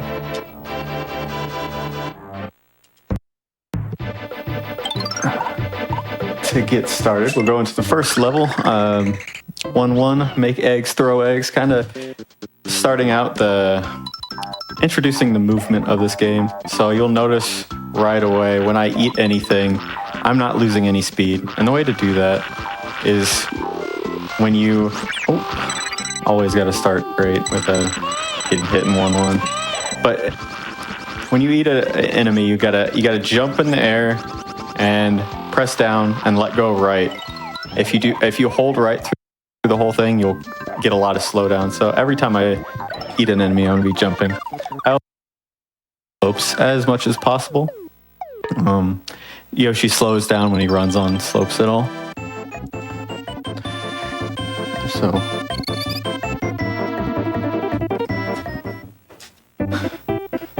got all the Tucson chants in the chat. Welcome, my Tucson brethren. First big skip we'll see is here in 1-2. I'm going to take this daisy. We're going to spit it into the wall. Eventually, it'll clip into the wall. Hopefully. There we go. So that's a frame perfect trick. So on a specific pixel and a specific frame, you can clip the daisy into the wall, bounce off its head, and you get a big extended flutter, as we call it, so you can get on top of the level and skip pretty much the whole thing. Gets me to explain what an extended flutter is as well. You saw it kind of in 1-1, but when you bounce off an enemy and hold B, you'll get a much higher flutter than if you just do a normal flutter off a normal jump. So I'll be kind of abusing that in a few spots to get to places that not normally supposed to get as early as we should. Just skip some stairs, some beanstalk plants, stuff like that. Here, I'm going to hit this intentionally to change my my control settings. It defaults to what's called patient, which just means you have to press the egg button twice to shoot any eggs. I want to be able to just press it once to shoot because it allows us to do what are called neutral shots. This is where I get the very first angle. If you play on patient, it's like a one frame window to get the neutral shot to happen. But if you're on hasty, it's like a 9 frame window. If you release the button within 9 frames, it'll give you the neutral. So it'll make certain shots much more consistent. Technically loses a little bit of time to move to hasty. It's a couple seconds. But over the consistency makes it a much better trade-off. Also, if you have any questions, or if anybody in chat has any questions, I'm willing about Yoshi. It's interactive. Also, go ahead and ask. Yeah, absolutely. I mean, so far you've been doing a very good job of explaining everything, so. Sounds good. Sounds good.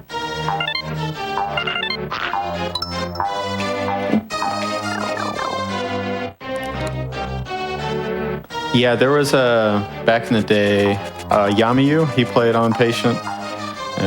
He was really good. I think he's still in the top 10 of Warpless times. So there have been people. Oh, I wonder why that didn't work. You can actually break this pot off screen if you hit it as it spawns in, because it spawns in a little bit above the platform. If you hit it, it like knocks it up high enough to break the pot and give you that key. Unfortunately, I mistimed the shot a little bit, so couldn't get that. But go into the first boss of the run, Bert the Bashful. Interesting design of a boss. I'm gonna hit him a bunch of times, and his pants are gonna go away, and he gets embarrassed and dies. Interesting design, Nintendo.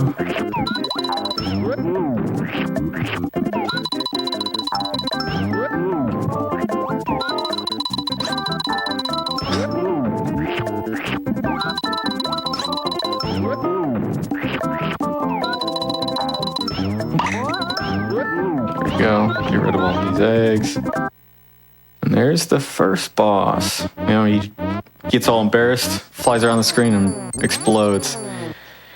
A funny little trivia about that boss. The explosion pattern there when he starts to die is completely random. So you can lose like 3 to 4 seconds sometimes just on the explosion of that boss for some reason. It's really frustrating.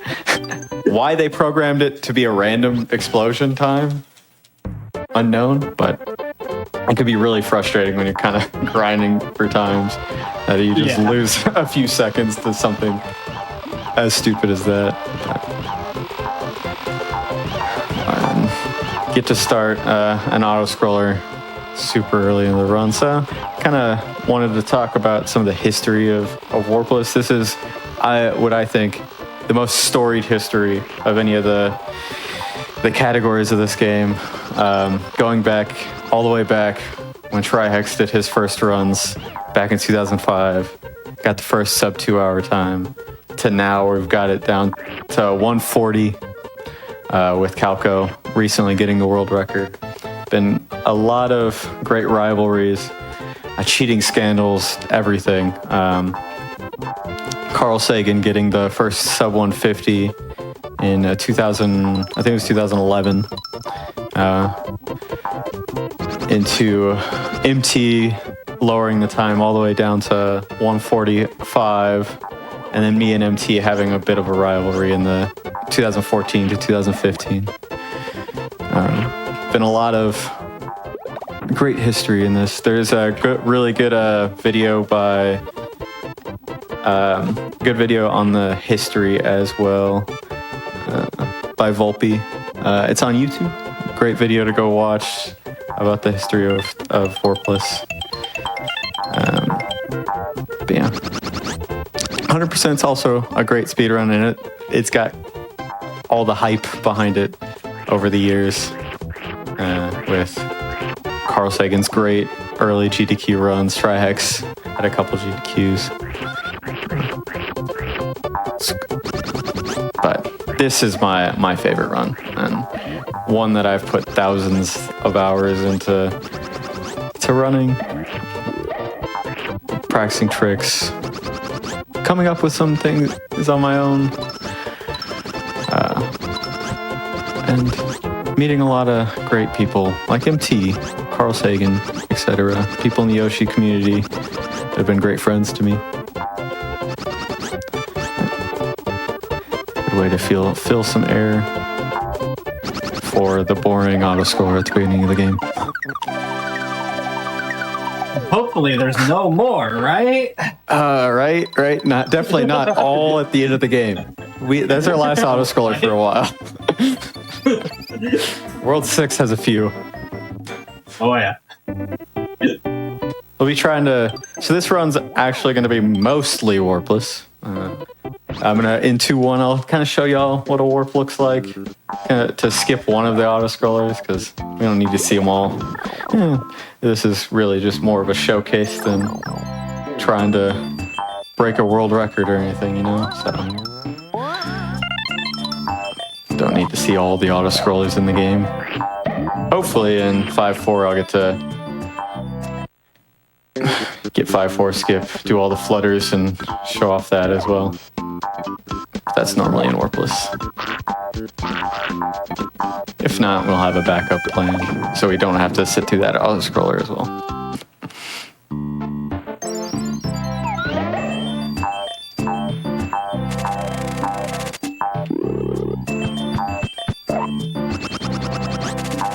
I'm of the personal opinion, actually, the late game autoscrollers in the speedrun context, as a viewer, not as great, but like for in a casual player, autoscrollers are not fun.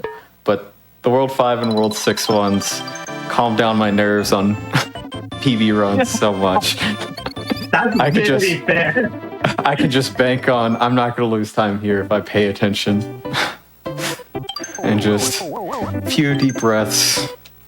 Especially as if you're not aware of the speedrun in World 5 and 5-4, there's a very, very difficult trick that once you get it, the nerves just skyrocket. the run doesn't really start until 5-4, as we say. So to have the auto scrollers right after definitely does help. Also got really lucky with the fuzzies. Thankfully, y'all saw the fuzzies earlier, so I don't have to show you that. Fuzzies are completely random. They put Yoshi in this like almost drunk state. And also, if you touch any of the slopes, you can, instead of slowing down Yoshi, sometimes it'll just set Yoshi's speed to 0 and you'll come to a complete stop. And there's a bit of time you also lose for the screen kind of freezes. You lose about a quarter of a second every time you touch a fuzzy. So try to avoid those as much as possible. There will be a couple more levels with them though. 4-1 and 6-3 will also have some fuzzies.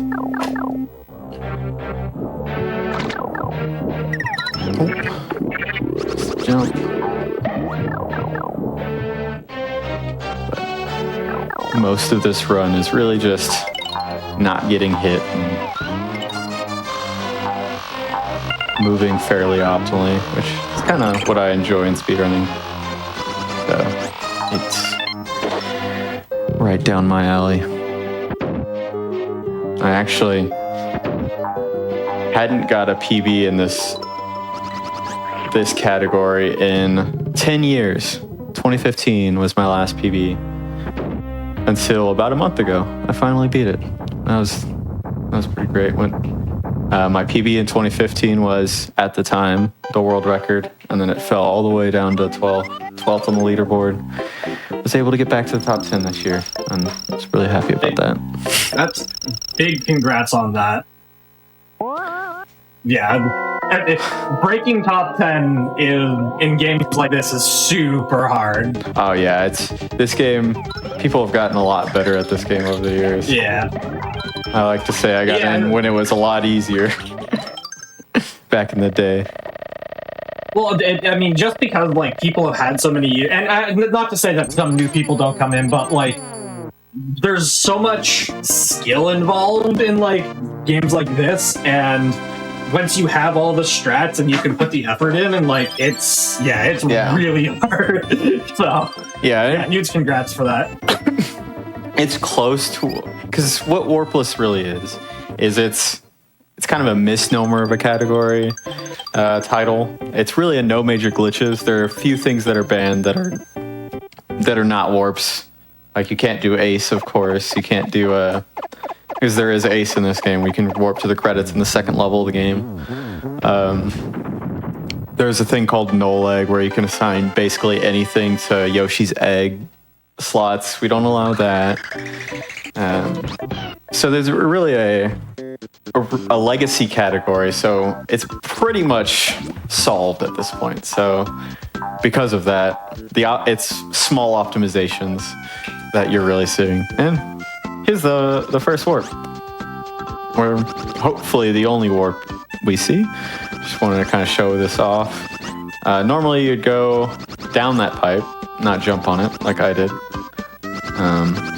And you'd go through, there'd be a little falling rocks auto-scroller section, but look where we're at. We're back in the first level of the game. So when you go through a loading screen, if you're outside of the grid that expecting you to go into, instead of just crashing, which they definitely could have done, they programmed it to go to the default coordinates, which is 0, 0. And 0, 0 happens to be in 1, 1. All far left corner of 1, 1. So you can finish 1, 1, and it'll think you were in the same level that you left. So there, it lets us skip the rest of that level. And that's faster in a few levels. I think 5. Off the top of my head, I'm thinking 5. I have to count. 1, 4, 2, 1, 2, 4. Oh, come on, scroll. 1, 4, 2, 1, 2, 4, 3, 1, 4, 7. That's 5. I can't count. That's 5. 5, 4. So That is 6. 5. 6 total. 6 total levels that it's faster in. And back when they were first found, the reason Warpless started is there was a scare that we'd find 1-1 warps all over the game, and we would just see 1-1 over and over and over again. Yeah. It actually didn't happen, so it was kind of an overreaction on our part, but from that point, Warpless was born, and then since it's just kept going as kind of the no major glitches category of this game. But as you can expect, it would not be as fun of a run if we could just play 1-1 over and over again. Beat the game.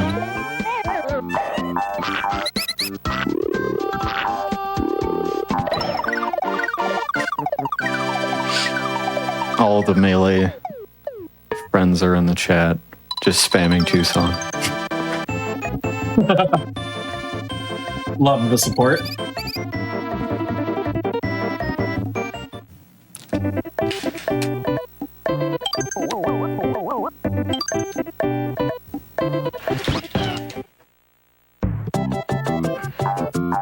Now we get to see, what does Gusty taste like? That's a great question that I will never know.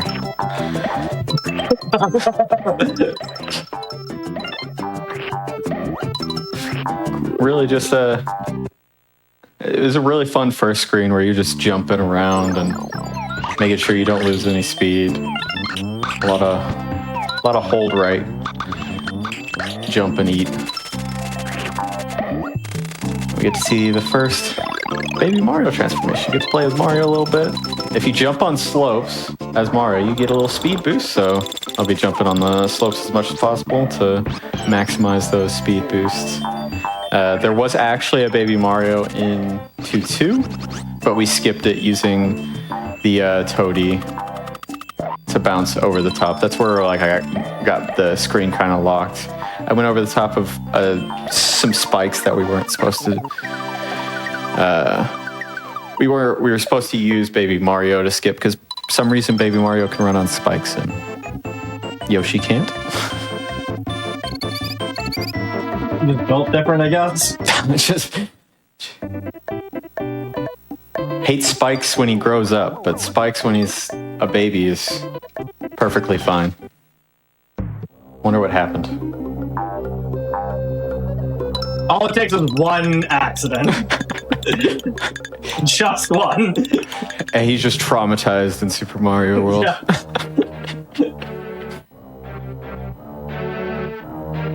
And here we do a gate skip. If you shoot the egg at the right way, it goes behind and it's actually able to open the gate from the backside. So if you the angle's actually really easy to hit. It's just an upward angle. You hold up the whole time. It's a pretty big window to get it. It's like a 7-frame window if you release it.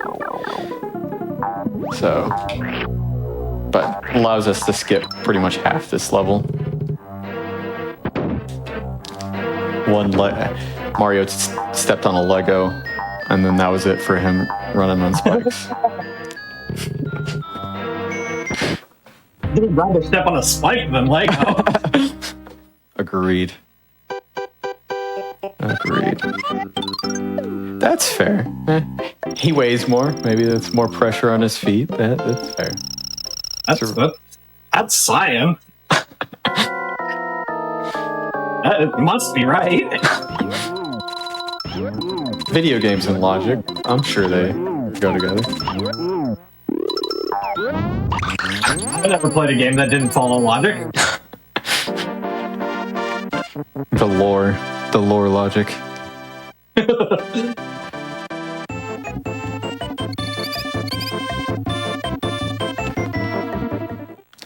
This next level, 2-5, is actually my favorite level in the game.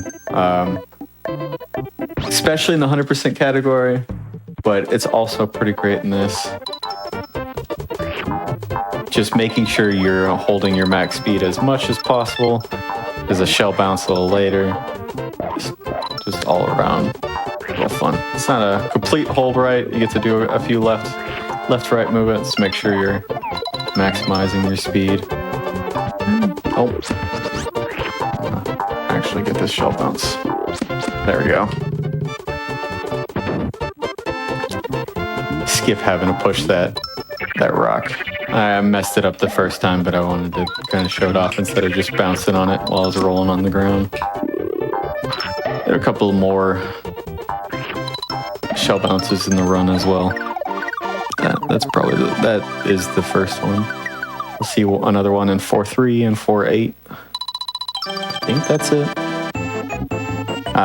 But one cool thing about for some reason when you spit out the shell for a few frames for a short period of time, Yoshi can't get damaged by them for some reason. So it looked like the shell went straight through Yoshi, but it didn't damage Yoshi at all, and I was able to bounce on it.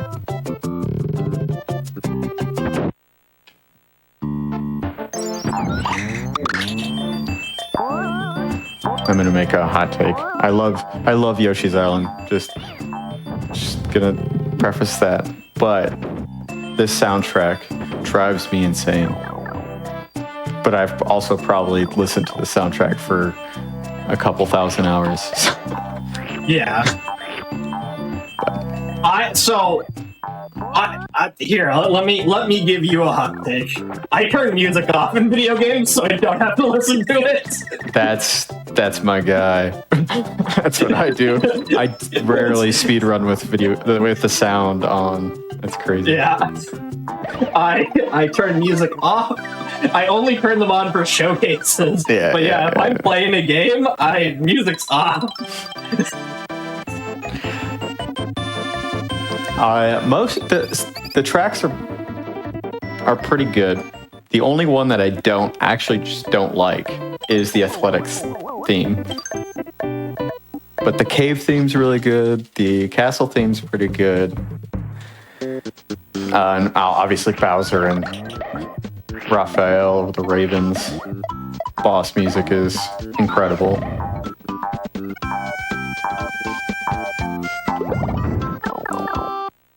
But the athletic theme, just those horns kind of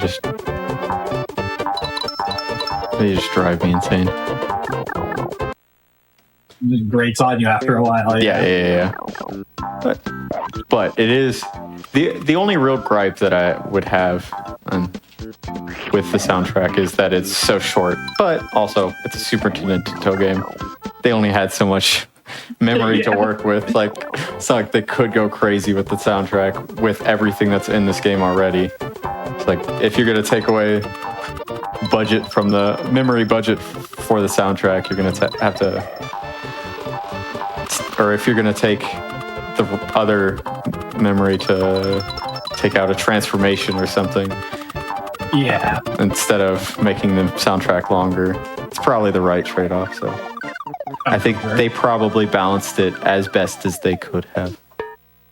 Also, this game, for a Super Nintendo game,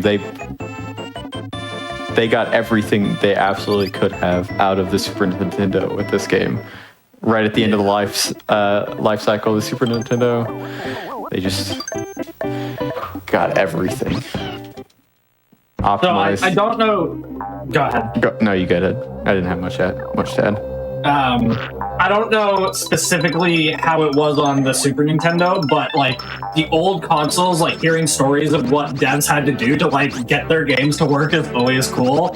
So I know like Crash Bandicoot, they basically had to hack into the hardware to use the hardware in ways they weren't supposed to get the game to play properly. Nice. So it's always cool hearing stories of like what old devs did in order to make their game better. Just like squeeze every last, bit of memory they could out of it. For sure. In a couple screens ago, I did I haven't really explained what the pipe jumps are. If you jump on the on a pipe on the same frame that you're going down it. Yoshi jumps on the pipe, but still goes down the pipe.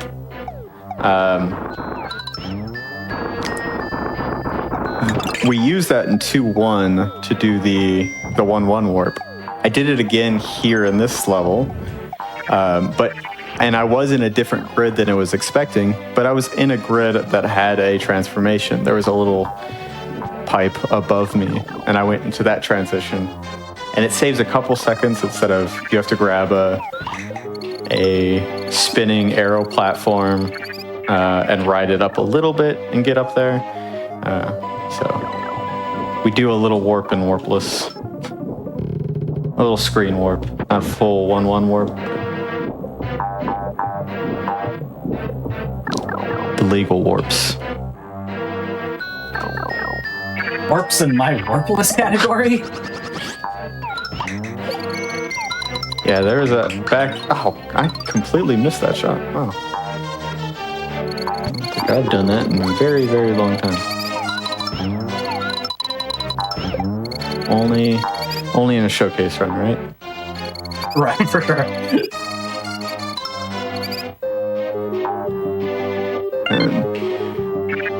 Okay. Not terrible.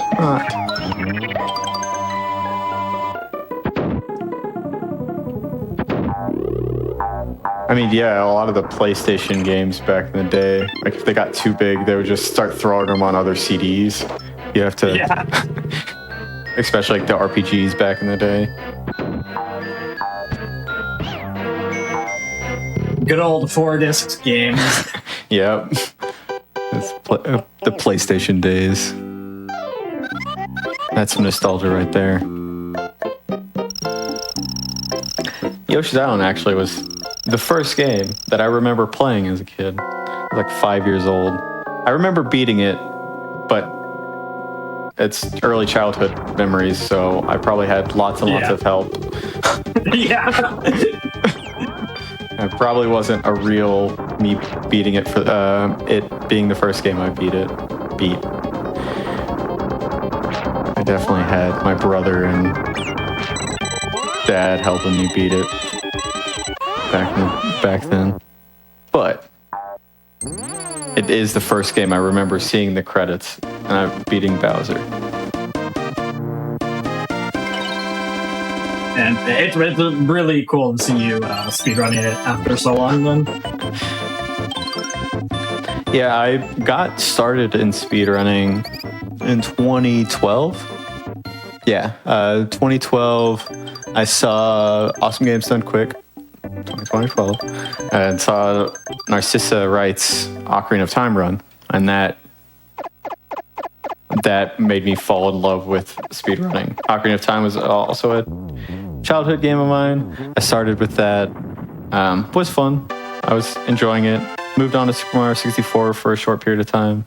But then December of 2012, me and Cosmic D12 of Super Mario Bros. Fame, we did a warpless race through World 2.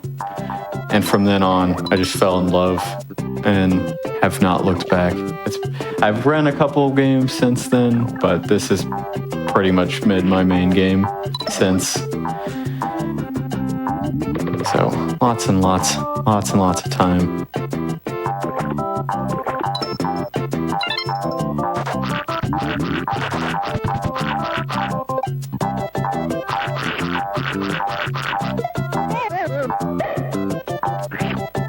Lots of passion, lots of anger, lots of tears through the grind. But over the years, it is still my favorite game.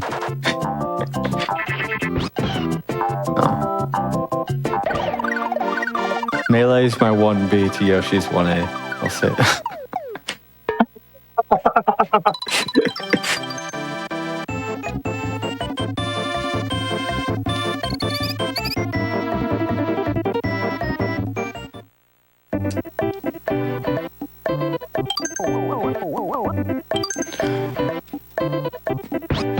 one thing I don't know if I've explained much yet. I don't think I talked about the score screen at all. So the score screen takes time to tick up, to calculate your score.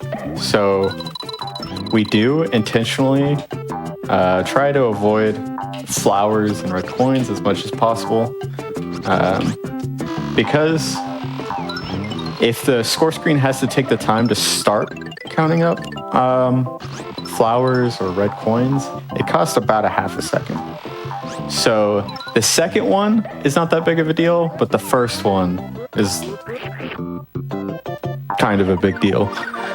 So there, in 3-2, I did a very specific egg shot to hit the tap-tap kind of off screen. There's a tap-tap blocking this little hole in the wall. Hit that off screen.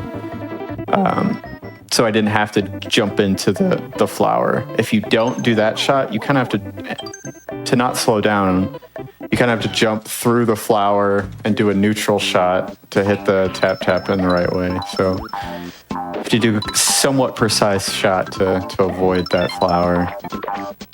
If I am grabbing red coins and not caring that much, it's because there's a red coin in the level that, or same thing for flowers. There's one of them that's just not avoidable, so not as much to care about. A lot of levels, if you get 3 flowers, you're pretty much guaranteed to get a bonus without doing some sort of slowdown to avoid it. So I'll also try my best not to get 3 flowers. And another little, really only out of bounds-ish thing we do there is through that little one tile hole in the wall, you're supposed to use a helicopter to go through, the helicopter transformation to go through it.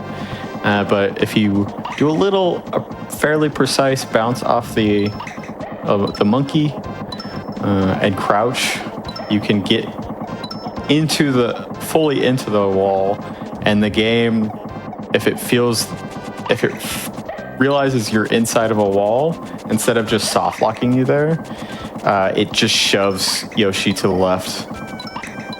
So we can use that to get out. Another one of the cool things the devs did to realize, hey, we're not perfect. Some weird things may happen. We're not going to just screw over the player and make them stuck somewhere. It's always great when a game does that, because I've definitely seen the opposite.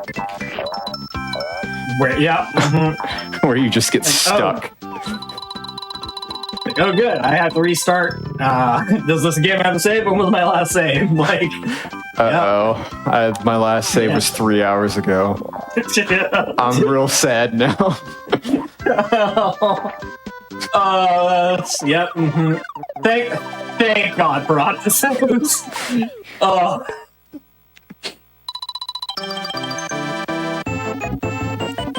We love a dev that realizes there will be bugs.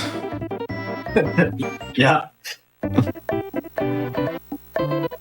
Something somewhere is going to mess up. How do I make sure that even if it does, the player can still progress? They can still have fun.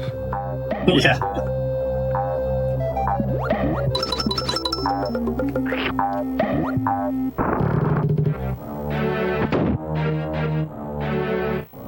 There is a kind of updated strat I'm not doing here, mostly because I forgot about it before I came into it. But if you do a specific egg route coming into this level, you can get enough stars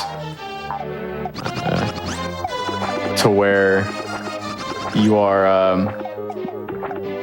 like brain farting. If you have to go through a save ring at the end of this level, and you'll see it coming up.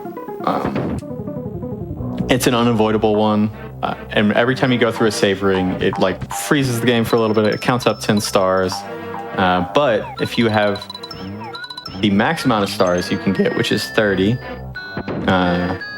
it basically doesn't count up, and you save pretty much all the time that you would have lost going through it. Please don't die. Okay, we're good. Good flurry. I missed a jump. Oh yeah. Making sure you don't get hit, so you don't have to listen to Mario cry is a real feel. But you can do an egg route or a star route here to get to 30 stars before going to that last savoring, and it saves a couple seconds if I remember correctly. And that's what the top level runners are doing these days, which is something that before, back in the day, like we didn't even think about egg routing. We were just like, just go fast. The routing can't matter. We're not doing 100%. We're not collecting everything. But now we've even optimized the specific egg routing, realizing that collecting things can actually make us go faster in certain spots, which was against the conventional wisdom of the past. Somebody starts experimenting a little bit and realizes that we can go a little faster. But that's kind of also another testament of like the real breakthroughs of this game at this point, or this category specifically, really are only these smaller optimizations. Like this breakthrough of like a 2-second time save was actually kind of a big deal. Though the 3-3 thing was also somewhat recent, within the last 5 or so years, if I remember correctly. So I guess we are finding new and newer things to go faster. But we are reaching that, as I said earlier, that solved kind of portion. It feels like. Obviously, you can never predict that because somebody tomorrow could figure something out that nobody thought of. Yeah. I mean... Or they just find, like, some wild glitch that everybody's managed to miss somehow. Oh, yeah. It's, like, super hard to find, but once you find it, you can replicate it.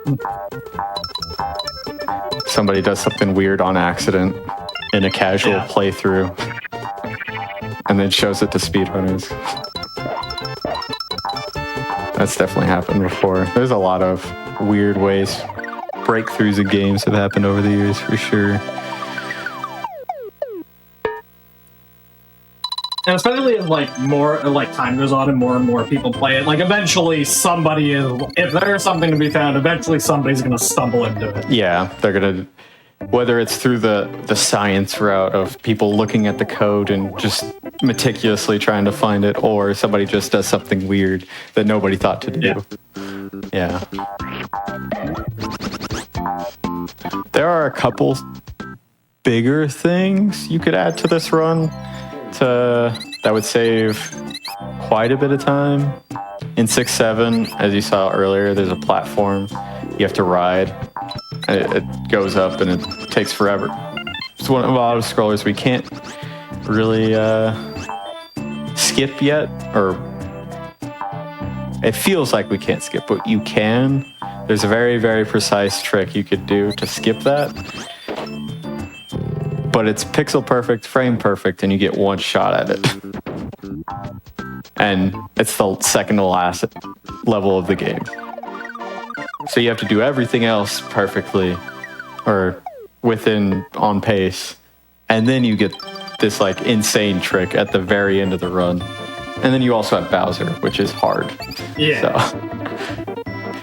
So maybe someday we'll see that trick implemented, but I would be very surprised if somebody is crazy enough to grind that one out, because the run as it is already crazy optimized.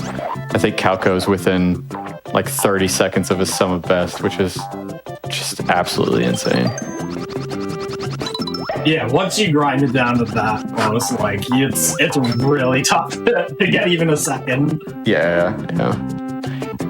And yeah, Calco, he got the world record this year, a couple months ago, if I remember correctly.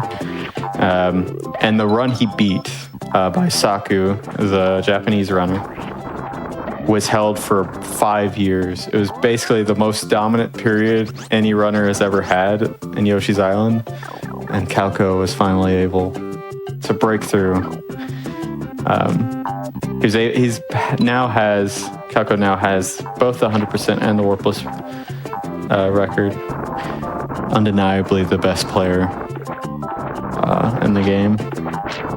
Also, an incredible just 2D platform player in general. Has held many a Super Mario World records in the past. Just incredible speedrunner. So shit.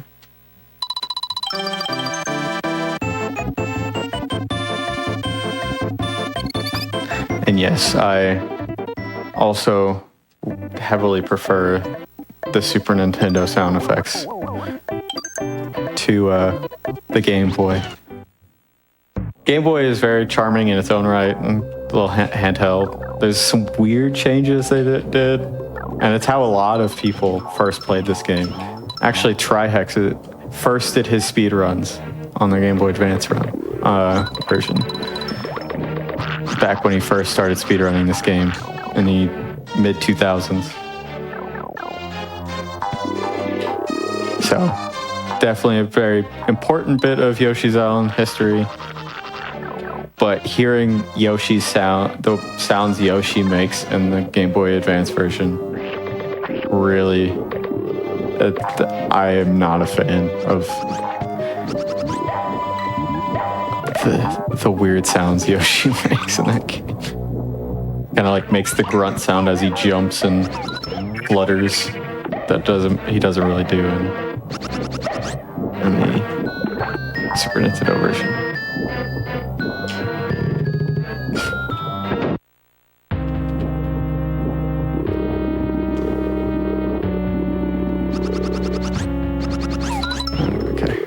And then we get the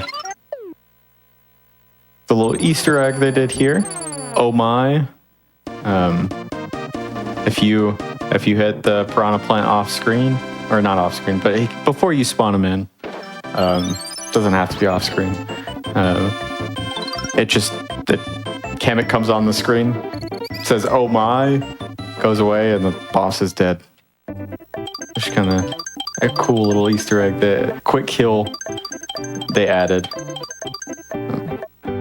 There were a few other things in 3.8 that I really didn't go over because I was talking about the Game Boy Advance version for some reason. But there was those little piranha fish going around that can eat you, but if you tongue them, some reason they can't. So I did that to get eaten by the first one right after you hit the ghost a bunch of times. And then you'll see it again in a little bit right here, actually. If you hit those green piranha plants, it has about a half a second of iframes and its invulnerability frames that you can just walk right through them. So there'll be a few places where I just basically ignore the existence of those outside of hitting them real quick. I did that at the end of 3.8 and there at the start of this level. But you'll see those in 4.3 as well here shortly. And there's our first fuzzy hit. We hit a few of them. Thankfully, nothing bad happened. 4.3, fuzzies to me are the most dangerous enemy in this entire game. And they're not really an enemy that can damage you. And the reason I say they are so dangerous is when they warp the ground like they do, for some reason in this level, you can just clip through the bottom. You just fall straight through the ground. The amount of PB and sometimes world record pace runs that I have lost to a fuzzy clipping me through the ground is infuriating. Oh, that's tragic. So obviously, like, you lose the run, but are you just stuck, or? What do you mean? Oh, like if you clip through the floor, is it like soft locked or? No. So the below 4.1, the platform forms in 4.1. It's just empty space, so you just fall to your death. It just kills you. So run's dead. Yeah, but you could still continue. It doesn't end It just feels bad death. Oh, for sure. Like of no fault of your own, basically, because because fuzzies are completely, the spawn and the movement of them are completely random. So some runs you're just going to hit a bunch, and some runs you're going to hit them at the right time where it clips you through the ground and you just die. So the places I jump now and land on that platform have become very specific. On the platforms right between them, there's like a post that holds up the platforms, I guess.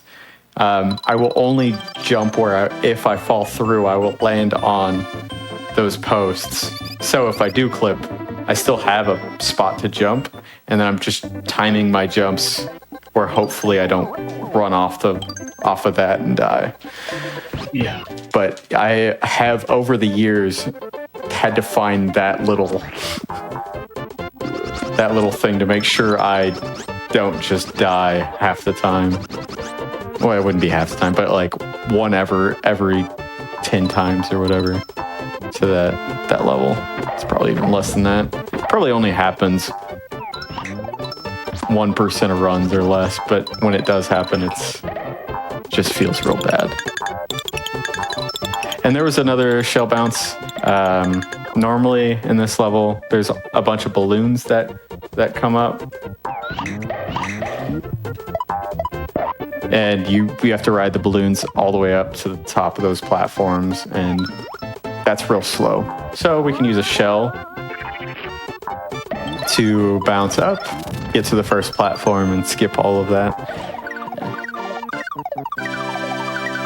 It's really difficult to do it perfectly where you can get up to the platform one flutter, but being able to get up at all, and if you don't get up to that first platform, you can keep fluttering right, and eventually you'll get to the longer platform. And as long as you can get up to that, it's faster than just riding the balloon. The balloons are real slow. 4-4. This level is a lot of people's favorite level. It is probably the most ambitious level that they made. There's a bunch of there's 4 different paths. You have to get 4 keys to get to the boss, to get to the milled boss at the end. Really cool level. Kind of interesting that they put it midway through the game.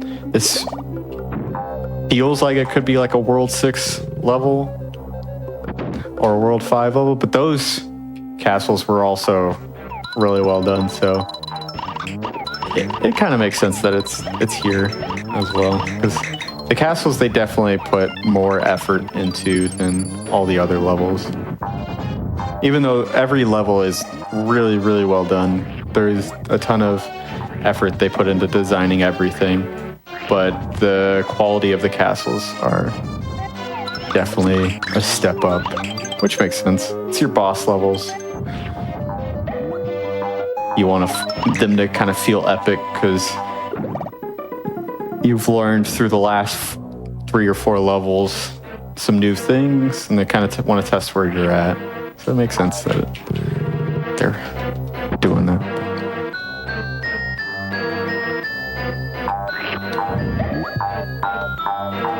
This snippet. Here, you normally use another arrow platform, but there we use another extended flutter to kind of skip that. I haven't really talked about perfect flutters, but I've been kind of using them. So if you jump, the point of your jump that you initiate the flutter can change how high or the max height that Yoshi can get on that flutter.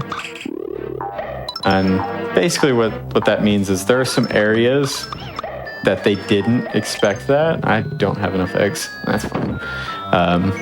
They didn't expect that, and they put things that look just out of reach, where it looks like if you jump and you hold B, you just barely can't make it.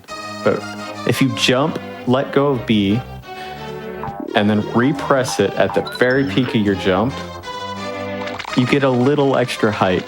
And this actually allows you to get to spots that you couldn't before.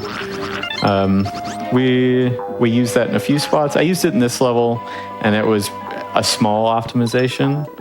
But in 2.4, I skipped a bit of the level using it. And then later on in 6.6, it'll come up again. Might come up other places as well, but those are kind of like the big spots that you use them to save some time. Save big chunks of time, I should say. Now we got all the keys. And you see them kind of all these little milds, the Kirby looking enemies here, which will kind of hinting at that this will be the boss. And this is probably the coolest boss fight at a top level. I'm gonna go for the optimal fight. We'll see if I get it. It's kind of hard to get the correct shot, but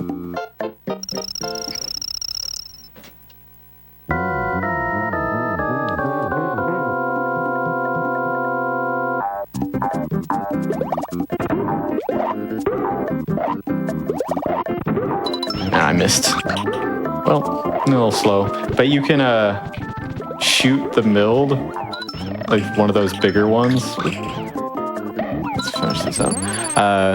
You can shoot one of those bigger, like the milds that are right before the phase where they're the bunch of small ones. You can shoot it over to the right. It bounces off the wall, and it lands in the perfect spot where you can ground pound 3 of them all at the same time. And that's like the optimal way to do the fight. But it's a pretty precise shot because you have to shoot it off the wall, hit it. It's really cool when it works, though. It looks pretty awesome.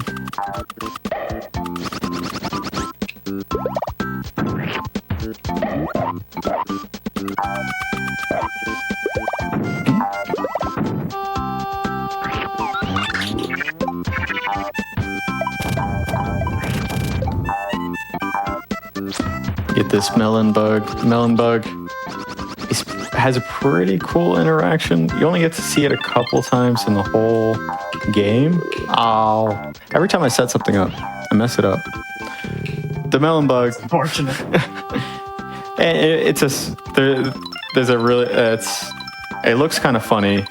You can spit the melon bug where it bounces off the wall and pushes Yoshi forward.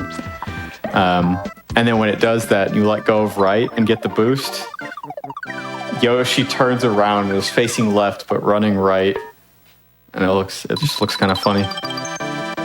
No idea why it does that, but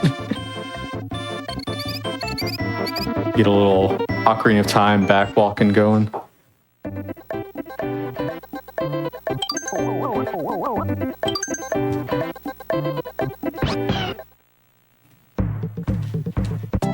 For 6, this is the RNG level of the game, pretty much. There are all these jumping fish, these vertical jumping fish. They are random. Where they jump is completely random. You can avoid most of their patterns by jumping in the same spot every time. So that screen's not as bad. But the next couple screens, there are a couple spots where they can jump that they're gonna hit you. Like you can't avoid them without slowing down. So if you're just like holding right through the screen and they jump where they're gonna jump, you're just gonna get hit. Hopefully that doesn't happen. And it did. That's made my point.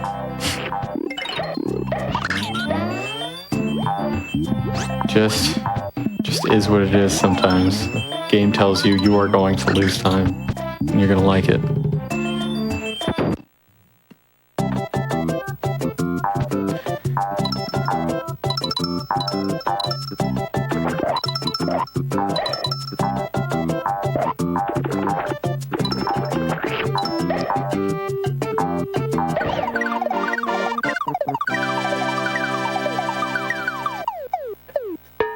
Yep. The fish was listening to me. The fish was like, you want to showcase the run and you're setting something up. You've been setting up things to go faster all run. And I didn't hit him. But as soon as you set up something that's going to make you go slower, of course that one works.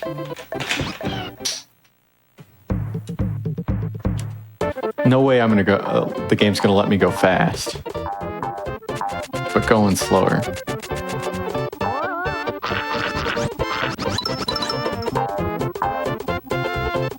Here I'm going to intentionally get this chicken. These, when you throw them, go in kind of like circles, which are pretty cool in like the casual sense. Don't really seem like they're useful in the speedrun, but I'm going to try to take this chicken to the next level. The specialty eggs are not supposed to be taken to their following level, any of the other levels, so you have to do a very specific thing to be able to hold it. Unfortunately, it is a frame perfect input, so good chance that I missed it. Dang it. Unfortunate. But you can take that chicken egg to the next level, to 4-8, and it actually makes the Koopa boss fight a lot faster. The Koopa boss fight, as you'll see, because I don't have the chicken, takes 4 eggs for each hit, each of the 3 hits.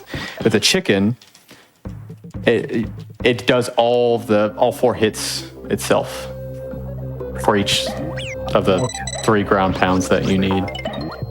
That's actually huge. Oh yeah, it saves like 10 whole seconds. A pretty big time save in the grand scheme of this game, for sure. And it's gate kept behind a frame perfect input. We love it. Basically, you have to set up the sprite IDs in a specific way, and that's why I was like switching eggs around, and I shot an egg right before I got to the goal screen. That was to set up the sprite IDs. But then you hold the chicken running into the goal ring, and then you press tongue on the I think it's the last frame. It's on a specific frame, and cancel the throw. And when you cancel the throw, it stays in your inventory. It's probably the same frame that you're entering the goal ring. And the game, most games, especially in this era, when you do things on exact frames, especially transition kind of stuff, it's not really expecting that, and you get a little kind of awkward results from it. And there you can take your specialty egg to another level. There's a few places where you can take egg types that you're not supposed to have into other levels. In the warps category, we take a big egg into 3-3 to do a pretty big skip as well. It's not a warp, but it is a pretty, what we consider a major glitch. If we have time after the run, depending on how behind or ahead of schedule, we are, I might be able to show that off. It doesn't take very much time to set up on the practice hack.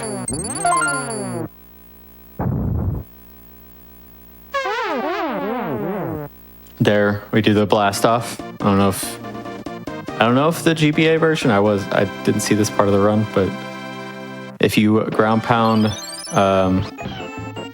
the Koopa before he gets all the way on his back on the last hit, it just skyrockets you into the sky. The weird thing with that is if you do it in a bad spot, there are some spots on the screen that if you do the blast off, it doesn't soft lock, but it will basically take about a minute for Yoshi to get through the keyhole. Oh, gee. You could lose a minute to doing that. But we used to think it was random. Oh, that was where we were going to do our pause. Oh, yeah. Yep. We'll stop here. Perfect. So during these longer runs, we like to take breaks every hour or so, just so everybody get up, stretch, get some water, anything y'all need to do. Just a quick reminder before we go to the break, we do have both TwitchCon and TwitchCon submissions are up.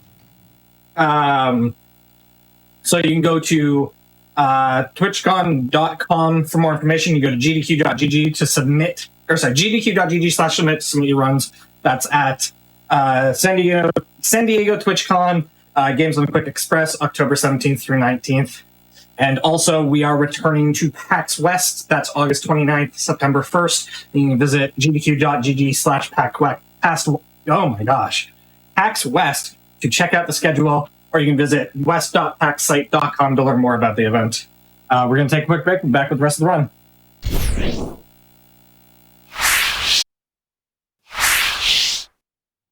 Hello, everybody, and welcome back to the Games Done Quick Hotfix. Today and tomorrow, we are celebrating the 30th anniversary of Yoshi's Island. We're in the middle of a Yoshi's Island workless run. I'll hand it right back over to you whenever you're ready. All right. Quick countdown. 3, 2, 1, go. Before the break, I was in the middle of kind of explaining Blast Off. In the past, we actually thought that that freeze that I was talking about was a completely random thing that you didn't know if you were going to just suddenly get stuck on the key screen for that minute. But over time we realized doing enough and figuring out when it happened. If you do the fight the optimal way with the eggs, and even with the chicken doesn't cause the blast off to mess it up either. You just don't get the big freeze, which is really nice. We finally got our first death. It's bound to happen. World 5 is definitely where the difficulty level kind of spikes pretty hard. So not surprising. Trying to talk and play through hard section at the same time. But back to the little blast off discussion. If you have the Koopa pretty far to the right side, and you do try the blast off on that side, that's when you get the big freeze. So basically, if I mess up the fight, I will, on the last hit, I'll just make sure it gets all the way to the ground, and then do the final ground pound. Okay, we will make sure I don't walk off a platform again by taking this a little slower. Okay, we're good.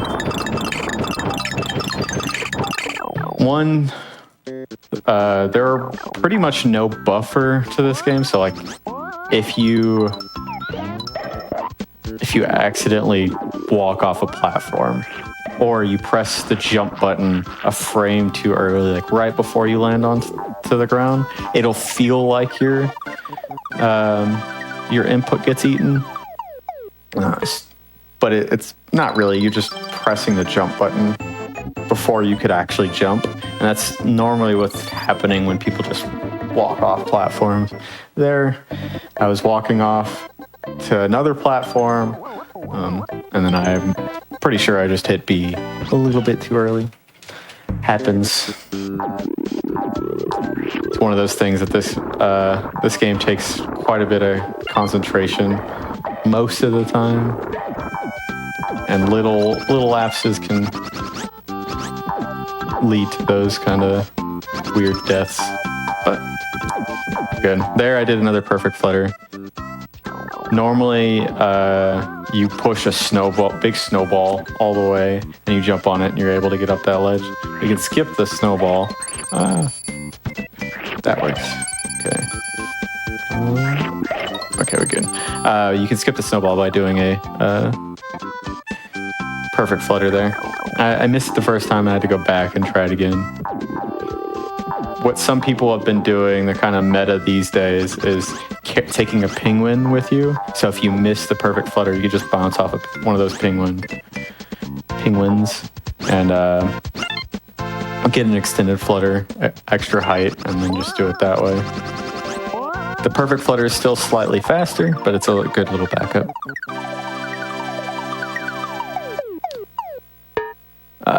While I was concentrating on the second screen of this level a little bit,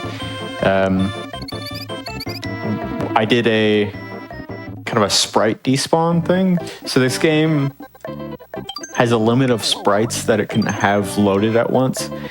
And instead of just really lagging the game down, they have it despawn things in kind of like a priority order. At the end of the second screen of 5.2, there's a mid ring, a save ring. And in order to avoid that, I spawned a bunch of stars using the clouds while having a certain amount of eggs in my inventory at the same time. The thing with stars is no matter where they are on the screen, they are spawned in. Everything else has to be pretty close to the edges of what you can see to be spawned in.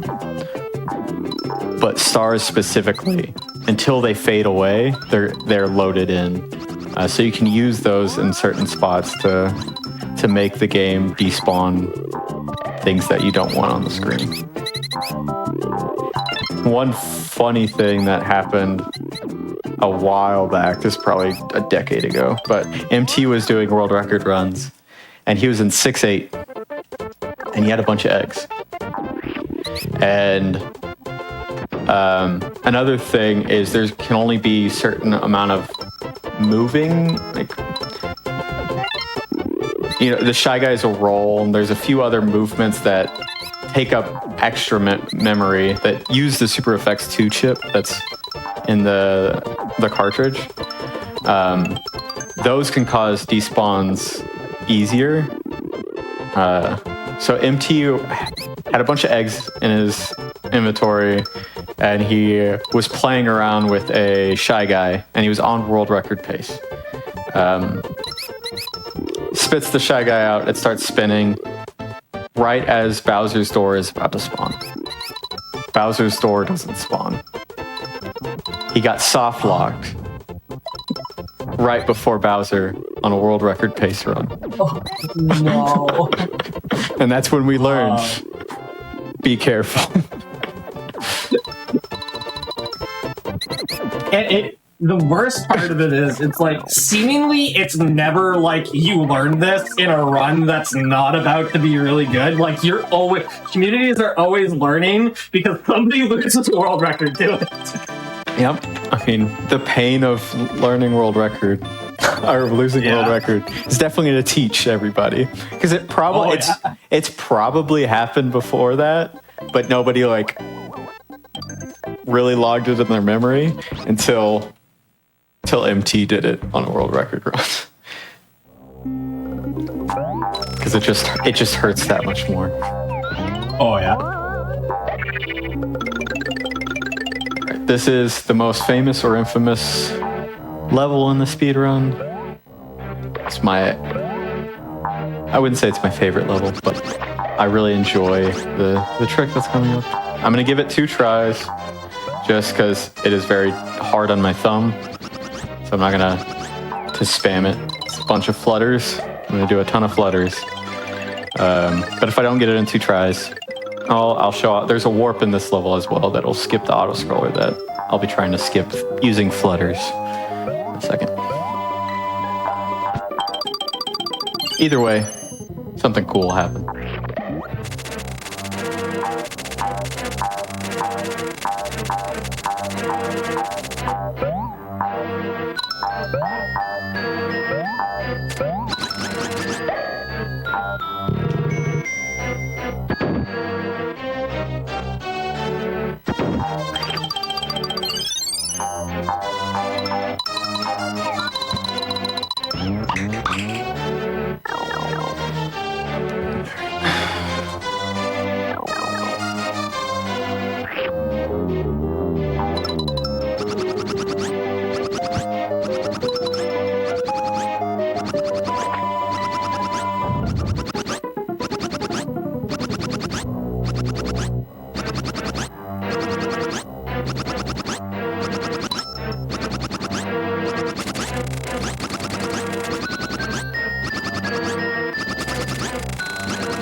One more try. I believe.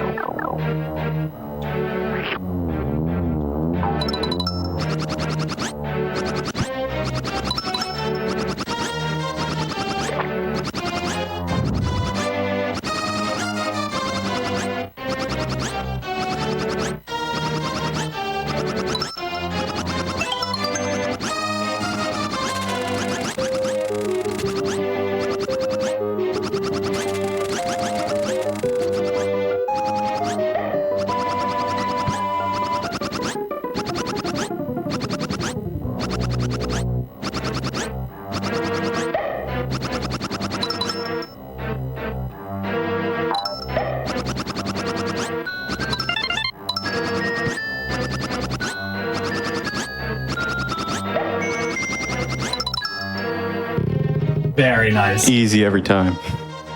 Every single time. Yeah, the first time, I just totally whiffed landing on one of the bats that were off screen.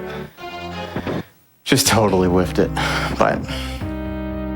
And I like, right as I was about to turn around, I felt the nerves in my gut just hit. And I just completely missed it, but we saved it. We got it in the second try. First try every time. I didn't see the first one. I closed my eyes. 2,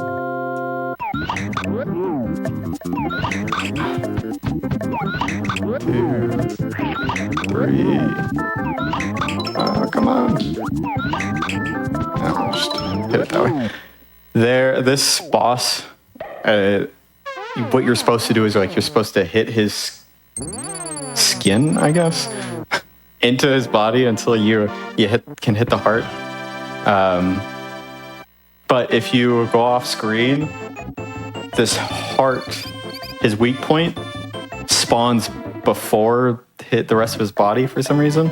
So you can go off screen, do a neutral shot, and if you load in his heart in time at the right time, the egg will hit it. So that was the strat there. If you do it too early, what was happening is a lot more than normal of his I don't know what you call it, the body was like pushed in than normal, because it takes quite a few egg shots normally to make that, to get each hit on the heart that you're supposed to get. But ideally you'd get it in just 4 shots total and kill him. Back in the day, you would just like try to aim at the same spot over and over again, and you were just happy if you didn't have to go back to the eggplant and get more eggs. Then a guy named Snowman found that. Originally, he just like aimed in a horizontal shot in the same spot and tried to aim it that way. But then we found that you could just do a neutral shot and then make it super consistent, which is really nice. Consistency, as I've learned over the years, is the most important thing. So if you can make a hard thing even just a little bit slower, but add a bunch of consistency, that's pretty much more valuable half the time than it being completely optimal at a practical level.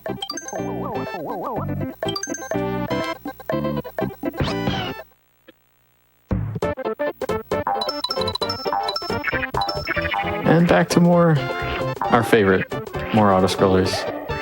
But this auto-scroller is my favorite, because this is normally when I'm like shaking. Like, my nerves are completely skyrocketed normally at this point in the run because of 5-4.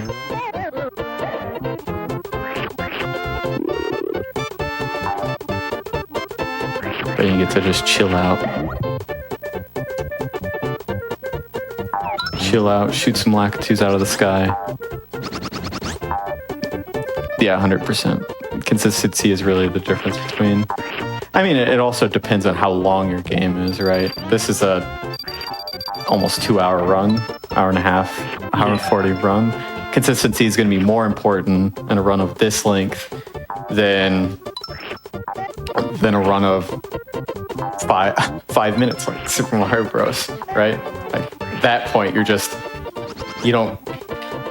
want to go fast. You're not going to sacrifice consistency for time when you're in a super short run. And that's kind of like At least when you're at top level. Yeah, at top level.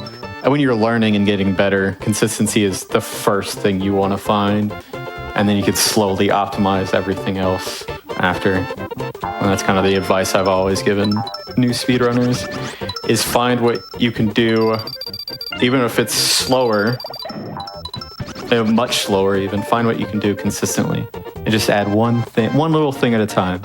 Get consistent at that. Then add another thing. Get consistent at that. And that's like the real way to get real good at speedrunning. Over time, the incremental gains will get you pretty good at a game. If that's your goal. Yeah. Everybody has different goals. Speedrunning as well. Yeah, that's the other thing. Make sure you're having fun. Yeah. If you're not having fun with like trying to improve and optimize your gameplay, don't. Just do what's fun. At the end of the day, this is just a hobby, trying to enjoy yourself. Definitely lots of people I know, or like lots of runners have hit burnout because they were playing games that they just weren't having fun with, and then they just kind of stopped. And it's like, yeah, you weren't having fun, I get it. Yeah. So make sure you're having fun. You can ruin a game for yourself real fast that way. Oh yeah. I kind of did that with Yoshi back 2015 when I was grinding for world record. Is I was just playing way too much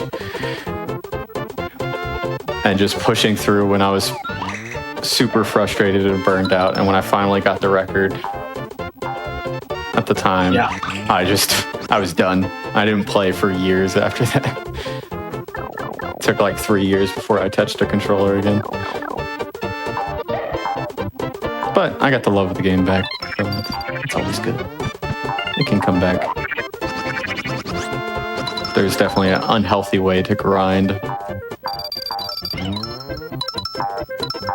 I've noticed over time, more communities have stopped doing the super unhealthy way, but yeah, I mean, definitely go ahead. Sorry, I kind of cut you off, but the earlier day, the community has kind of also grown up. Back then, it was a lot younger. And when I was 20 years old, all I wanted was world record. Like, I didn't care whether it was healthy or not. Like, that's all. I didn't realize it was just a hobby, and it wasn't the end of the world if I didn't get there. But now we've grown up, and this is what I do after work. And I'm just trying to have fun. Yeah, that's the thing. You got to make sure you're having fun, because like you said, like, this is our hobbies, and if we're not having fun, something's wrong. Yeah, it definitely shouldn't be something that adds extra stress to your life. And there's already so many things that can be adding stress to your life. It should be helpful relieving it, not the opposite.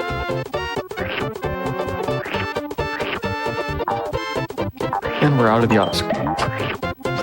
This is a really cool level, especially in the 100% category of this game.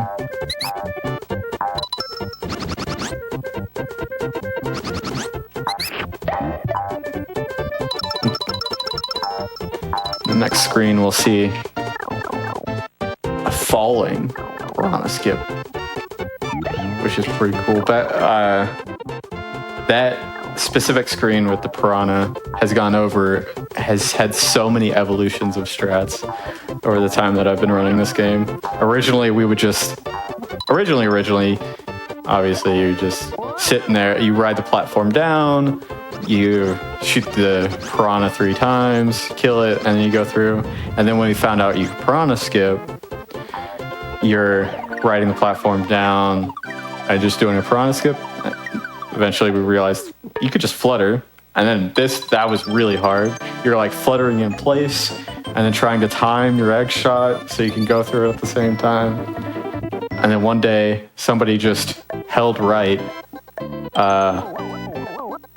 But the problem with just holding right at the time, originally, was if you hold right and you're facing right, the piranha will spit to the left for some reason. But if you face left, I'm assuming it thinks you're on the right side of it, so it starts spitting right away from you.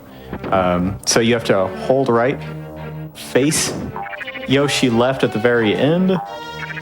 It'll spit to the right. You can do the piranha skip that way. But it made it so consistent and even faster. And those are my favorite finds, is when it's not only just a faster strat, it's even just easier.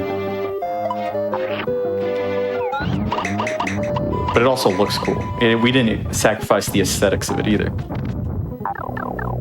And that's the most important thing in Yoshi, the aesthetics of the run.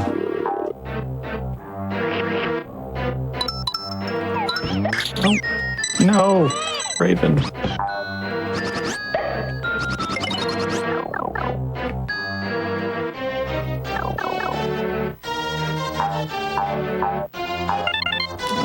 Alright, fell.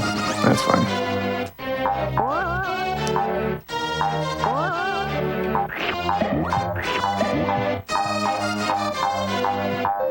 Oh, missed that jump. That is like a pretty difficult section. If you jump, you can pretty much do straight vertical jumps, but you have to be in a pretty specific spot to avoid everything. And if like you mistime a single jump, one of the birds are gonna run it, one of the Goonies are gonna run into you.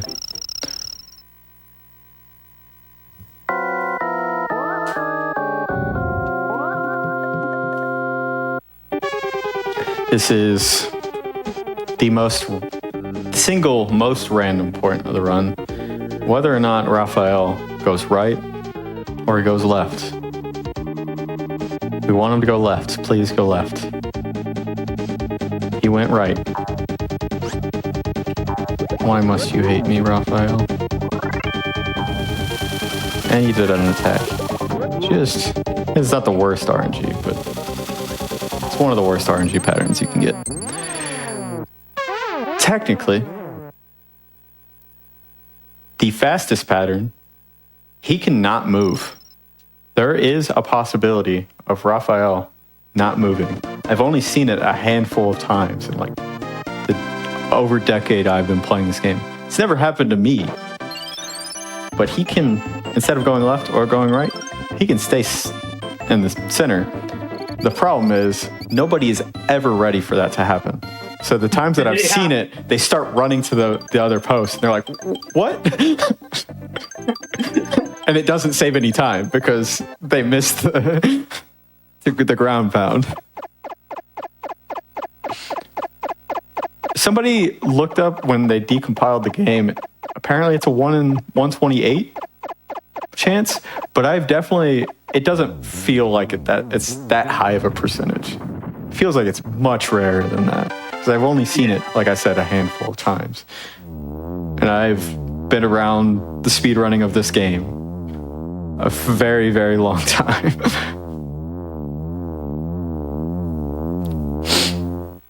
Wonder if anybody, and the IL doesn't even have like the perfect RNG. So I wonder if anybody will ever grind out for the perfect RNG on the IL. That'd be insane. It's a free record if anybody wants it. It would save a few seconds. But, I mean, free as in, you're gonna have to sit there and grind for like that RNG forever.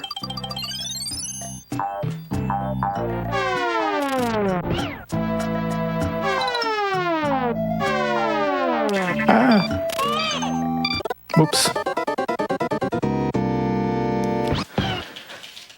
Looked over to the chat for a second and a chain chomp just killed me.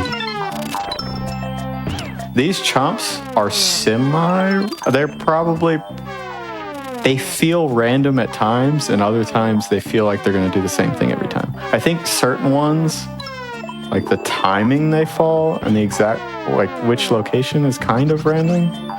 But normally if you hold right, they don't bother you. They're kind of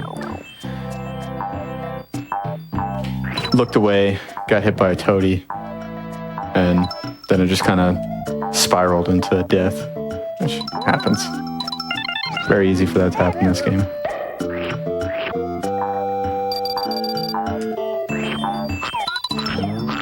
There you go. Just gonna flutter. Just gonna flutter.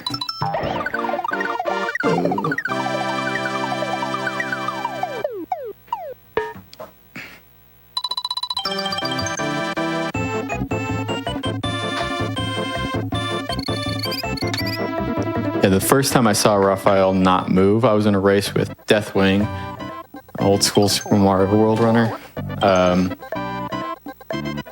And it happened to him, and we were both, he, like I said, he obviously wasn't ready for that to happen. Nobody's ready for that. And he lost time to the fight because he wasn't ready for the no movement. And when you you miss one ground pound and he starts running in places you weren't, when the like flow of the fight is altered, the fight gets weirdly difficult. Just like your timing's just kind so of used to it. Yeah, your timing's kind of thrown off. Because when the fight's real easy, regardless of what RNG you get. I might die. Yeah, I'm dead. Regardless of what RNG you get, the fight's pretty easy. But as soon as your flow of the fight is thrown off in any way, you start losing quite a bit of time. At least I do every time. Every time I miss a ground pound, I'm just ready to lose 10, 20 seconds to trying to get the next one.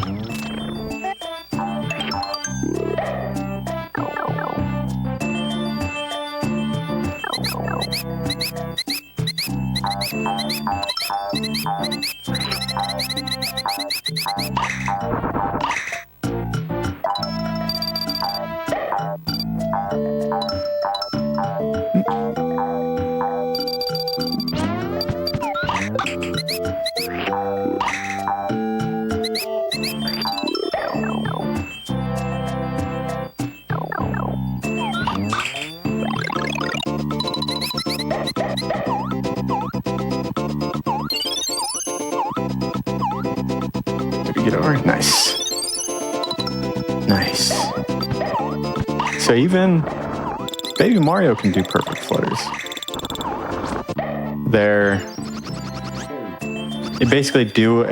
You pretty much do a perfect flutter input. If you saw right before I did the jump to get over the top of that post, it kind of like does this little zigzag thing. Direction like you're supposed to go, but if you jump at a certain spike, I use like the third from the right spike, and then you do a perfect flutter input,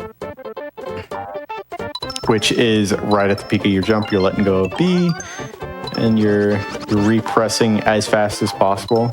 You want as little time between your release and your repress as possible. You'll get that little extra height, and it's enough to get over the top of that post and skip that detour. More fuzzies. These fuzzies aren't as dangerous as the other ones. I've never clipped through those little mushroom platforms before, so I've never had a problem with those fuzzies. And you have a ton of eggs that you can use, so it's a lot easier to get rid of them. It's really just the 4-1 fuzzies that are pretty scary. I go for... I missed it. That's fine. You can, instead of bouncing on that bouncy platform, you can land on the post under it and then jump. And it looks pretty cool, but this time to jump.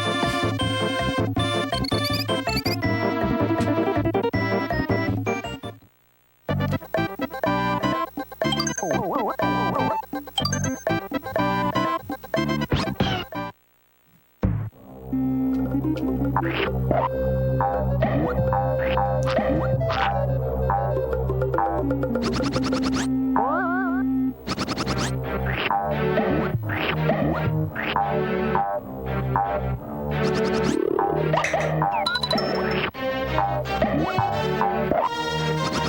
can get up on top of this part, hold right, and get into the loading zone instead of having to go down and wait for the moving platforms to be in the right spot. Get to fight the 1-8 boss again.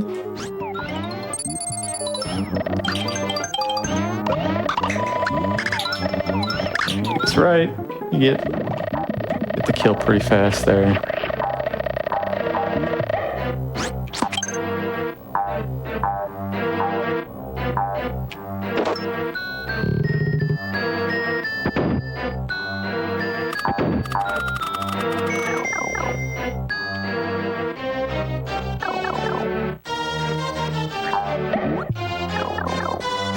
This level is like designed to be a maze where you get a key, you go do another refight of Salvo, and you go through that pipe next to that save ring, but you can skip all of it by doing an extended flutter off of Ghost Shy Guy, and then doing a perfect flutter input to get on top of the post.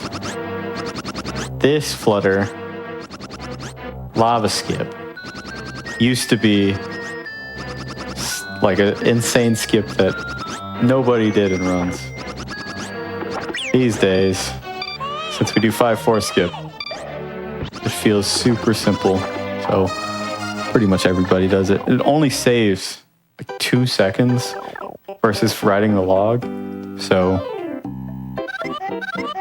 if you're not confident in your flutters, you should just take the log every time. But it's been quite a while since I've lost a run. Oh no, I messed this fight up. That's fine. Come on, I'm gonna need more eggs. This fight did not go as planned. There's a specific shot pattern you can do to just beat it pretty quickly and pretty easily. I need you to die. There you go. You could do four neutrals and like neutral, step back, neutral, run all the way forward, neutral. Saying it out loud, I'm probably saying it wrong. But anyways, you do 4 neutrals in a specific way, and the tap just walks into the lava and kills himself pretty much. But if you mess it up, you have to fight it the intended way, clear the blocks below him, and knock him back into it.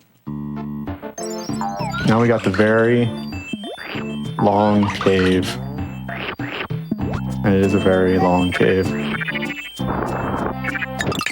of an auto-scroller. When Carl and Baxter and NXCY, when they were making the 100% task way back in the day, which is an incredible task. If you've never seen that one, you should watch it. When they're making it way back in the day, they spent hours trying to figure out if this auto-scroller was even possible to skip. And they found nothing. So we are doomed to forever sit through this auto-scroller. And this one is probably the most boring one of the auto-scrollers because it's real long.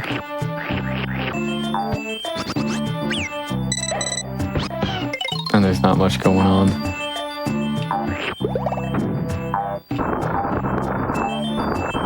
I wonder what the design philosophy back in the day was that so many 2D platformers had auto-scrollers.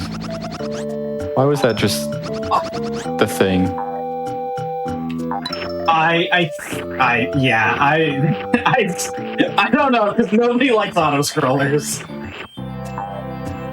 I mean, they probably can be done well, where it's like challenging enough. But most of the time, they just feel like this, where you're just wasting time. Just kind of waiting around. Waiting around doing nothing. just waiting for the level to end itself.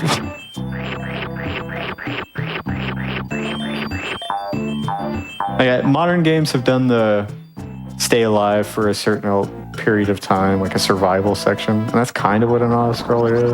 It's just survive to the end. But those oftentimes are fairly challenging. I don't even think at a casual level, like this level is a challenging level. It's just boring. Yeah, we kind of talked about it earlier in one of the earlier runs, but yeah, like I'm very glad that we've moved away from the auto scrollers into not auto scrollers, and like you said, like the surviving ones. I've never really had a problem with them. Like sometimes they go on for a little too long, but yeah, it's never really. For the most part, like those are fine, but yeah, it's when you're just kind of like standing around waiting for the screen because there's nothing to do. Those are the worst.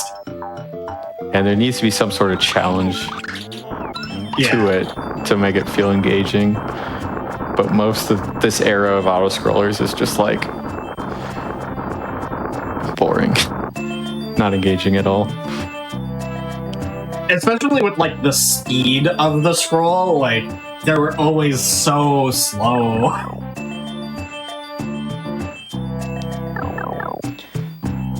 Yeah, it's definitely worse on subsequent playthroughs. Like your first playthrough, it's probably not as bad. But every replay you do of a game that has an auto scroll, it definitely feels worth it. This is supposed to be an auto scroller, but I almost died. Let me not die first. But one weird mechanical thing of this game is if you jump on the first frame that you touch the ground, the game doesn't fully register that you actually touched the ground. And what this does, a lot of the camera movement in this game is based off the last point Yoshi touched the ground. And the way the trigger works for the auto scroller there is based on the camera, Yoshi's position and the camera's position. Like they both have to be in the right spot. So if you do a perfect jump as you jump up that ledge, it delays the camera moving. And then if you flutter over the trigger, come on, work, then it'll skip the auto scroller.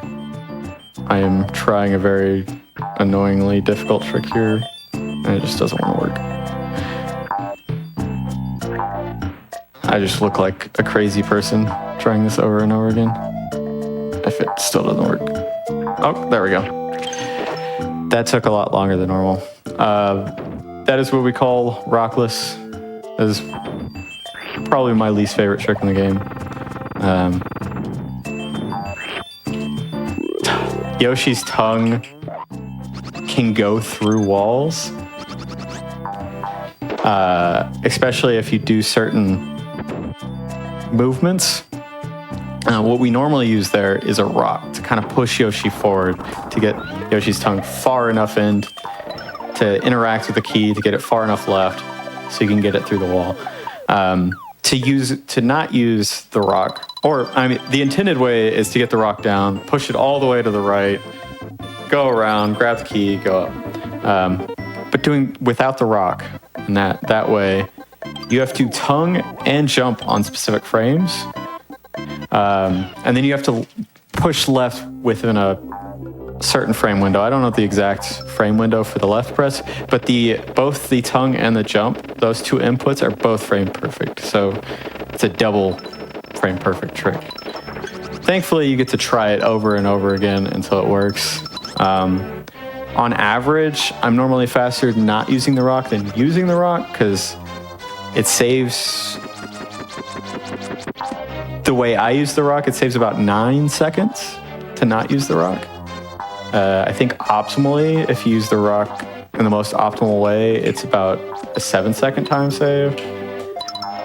But the average, but sometimes you can also mess up kind of the rock strat as well. So on average, I save around 5 to 6 seconds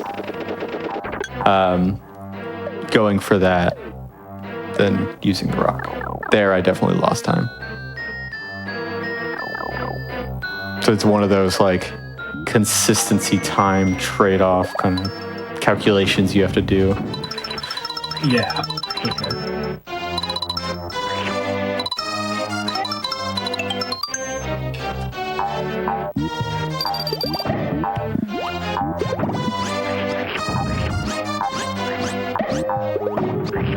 And thankfully, it's at the very end of the run. So you can just lose your run to a double frame per. So basically, when a trick is that precise, you're pretty much just running, you're just gambling. Like, you're never going to be 100% consistent at a trick that's that precise. You can get decently consistent, like where you can get within a few tries most of the time, but you're never going to be anywhere close to 100% consistent at a trick like that. So it is pretty much just rolling the dice at the end of the run, hoping you don't lose it to a trick like that.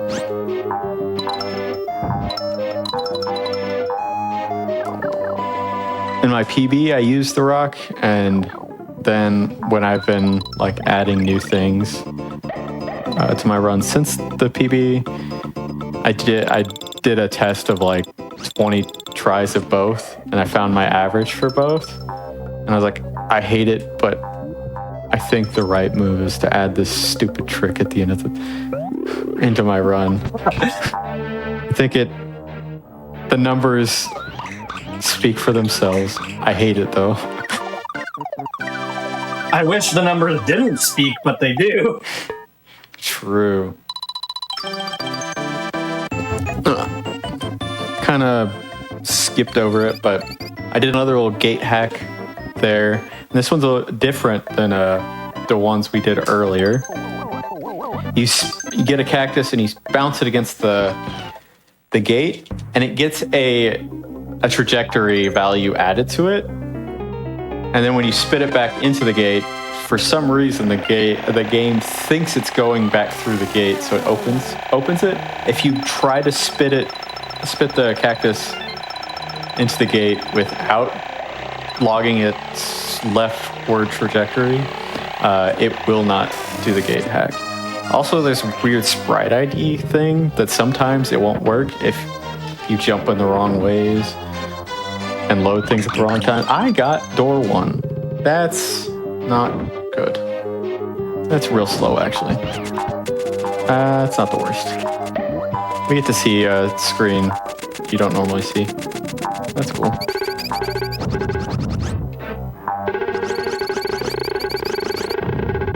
Fun thing about this screen, this screen was how we used to set up practice back in the day before we had a practice hack made. What we would do is I'll kind of show it off as well.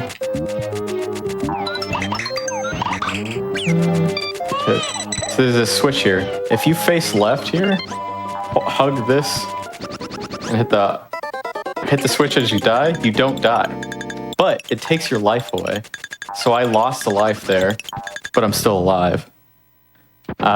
What you can do is you can get 0 lives, do that, and it rolls back to 999. So how we would set up practice back in the day is we'd go get there, set up your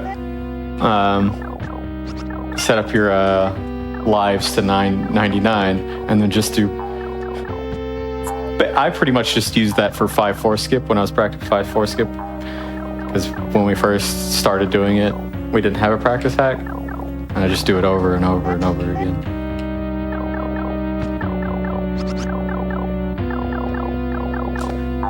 I mean, it's cool that it was like there was a way to do it before that. Yeah. Practice.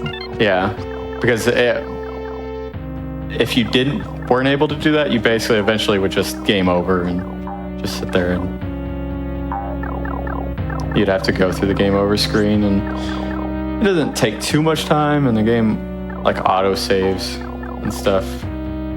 But if you game over, you can't go back to the save ring that you were probably wanting to go back to. So it's nice that that little thing existed. Me messing up got to educate people on something they didn't know. Little trivia.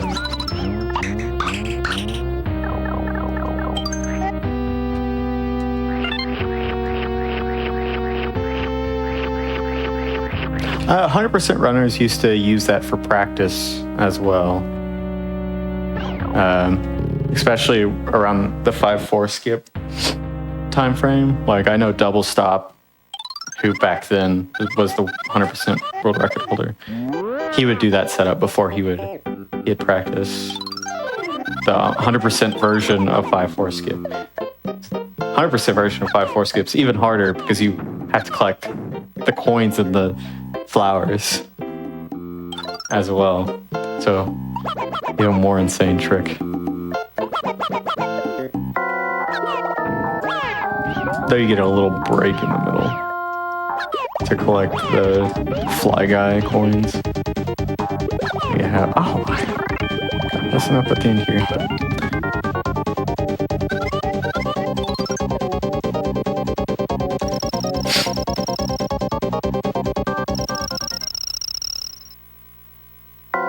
All right.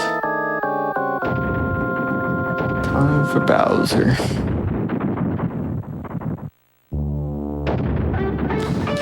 Queen Donkey. Bowser's text says he wants to ride the Queen Donkey.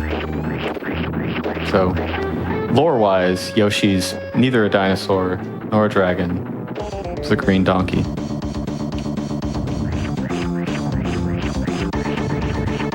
I've never seen a donkey, so that tracks for me.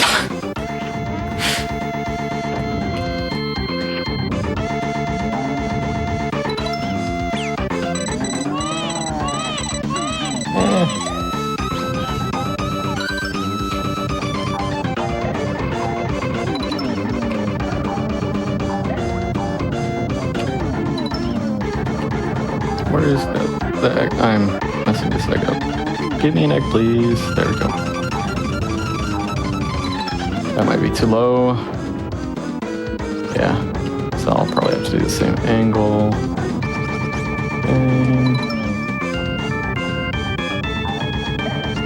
And that's too high.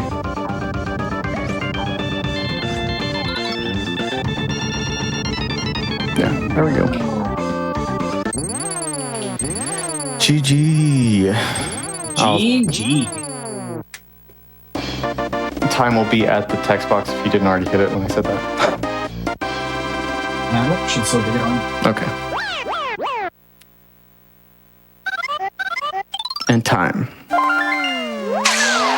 GG. GG.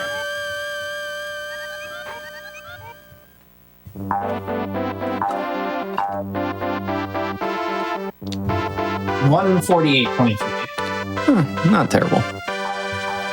Little For a live marathon showcase, that's pretty good. Yeah, it was a good showcase for sure. I'm a speedrunner. I'm never gonna call a speedrun good, but I know. Is it world record? No, it's bad. Is it world record? Yes, it's still bad. the first thing I said when I got my first record was, "This run's so bad." I am 100% guilty of that. Thank you for hanging out and letting me show this amazing game. In my opinion, the greatest game that's ever been made. At least the best 2D platformer. It's incredibly ambitious. They do things that haven't been done since. Nobody's really taken this formula and tried to do the same things. Not even Nintendo. They're certain things with the Yoshi's Island franchise that they've kept, but there's just so much that they did with this game that's absolutely incredible. I absolutely adore this game. Thank you for letting me show it off. Yeah, thank you for being here, for showcasing it. We do have a little bit of time, and I know you wanted to show something off at the end here. Yeah, okay. Yeah, I can. I'm going to switch cards real quick, so sorry if it's a little loud. So I guess while you're doing that, I'll say a little bit. Thank you so much for being on, for showcasing the run. Fantastic run, fantastic showcase. And yeah, it's awesome to have somebody who's been in the Yoshi community for so long here to celebrate the anniversary of the game with, you know, the rest of the runners in the Mario/Yoshi community. Yep. So get the practice hack going. What I wanted to show, let's get 2 eggs here. We want to get a big egg. Go into 3-3, the second room. Use the practice hack to set this up, 1, so it takes less time to set it up, and 2, because I never do this trick, so I'm kind of bad at it. So set up a couple save states. I fucked that up. Grab, and I'll explain it after the fact, but it'll look kind of cool as we're doing it. Got an invisible Yoshi going on. All right, so here I'm gonna hold it right here to the save ring. I'm gonna explore this little section here in a second. All right, so crazy thing is Yoshi can eat memory. Yoshi eats everything. So there's a thing we call tongue glitch. If you set up, if you tongue a star as it spawns, sometimes if you do it in the right way, the game will think Yoshi has an enemy in its mouth, but he doesn't. And so what I did there is I had a monkey. I created a star from the monkey that I was spitting out with the big egg, because when the big egg hits the ground, it creates stars out of all the enemies. So I spit the monkey out right before it hit, and it created a star out of the monkey, but also the game thought I had the monkey in my mouth. So it's like in this weird state of it doesn't know what's going on. Then if I get hit when I'm extending the tongue out at its full length, Yoshi's tongue just starts to grow infinitely and just starts eating up memory in the game. So Yoshi literally starts eating memory. But you can if you let it just run, the game eventually just crashes. It'll just completely crash, and you won't be able to do anything. But if you run into a transformation, it stops it at where it was. So now we get this like corrupt level where things are way not where they're supposed to be, right? None of this makes sense. The goal's here, there's a crab there. None of this goes here, obviously. But if you saw me get the save ring, and if I die, if you remember this part, this is after the submarine on the other side of the wall. So you get to skip the whole submarine section through that. They're completely messing up the memory of the level. It's a really cool thing. This is the only level where we found this to be useful. 5.3, there was a theoretical idea of making it useful, but this is the only level where it actually saves time. You actually use tongue glitch in order to do the credits warp as well. So if you corrupt the memory enough while changing the code a little bit with Ace, you can just get to the credits as well. If we go back, I'll show you the crash real quick. So here, like I said, if you just let it go forever, eventually it should or it'll just crash. Eventually, the game just eats out enough memory, it doesn't know what to do, and you die. I actually apparently died in the middle of the crash, but so it uncrashed, I guess. Weird, but that's what I wanted to show. That was just a cool little thing that's not in Warpless. That's all I got. Yeah, that was really cool. Thank you for showing that off. I love seeing tricks like that or glitches like that just like make everything explode. Yeah. Well, again, sorry, if you have any closing thoughts, go for it. Just thank you once again. I said thank you a ton, but thank you again for letting me let me do this. Showing off my favorite game. It's cool to see a specialized showcase just for Yoshi. And thanks for reaching out to me. If you ever want another Yoshi run of any category, I'm always, as long as I'm free, I'm always willing to do it. Heck yeah. That's all I got. Appreciate you being here. Appreciate you coming out to celebrate Yoshi. We have one more run for the evening for you. It's going to be Super Mario World 96 Exits. Before we get into it, just a few quick reminders for you. Flame Fatales, GDQ's all-women and femme speedrunning community, is preparing for its next event, Flame Fatales, running from September 7th through 14th. The schedule is now live over at gamesdonequick.com/schedule/58. You can type !FF in chat for more information on how to join the Discord, and you can stay up to date with all things Flame Fatales. Also, Black in a Flash is a community that uplifts and connects Black speedrunners of all levels, hosting special events throughout the year to raise money for charity and celebrate Black voices in the speedrunning scene. You can learn more or apply to get involved at gdq.gg/BAF, and you can follow at blackandaflash.bluesky.social on Blue Sky for the latest updates. We're going to take a quick break. We're back with Super Mario World. See you in just a few minutes, everyone.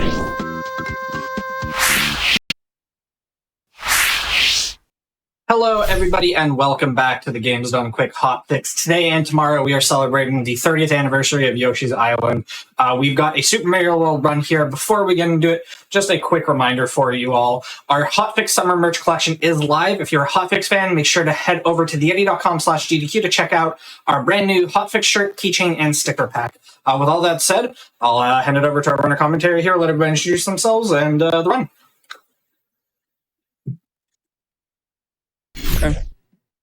Am I live?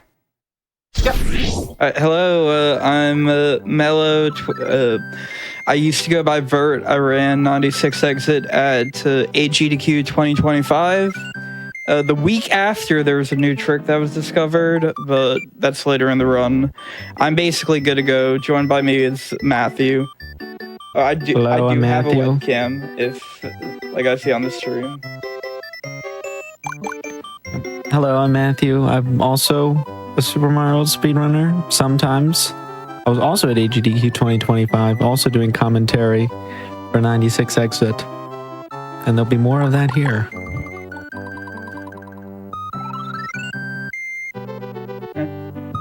Are you going to give us a countdown?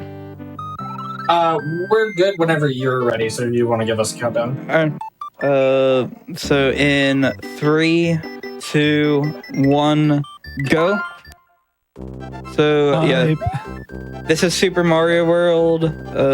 This is not Super Mario World 2 Yoshi's Island. I know that this is a Yoshi's Island thing, and but this is the first game with Yoshi. Yep, exactly. And I got swag money and disco, just 2 swag strats. Feel like I should point out. So we are actually in Yoshi's Island though, Yoshi's Island 2. And this is just a level, you just hold right, jump. Nothing special about it. We're not going to be seeing Yoshi for a little bit, unfortunately. Even though you can get Yoshi in this level. Yeah, so the other categories, 11 Exit, involve Yoshi early in the run, but for the other categories, not until End of World 2 and World 3. Yeah. And then tech, I have my webcam set up. I don't see it on the Hotfix stream. I just want you to be aware of that. Yeah, we're working on it. All right. So we're in Yoshi's Island 3 now. The main thing there is a box jump, a tight jump, and these brown platforms, I'm going to be trying to run on them as long as I possibly can. And yeah, not much to say other than just platforming. The platforms, though, on the top right, so you're going to see the time. I got a 2:59. Most newer runners get a 2:58. And that's because of those brown platforms. You want to run on them. They push Mario to the right. And Yoshi's Island 4. Again, just platforming. There's a trick I'm going to be attempting called a shell jump. Very hard trick. Let's see if I get it. Did not get it. That's a, I believe, 1, 2, 3 frame trick. Very difficult. Saves like a third of a second. But it's cool to show off. And in other categories, like small only, it can save even more time. And yeah, I see we have Cam. Thank you, GDQ Tech. Shout out to Ray. So now we're in Iggy's Castle. I'm going to be doing this. I want to avoid grabbing the fence as much as I can, but you still have to. And hopefully I'm getting 81 door right here. Right there. Now we're in an auto-scroller. One of many auto-scrollers that will show up. Yeah, So it's not too long, though. some are fun, some aren't. This is one of the less fun ones. So there's a fire flower grab here, and it makes, I don't know if it actually makes Iggy faster, but it will make some of the other bosses down the line much, much faster. It would have been faster if I did that right. Yoshi's Island is complete. Is that it? Are we done? Nah, Yoshi's Island celebration? We will return with Yoshi's Island in like 30 minutes. A little over 30 minutes. We're gonna see 2 more levels in Yoshi's Island.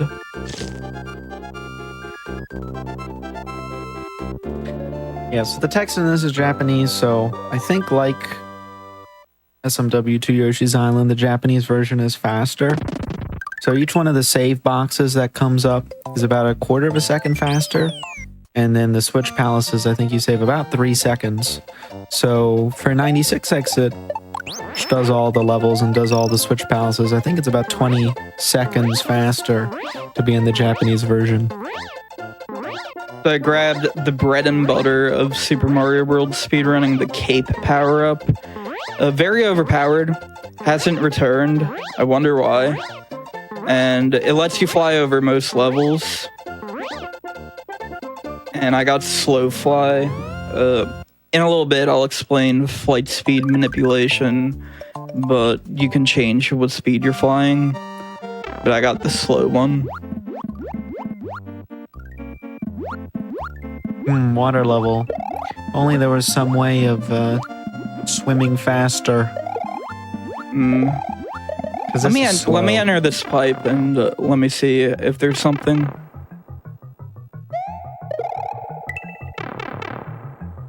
I'll just grab that shell. Oh, what? Mario's swimming faster now. No way. Mario just swims faster. Yeah, so Mario swims faster when you're holding an item for some reason. And you go in that room so that you grab the item. In no cape categories, it's actually slower to go in that room. That's a mistake I see a lot of newer runners make. But you go in that room to grab the shell. Now, this is the only exit that requires cape. So there's 96 exit and there's 95 no cape. This one requires you to go up to the top. Or you can use an orb because this is technically the normal exit and not the secret exit.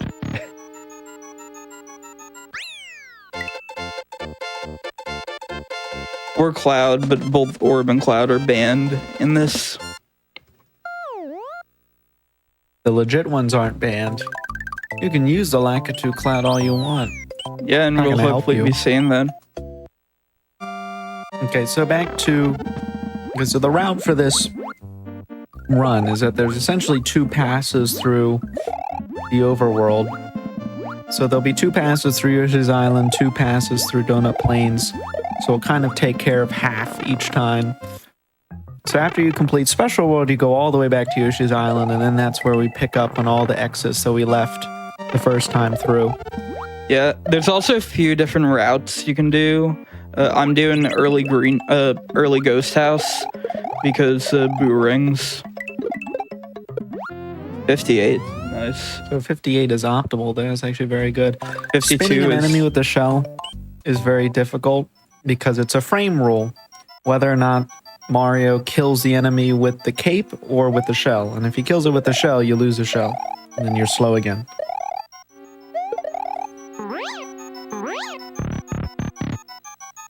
And then the reason that you do early Ghost House route is that for the Boo Rings, they actually save their position. When one Boo Ring goes off screen, that position is saved for the next Boo Ring that loads. And it's consistent upon starting up the console. So if this is the first, this is really the only Ghost House where the Boo Ring positions matter. So if you go to this one first before any other Ghost Houses and their Boo Rings, then you can have consistent patterns and you can go fast through them. Yeah. I just want to also mention that Big Boo does not damage you. That's why I flew into it on the first one. But this fight is very consistent.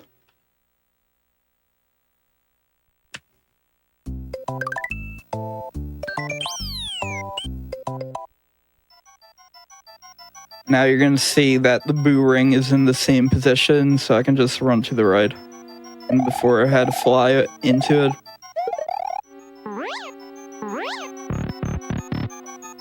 And I have dogs, so shoutouts to my dogs barking in the background.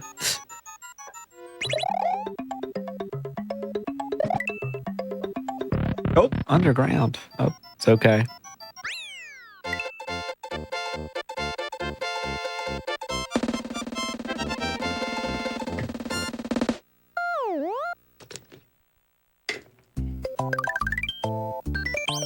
Now we go in this pipe, and we're in the last world. What? This is the castle. Just jump down and go exactly. beat Bowser. So yeah, Super Mario World has a lot of top of the screen. Yep. Super Mario World has a lot of flyovers, including this and the next level. And you can optimize that by doing what's known as flight speed manipulation. So when Mario is flying, he goes at a faster speed than when he's walking or running. And what you do is you want to lock in that fast speed because it fluctuates. And you can tell by the jitterness of the screen. So I'm trying to adjust right now, and I think I had it and then lost it. Now I'm struggling to maintain it.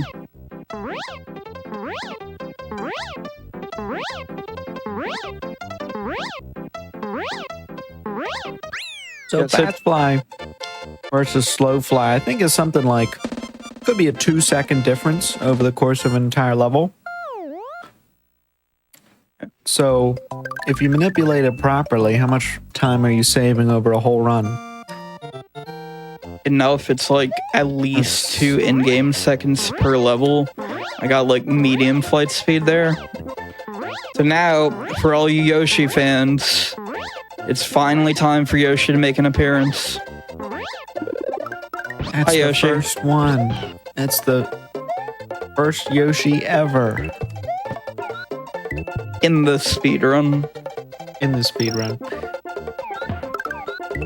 Did I lose? Dude. And then we'll be using him in... Well, you can't bring him into castles or ghost houses or fortresses, so we won't be seeing him in Morton, but we will be seeing him in Vanilla Dome right after.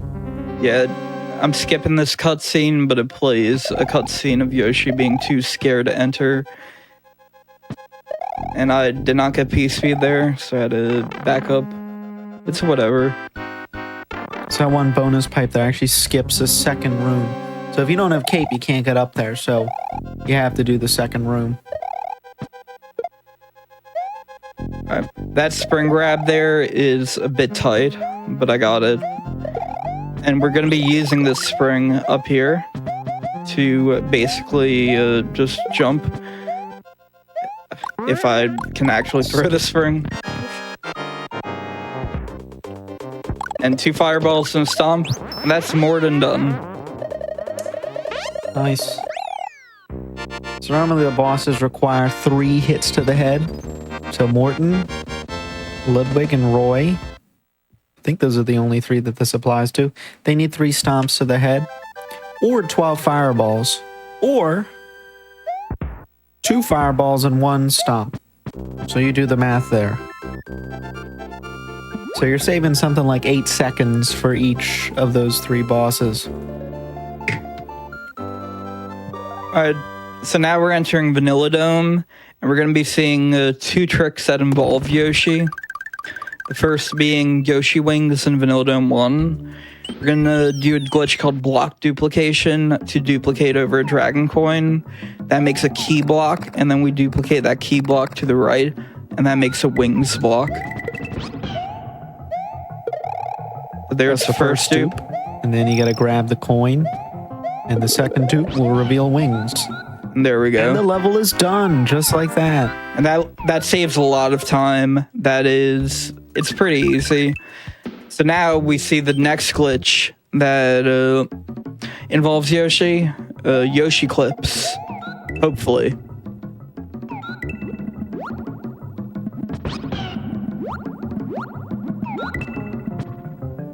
You're gonna get Yoshi into the wall, flip him into the corner, and then dismount again.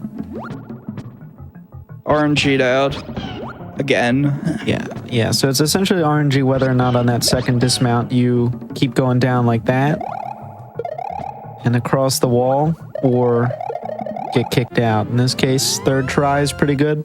Yeah, it's a 75-25 chance if you get it. No, if you get in after the first thing. The first clip is all skill-based. The second one is random. And let's see if I can get a Switch yum. Palace. No yum. Oh, Then. So it is worth noting that the Japanese version saves time on save boxes, but it also saves a lot of time on switch palaces over the course of the 96 exit run. That's around like 20 seconds just by playing on the Japanese version.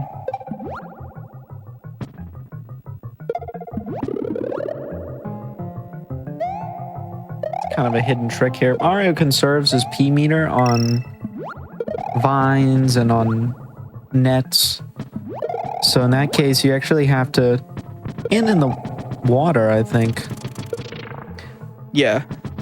So if you do that, you can get P speed on that upper section a little bit sooner. Otherwise, you can't if you don't conserve it properly. And then there's Sticky Fly. This is actually slower. Tap left. Don't even have to tap left with Sticky Fly. Makes flying even easier. Just hold it.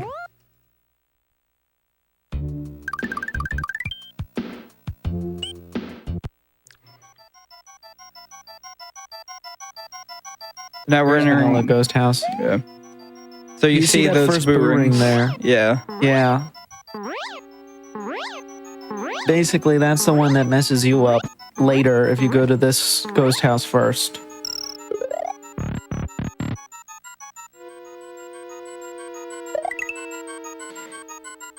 I'm gonna get this P-switch block and hopefully keep flight. I did not, maybe. Alright. Well, you have flight, you just didn't have the P-switch.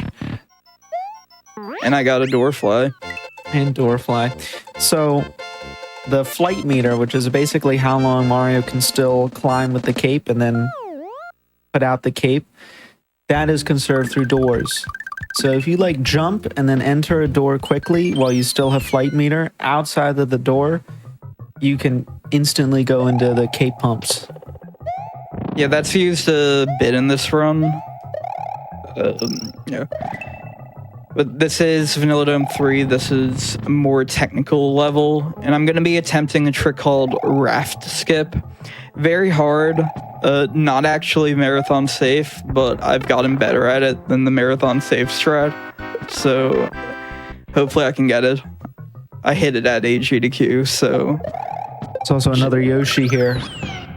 Just in case I'm getting that midway. So that's the raft we're skipping. Bounce on that blarg, dismount into the ceiling, bounce off another blarg. Oh. So the tricky part is that you cape pump. You get into when you're flying with Yoshi and you dismount against the ceiling, you actually go into the cape pumps while on Yoshi. So if you tap left to cape pump, you also turn Yoshi to the left. So it's actually really difficult to control. Yeah, it's a very hard strat. You buffer that by spitting out. Yeah, so you buffer that by spitting out his tongue. And that's a very, very difficult strat.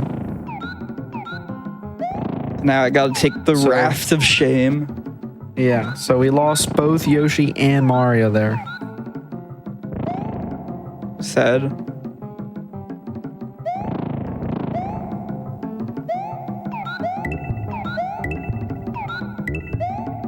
But it's not a big deal. There's going to be another cape right here in this block. Nice double tongue, which I'll explain later when it's actually relevant.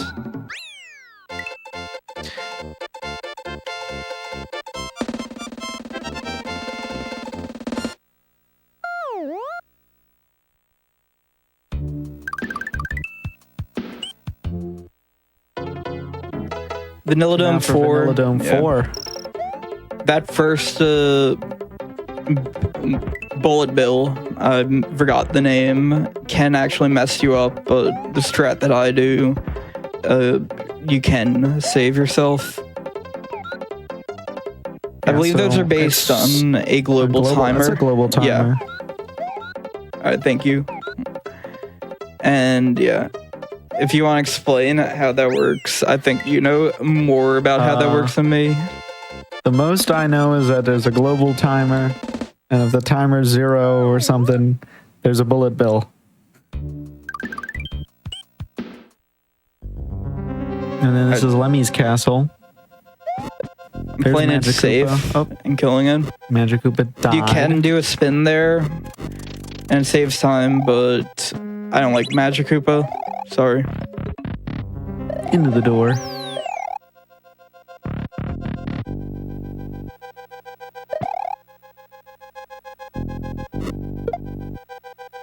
So this is, it's basically an auto-scroller, but there is a cycle skip that you can do with or without cape, but it's a whole lot easier with cape that I will be going for. Right here. Just gotta get in there, and there it is. So yeah, that's it. Not too difficult with cape. You can do it without cape. That one's really hard. Yeah. I can't personally do it, so shout out to Lime and Pigeon Apology. Here's a Lemmy boss fight. If you look below the pipes, you might get an early indication of which pipe Lemmy's coming out of.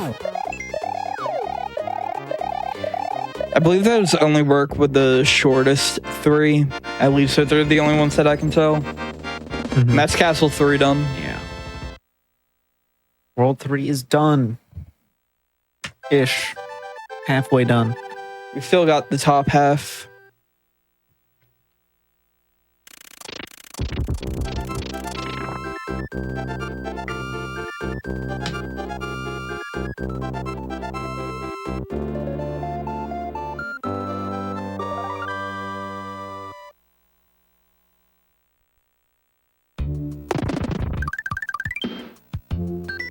Now on to the twin bridges and the lower bridge.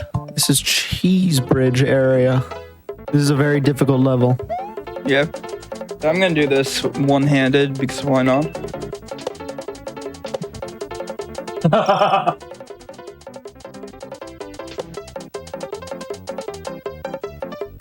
And we get the wings here. And the level's on. That's actually an intended Yoshi wings. So, whatever's alright. later on in the level is too difficult to do with Yoshi, so they give you wings so you can skip it. So I'm setting up a trick called Cookie Mountain Boss Kill. Hopefully I get it.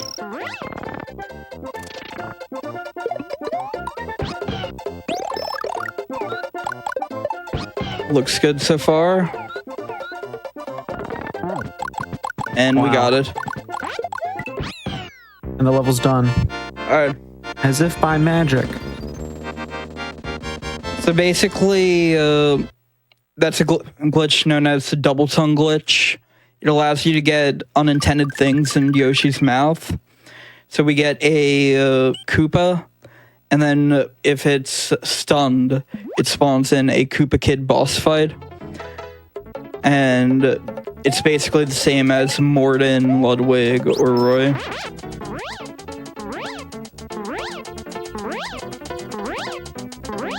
And So allows there's you actually 3 places where you can do that in the run. And that's one of the 3.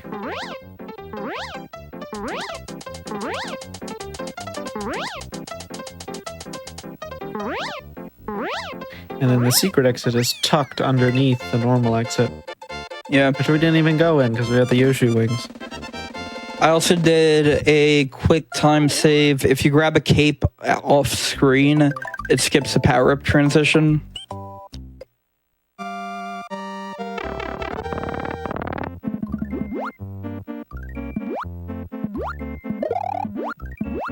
This is Soda Lake. Yeah, my least favorite, like, water level. It's an annoying water level, and there's all these torpedo Teds.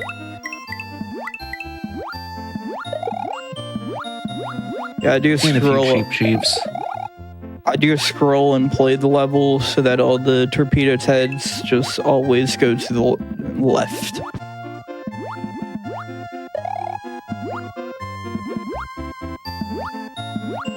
Yes, this is one of the levels where you just kind of can't stop moving. You have to speedrun it. Otherwise, the torpedoes are going to go to the right and they're going to kill you. So it actually is harder if you go slower. And now on to Star World. Yep.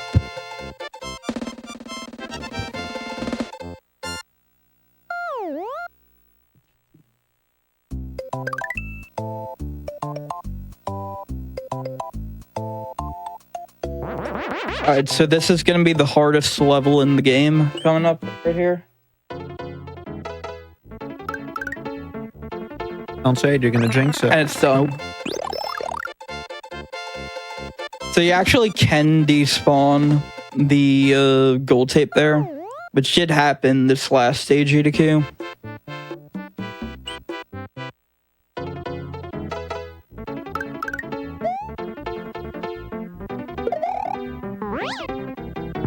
The secret exit. That's a bit so in tricky Star to do. Keeping All the normal flight. exits just take you back. They don't take you forward in Star World. You have Right, to I did find this secret exit to advance. I don't know why I did a jump there. Star World 4 is a fun level. It's too bad we're flying under it instead of over.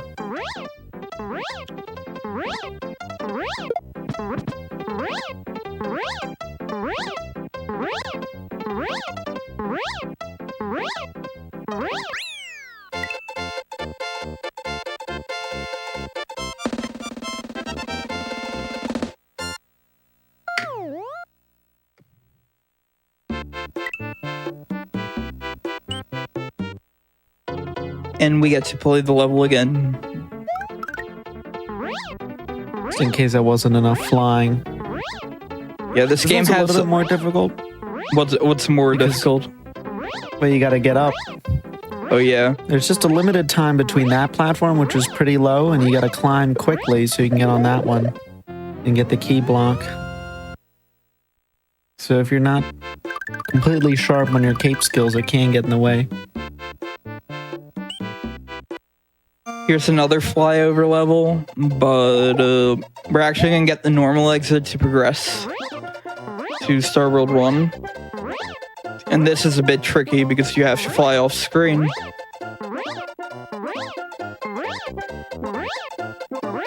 Yeah, so Mario, technical no, Mario can't fly like an infinite height up off screen. There's like only a certain margin that he can fly off screen. So if there's something like a pipe or some other blocks that are at the top of the level, there's actually kind of a slim margin to get above it. So I'm doing a route called Yellow Yoshi-chan. So I'm going for the secret exit here first. 290 zips. 90 zips. Yeah, so that's a trick called zips. Basically, only 4 of those blocks can be spinning at once. So if you're inside of a block, you get pushed down. And it's debatable if it's a glitch or not. What does chat think? Is that a glitch? I think it's a glitch. I'd say it's a glitch. I think it's supposed intended. to go down.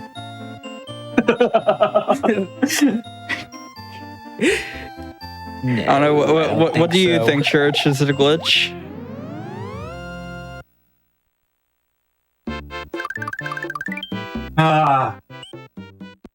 Do I give the content answer? up to you. Nothing is a glitch. Everything is intended.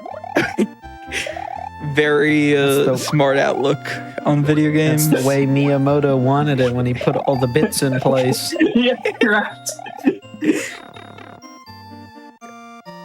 So if you're doing the normal route through 96 exit, you turn that baby Yoshi into a big Yoshi.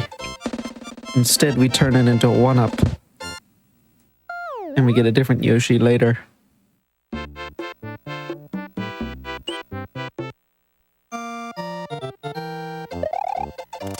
This is one of the tricky parts. When people try to get 96 exit casually, there are like certain exits that don't unlock any new visual paths. So like it'll look like you finished the whole overworld, but you haven't because you haven't completed every both the normal and secret exit of every level. Oh yes, reading chat. There's a question. What is 96 exit? So Super Mario World doesn't really use percentages, but this is basically the 100% category where you go to every level, beat every single exit of the game.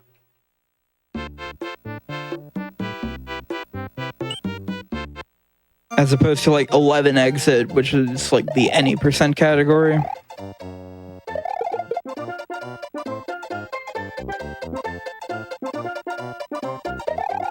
Oh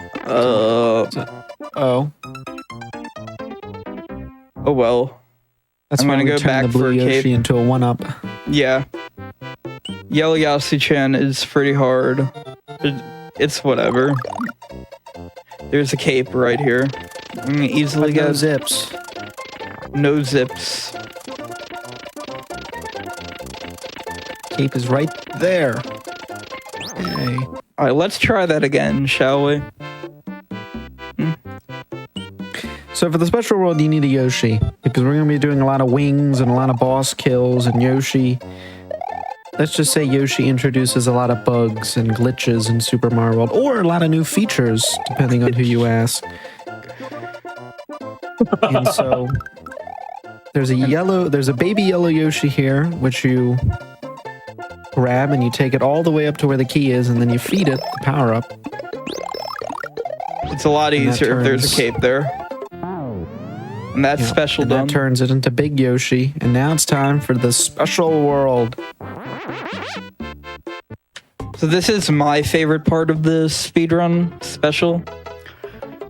So first off, we're going to be doing another one of those wings glitches here. This time, when you dupe over the Yoshi coin, so what's actually in the block when you dupe over the Yoshi coin depends on the X position.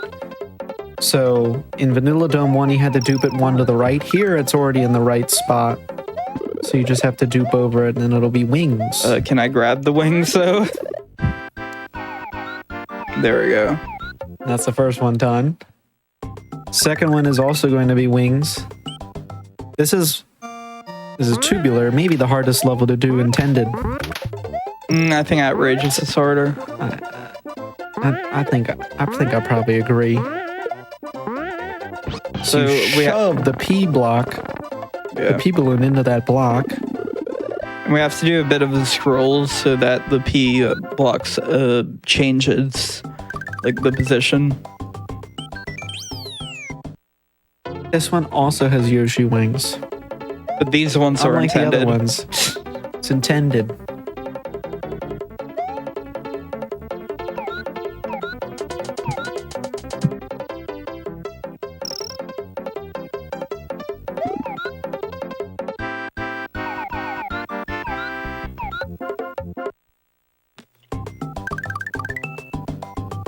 So now we're going to be hopefully setting up for another type of boss kill, a Reznor kill. Pretty difficult.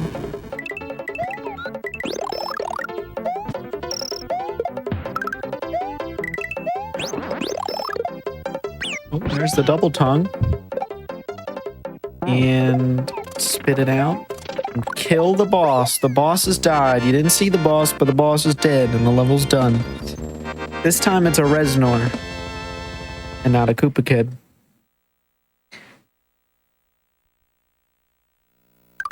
So that's 2 for 3. Oh, And there's so the one more people who are boss just kill joining here. us now. They need to see a Koopa Kid boss kill. Can we get one? Hopefully.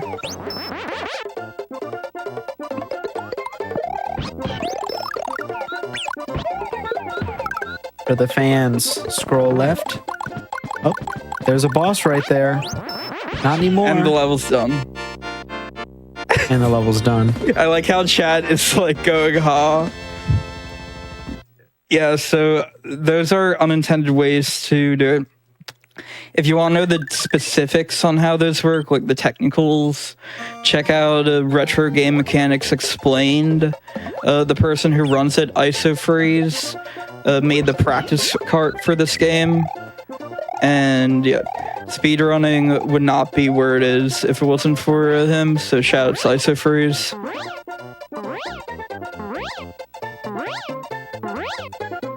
Yeah, that's the boss. There are actually a few more levels you can do it that are TAS only.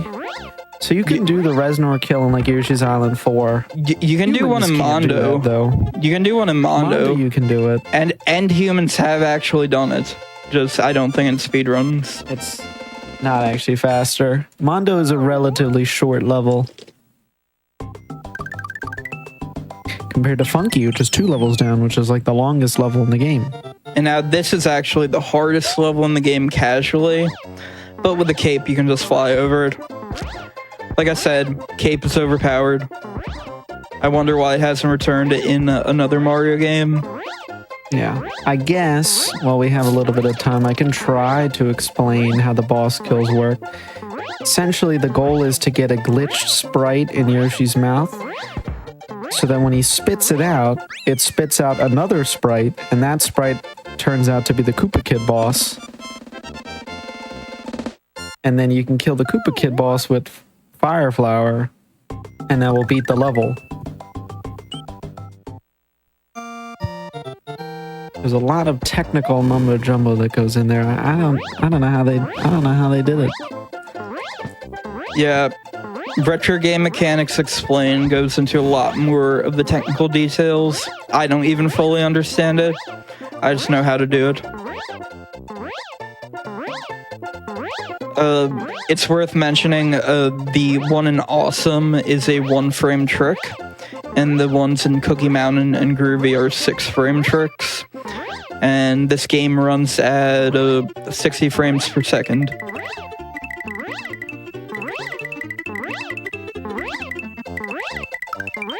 You can also soft lock to the one in Groovy.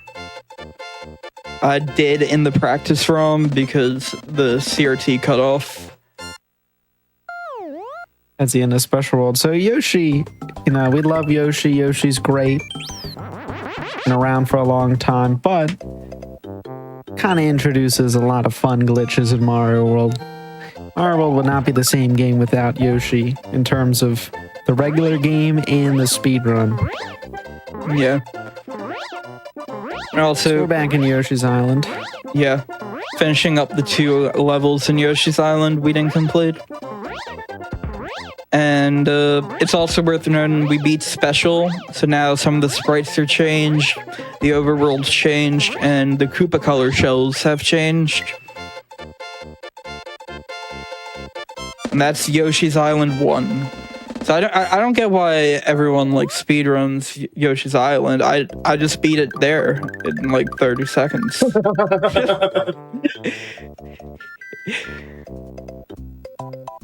Now we got another Switch Palace. Which means another chance for a Yump.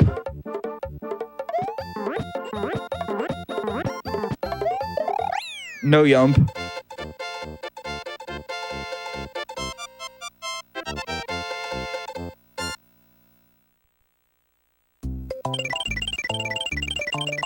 And now we're in the cleanup section of the speedrun. So all the exits that we missed the first time around, we're gonna be going in and completing them. And that's Yoshi's Island done, all of the levels. We're just gonna pack it up. That's it. Never to enter there in the speedrun again.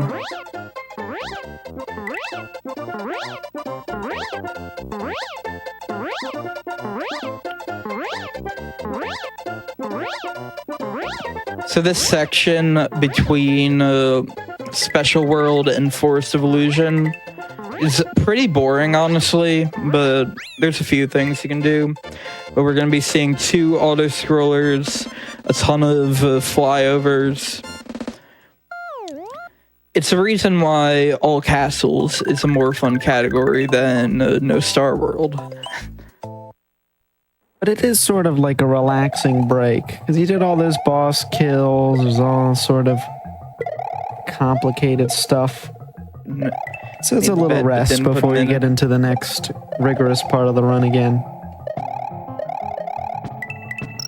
So I'm going to be going for a swag trick known as a downwards dupe. Most block duplications are either to the side, upwards, or both. But in this level, you can do a dupe that's down. Let's see if I get it. Aw.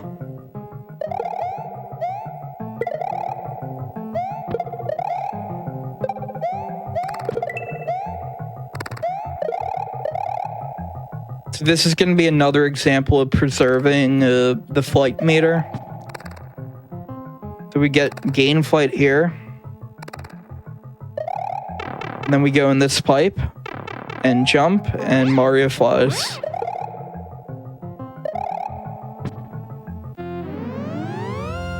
Here's the key. It's time for the 3rd Switch Palace of the game.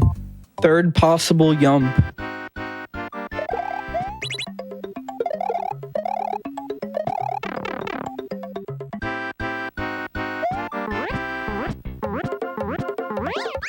No Yump. Oh.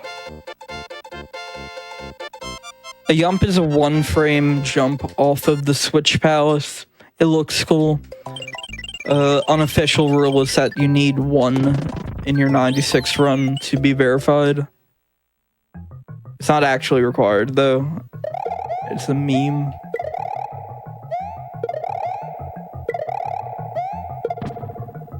There's the cradle. The Buzzy has been put to sleep.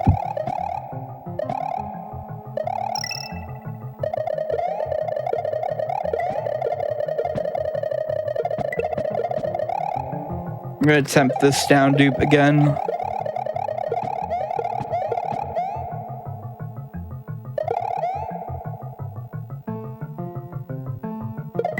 Aww.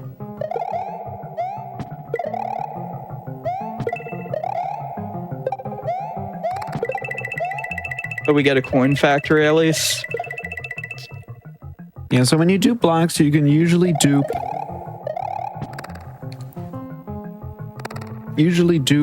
like up or to the side, or up and to the side. But because of this level, because of the layer 2 effect that gets the platforms that are moving up and down, you can actually dupe downwards.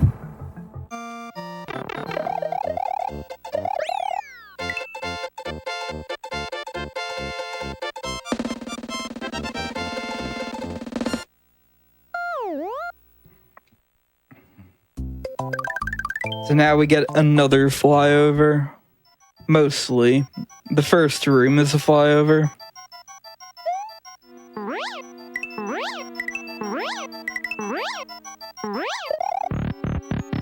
Almost missed the door.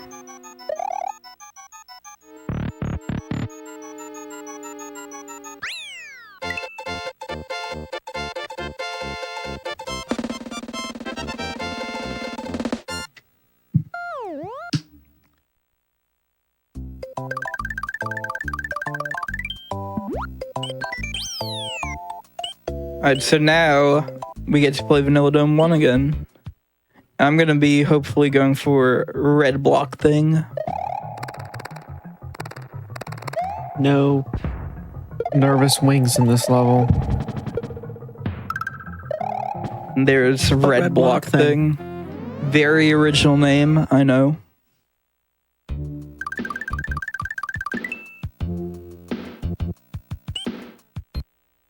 Vanilla Secret 1 is a little bit of a tight vertical flying level.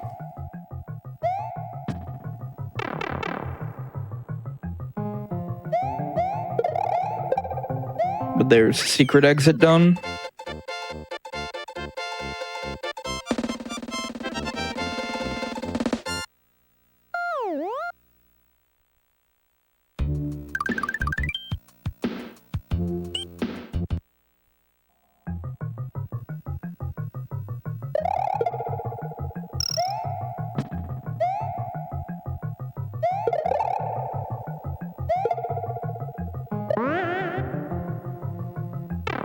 And there's a normal exit.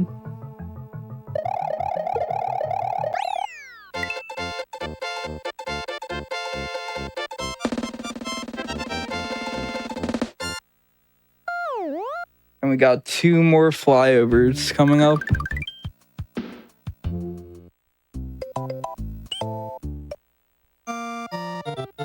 This is the table. And top. Matthew, I don't know if you're aware, you're muted on the Discord. I don't know if you're also muted on the stream. No, I'm here. Alright. This is the tabletop. So, fun fact, this is level 1 in the game.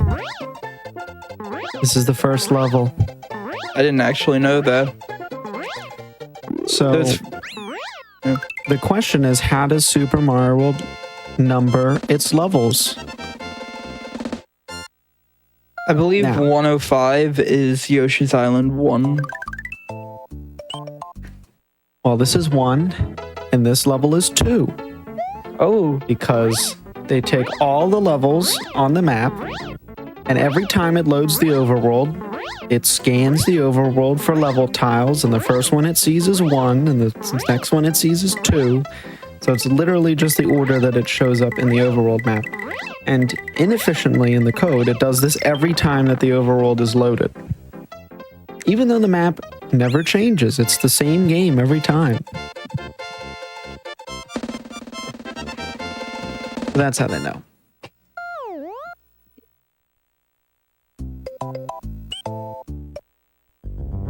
so now we're in Vanilla Fortress. This is a water level. Not much to say about this level, other than there's a trick that I have not been able to pull off, known as Thwomp Boss, which is a despawn of a thwomp. Doesn't actually save any time. But it looks cool. I will be going for it, even if I have not gotten it in months. Yeah, so you just do it by a very perfectly timed spin. Nope. It's that thwomp. You don't want that thwomp to show up. He ruins your day.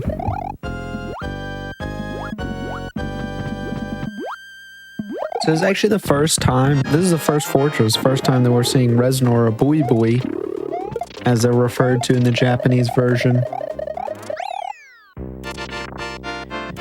He stares at you. So that's the boss done, and now it's time for everyone's favorite level. Butter Bridge 1. A 2-minute long auto scroller. And it's not even that fun. It's not even that easy. Like, you actually have to pay attention, otherwise you're gonna die. So, I think now's the time to mention that Matthew came up with this extended category known as Everyone-J that goes to Butterbridge and then goes back down to Vanilla Dome, Bottom Root. Yeah, So thank you, Matthew. You're welcome. It's Everyone J, which is a Japanese version. For some reason in the Japanese version, there are a bunch of levels that have 1 attached to them, and there's no 2. So like there's Cheese Bridge Area in the American release. It's Cheese Bridge Area 1 in Japanese, but there's no Cheese Bridge 2. And there's like Cookie Mountain 1, but there's no Cookie Mountain 2. Or Secret Area 1. Yeah. So in the Japanese version, if it was just every one in the American version, then you wouldn't need to go to the lower bridge. But in the Japanese version, you have to do both.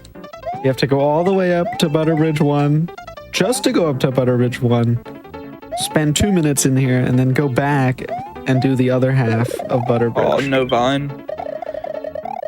It's also worth noting I'm setting up a little bit of lag reduction. You want to have your score either end in 5 or 0 for Forest out of this level. So I hit the coin block 3 times to bring my score up to 5 there.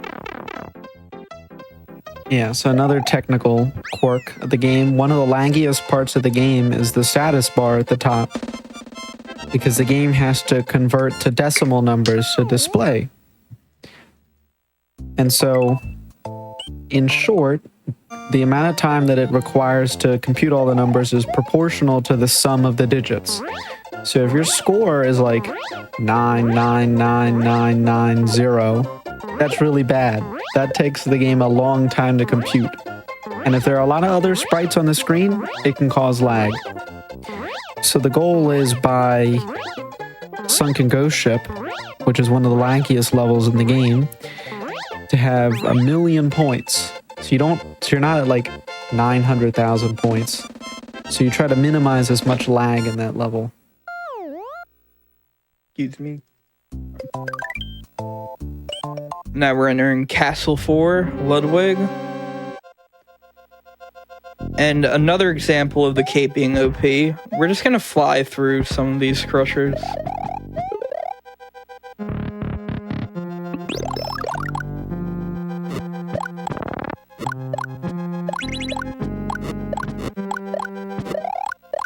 You can do room 2 there with cape. I choose not to do it because it's hard. And with Fire Flower, it's a lot easier. Even if it's like a second or 2 slower.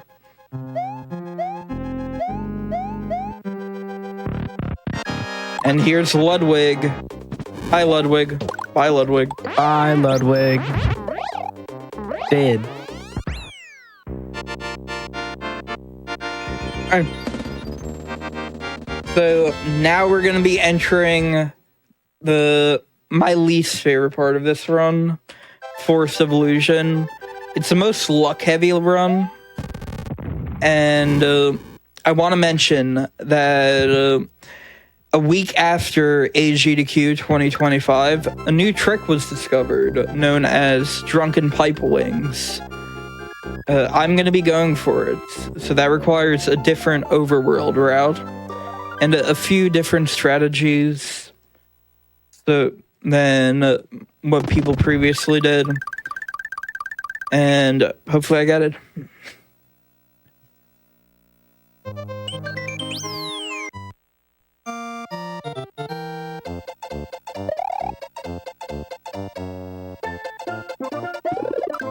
So the previous route here, I would do the normal exit, but now I'm going for the secret exit, and we're going to do the left side of the forest first. Exciting new route. So, Forest of Illusion is kind of like the best example of winding paths in the game. So, what has typically been the fastest path in terms of overworld time, you also have to balance that with the actual strats in the levels, whether or not you'll have Yoshi or Cape or whatever. So, it's one thing that has had a lot of research in 96 Exit, which is like what order to do all the levels.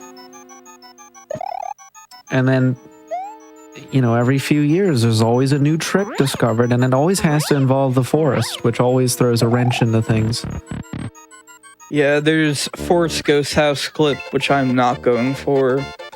That saves a lot of time, but it's also extremely difficult. Basically tasks only, unless if you're lucky.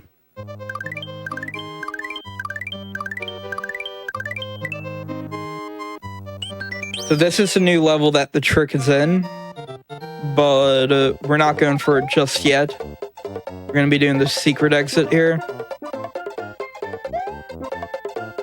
And the Super Mario World community actually has an All Fours tournament going on because of this new trick. And yeah, we're almost done with that tournament, but that is worth noting. Another weird quirk about Yoshi. Normally when you put the key in the keyhole, the game freezes and it's over. For my SM64 tasking friends, this level requires half an A press with this strat. This is fine. Bye, Yoshi. Requires a second A press. So is that 1.5? No, I you messed released. up. I messed up the strat. But it's fine. It's just gonna be a bit slower. We're gonna go back for Yoshi.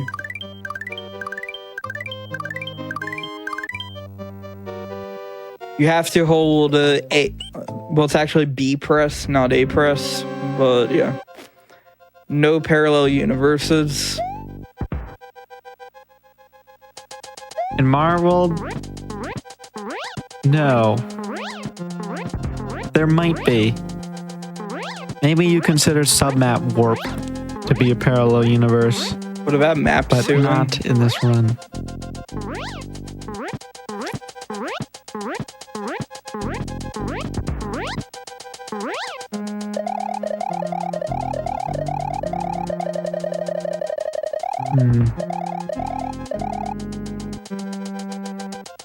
Another annoying auto scroller. Thankfully, with the switch blocks, it's not as bad.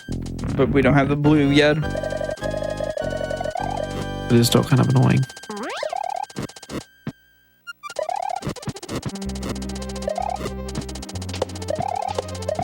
So it's the second fortress of the game. Second Boy Boy. It's the same Boy Boy in all of them. They don't get any harder. Now, when they shoot out fireballs is also dependent on a global timer, and sometimes they are very aggressive when you get to the boss fight. Sometimes they just shoot fireballs right at you. Yeah, that's why I do a jump at the beginning. I need to But go also back weirdly- for Yoshi to show off this trick. Normally you just go back in Forest Evolution 4 for this route, but I'm bad. So we gotta get Yoshi again. Yeah, also weirdly, the Resmer Fireball hitbox is really small. Like, they look huge and scary, but the hitbox is actually much smaller. All right, here's the fun new trick. Yeah, this is called Drunken Pipe Wings.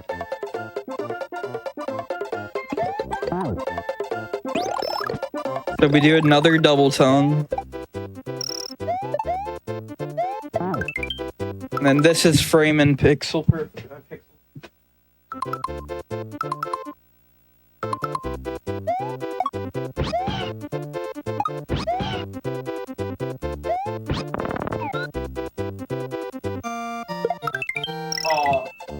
Oh, Unfortunate. so close. So the idea is to use that to then duplicate over that dragon coin and get wings.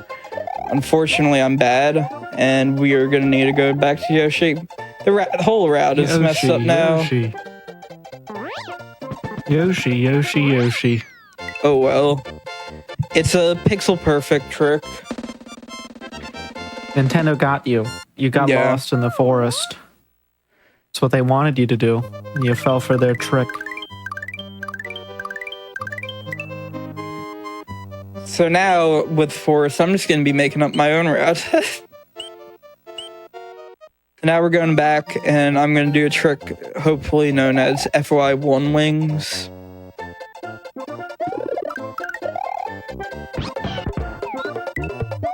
Did you do the other exit in Ghost House? No. No? Yeah, Could've I'm been a secret diverging on the road. 95.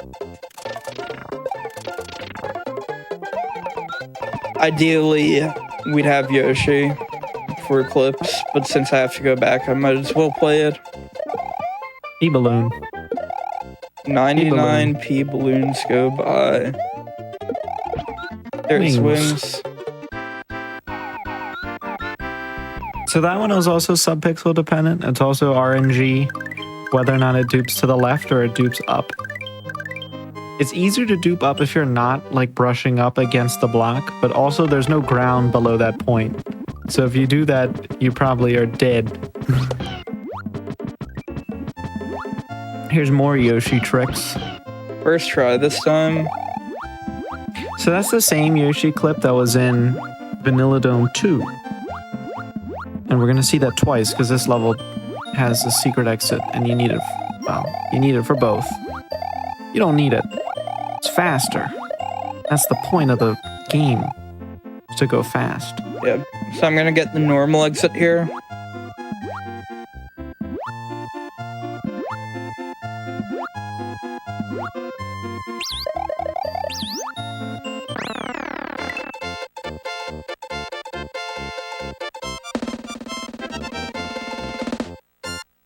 I'm gonna have to enter FOI1 yet another time for Yoshi. Brad's all messed up. Nice ducky bubble, by the way. That is a swag strat that nobody else goes for other than me. Where you do a duck fly there. Saves 10 years. If you get it twice, it saves 30 years.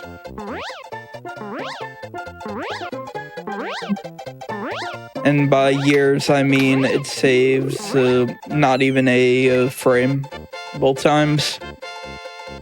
It just looks cool, in my opinion.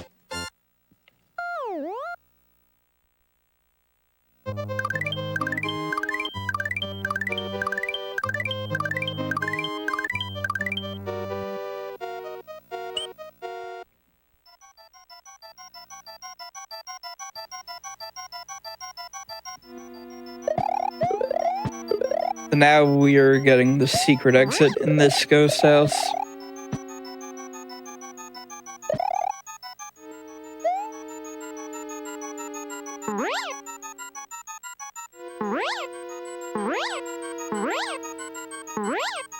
So this door that has a secret exit, when you enter the level for the first time, there's a big boo that spawns, so you can't actually see the door when you go from the left side. But when you come from the right side, the big boo doesn't spawn. And so the door magically appears out of nowhere. And then GDQ staff, do you want to take a break now or after? Yeah. All right. If you're, excuse me, if you're ready for the break, we can take a break now. I'm ready for the break. So Perfect. All right. Yeah. So during these longer runs, everybody, we like to take breaks every, hour or so. Just everybody get up, stretch, get some water, anything y'all need to do. Just a quick reminder before we go to that break. If you are curious what's coming up on the Hotfix, you can check out our schedule. It shows the week schedule. You can explore our full season lineup over at gdq.gg/hotfix. We're going to take that break. We're back in just a few minutes here with the rest of the run.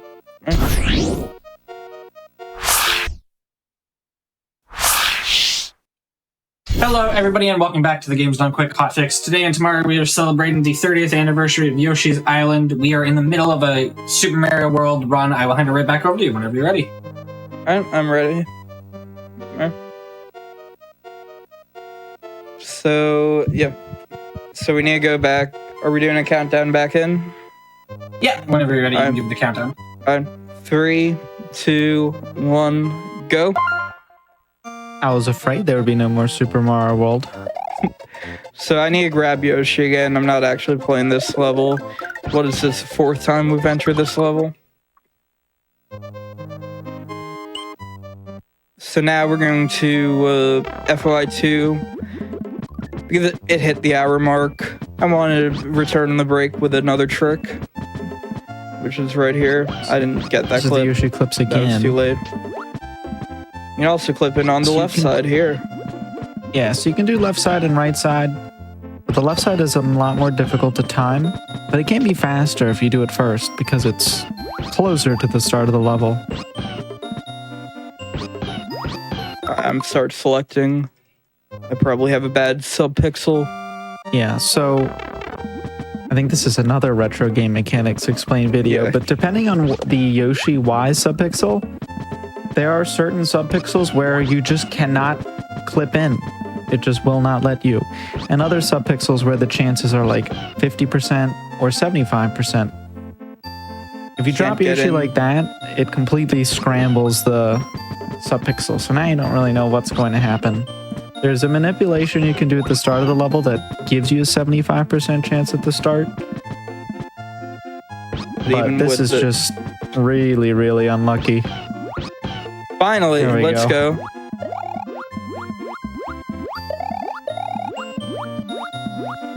Yeah, I was getting unlucky with those. I believe I was doing everything right to keep the good subpixel, but want to bail out just to make sure.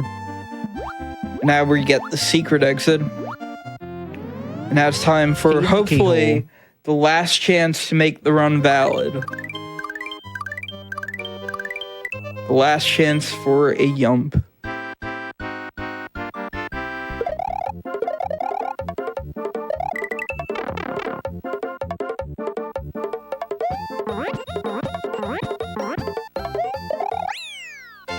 No yum.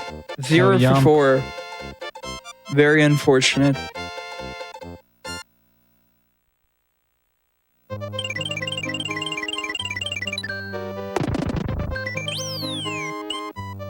Now we got 2 more exits left in Forest. Went for Ducky Bubble there, only got Dirty Bubble. Sad. And before we were talking about flight speed manipulation and fast fly, this is the hardest level for me to tell what my flight speed is. So my flight speed's a mystery until the very end. I would have actually gone good if I got in the pipe.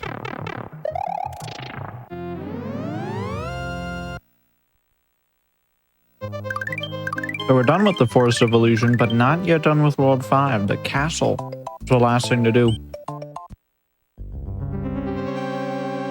Yeah, so this is a very hard strat known as Roy Fly. Once you get it down, it's consistent. But that dive bomb there is sketchy.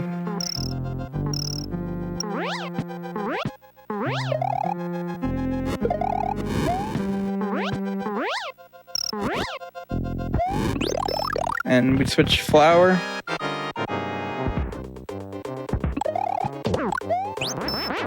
And that's Roy. It's a fun video called Not Roy, where it's some guy singing the Mario World Castle song, where it's a castle but not Roy. But this is Roy, so...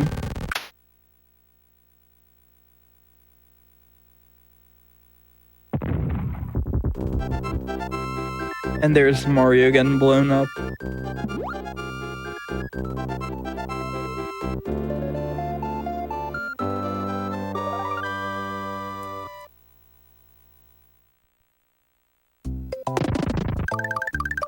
So on to Chocolate Island, which looks very green and not chocolatey. Yeah, so I'm setting up for a trick known as the pipe fly. This is the same idea, that Mario's movement speed gets conserved. Like the flight timer. And then Mario usually flies at a max of 51 subpixels per frame. But with a pipe, it goes up all the way to 64 subpixels per frame. Which is really fast. Very.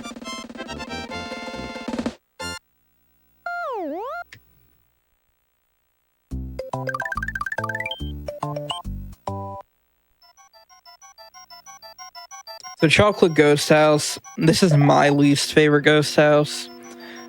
I'm doing a spin fly through this level because it's easier for me. You can normal fly, but there's an off-screen pipe around like right here that you can loot rooms to. And then this door right here coming up is very scary, but I get in. Yeah, so you can get in on the first cycle. That means you have to enter at P speed, and entering the door at P speed is a 2-frame trick. Yeah. So, many say that the doors are the final boss of the game. That's why the emote for doors on FFZ is named Final Boss. So in all castles, you'd grab Yoshi here, but we don't need Yoshi here. Sorry, Yoshi. You're staying in that block.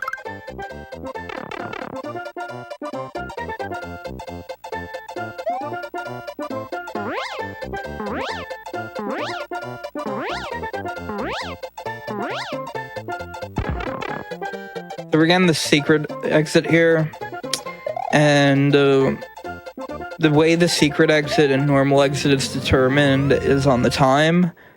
So we're gonna actually have to waste time in that level next time for the normal exit.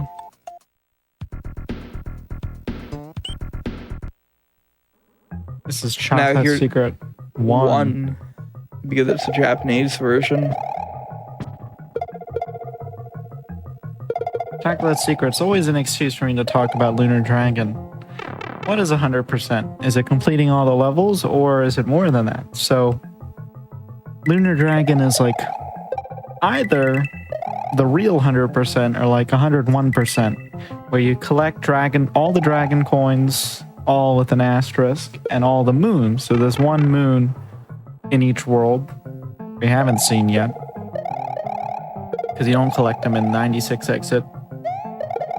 So the thing about dragon coins that's really odd, when you get introduced in the first world, there's supposed to be 5 in every level. But then as you go into the game, some of the levels don't have any dragon coins.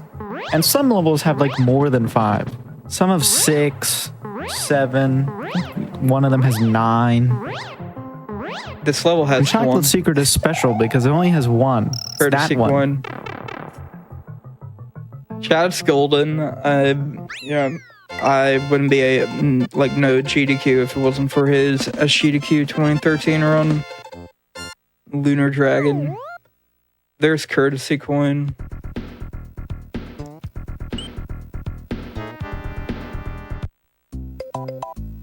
So now we go back to Chocolate Island 2. Yeah, We're now Lunar Dragon. You don't even have to collect. You don't even have to collect it.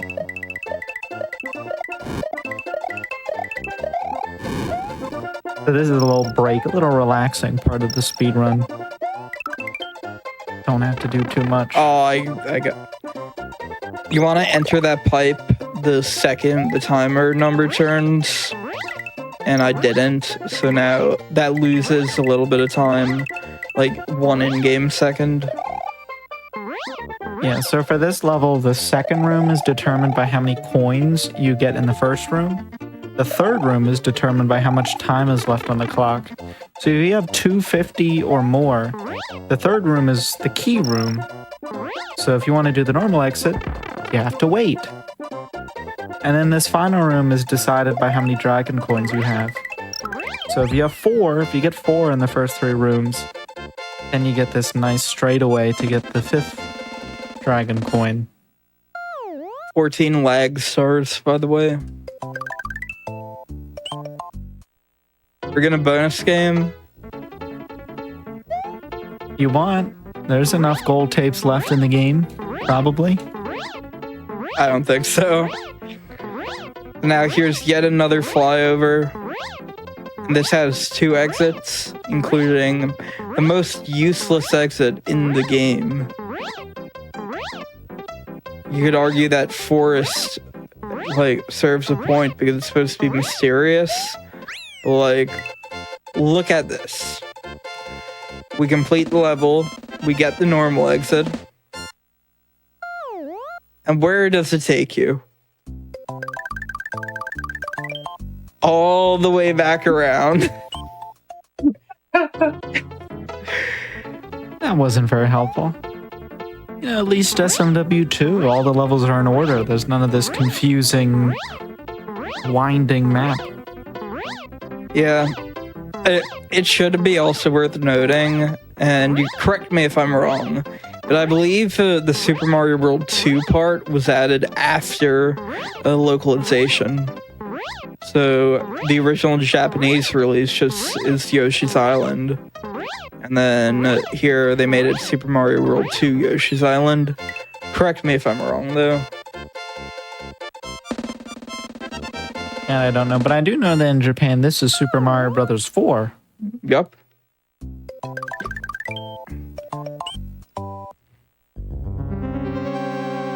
So this is my favorite level in the game, Chocolate Fortress. Very technical level. Messed up. You can kill that fireball like that. Wow, that's a good room one. I mean, there's a lot of...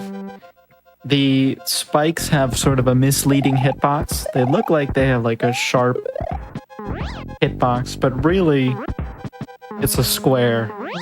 And if you fly into it, it not only like takes away your cape, but you also get like stuck inside it. It's really annoying. But here's Boy Boy again. Oh. This is fine. This is fine. Getting the cape and got the cape back. We get to see Mario's back.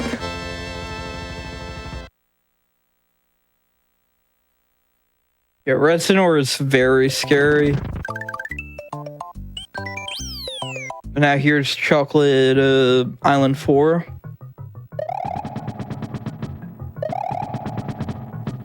This is a cape platforming. You spin and fly most of this level.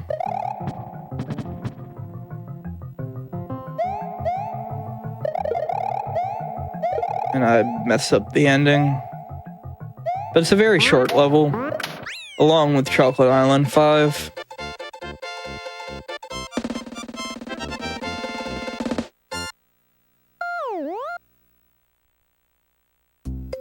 So don't worry, Yoshi fans.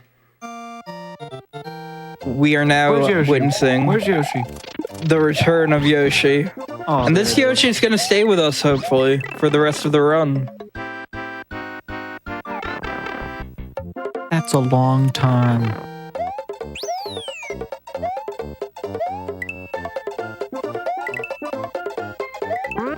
Alright, I kept P speed there.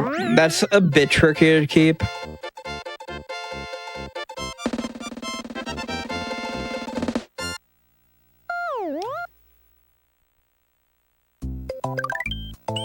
Now we have Wendy's Castle, where I'm going to be setting up a trick known as Crusher Skip.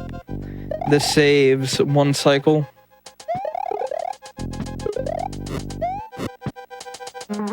Go in here, and you skip a cycle. That. Yeah, so that first crusher that you skip lets you get through the whole thing when it comes up.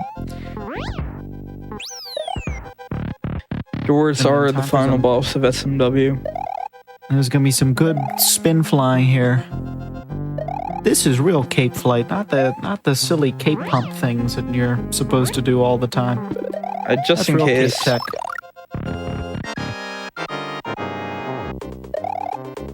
The yellow blocks have a mushroom in them. Green blocks have a cape in them. And red blocks have nothing in them. Nor do blue blocks.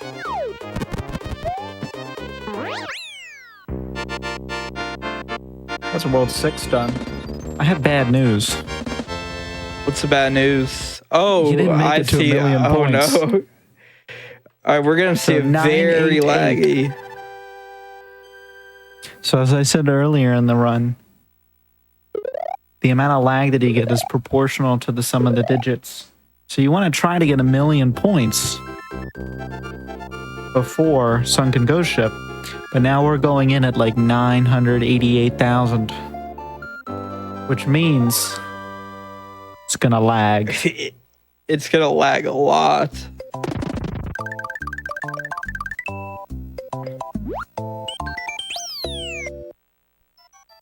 Just means we get to enjoy the free fall a little bit longer.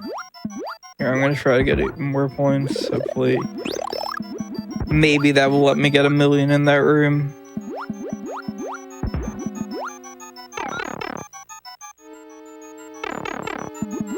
You know, it's kind of crazy. I mean, when you go in and you're at like 990 and you get exactly 1,000,000 while you're in the room, you can feel, Yeah, you can just feel all the lag go away. You can just I've feel the had game that get a lot happen in smoother. one of my PBs. Which, mild brag, I got a 123 the other day, so I'm happy.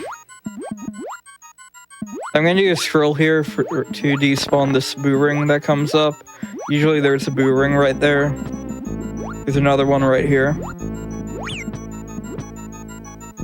You can do it without a scroll, but... All good. No. 990. Okay, let's see if I'm gonna be able to farm these points. Okay, you Just see the feel lag. You see the lag. 999 million. And then look And all is how, right with the world. and now it's a whole lot smoother. Get ready, chat. Orb. Very famous SMW meme. That is the one legit orb. No orb glitch. Anyone have But the real 500,000 points to redeem the orb on the GDQ? I didn't know we had that. Just because I'm going for Valley Bowser One Wings. I've only ever hit this twice ever in practice, but shoutouts Pigeon and Schwartz. Oh, that's a very hard strat. Basically tasks only, unless if you're good, and I'm not good. So it is It's really extremely difficult though. To come in like an hour and 10 minutes into the run. And Yeah, somebody gamble actually it all. redeemed orb. That's pretty cool. That's it. That's the orb. That's the orb.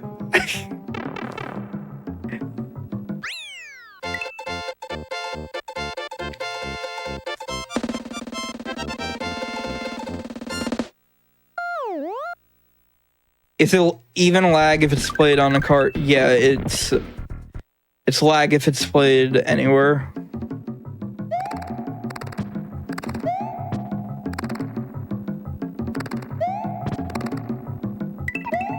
I'm doing the wrong thing.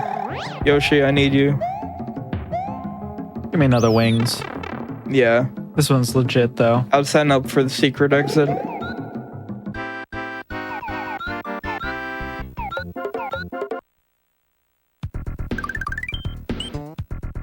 So now we gotta get another ghost house. Yoshi can't come inside. He's too scared.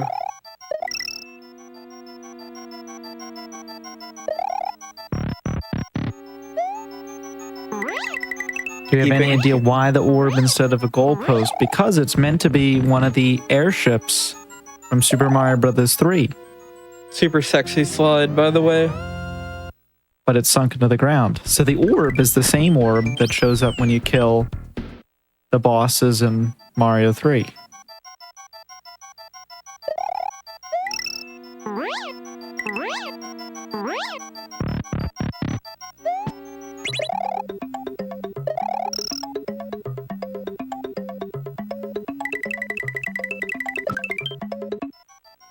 It's another example of the door fly there. Saves. And it's 2 game seconds, I think, if you just run to the right, but only 1 game second if you pull out the cape. Yeah, and then I also did a door fly on the secret exit. So it's just the little things. I mean, flight speeds and door fly, they're all sort of little things that shave off a tiny bit of time. But over the course of a 96 exit run, it really does add up, and that is kind of what separates the top times. Not just about getting the hottest strats in every level, but just having such fine a point in every level. It's what makes speedrunning Super Mario World so much fun.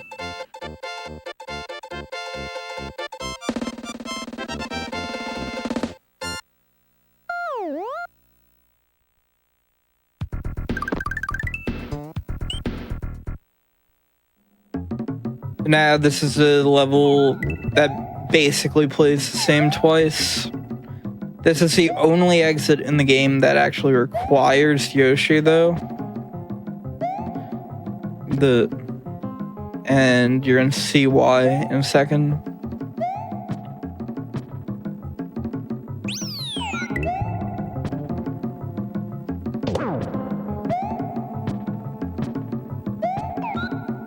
Yes, this is live.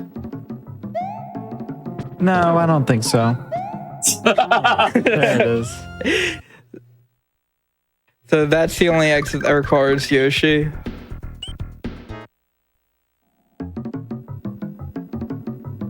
And yeah, so there's 4 color Yoshis to go along with the 4 color shells. Green has nothing special going on. Red spits out fireballs. Blue lets you fly. And yellow, yellow lets you stomp. Yeah. Yellow lets you stomp. Not useful in this run. But, Yoshi's arms are orange.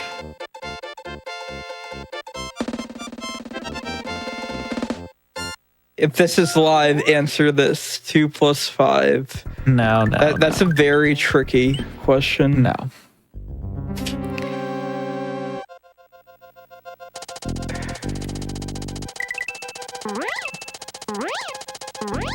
So this is a hard strat. I'm going for the triple scroll strat. Magic Koopas are very random. And yeah, so there's the second scroll. Yeah, so Magic Koopa can just get in your way. Especially here. Oh. And also, it's hard. Yeah, I was gonna make that. This is hilarious. It's the same as Iggy, except with fireballs, and I get hit. Am I gonna even have... Oh, no. The cape is gone. Oh, no. No more cape. I'm gonna go grab a cape. Because... Yeah, so at this point, there's only 2 more exits after this point.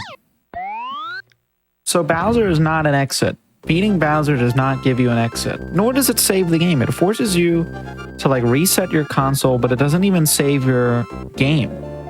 So if you have levels that you haven't saved yet and you beat Bowser, you lose your progress.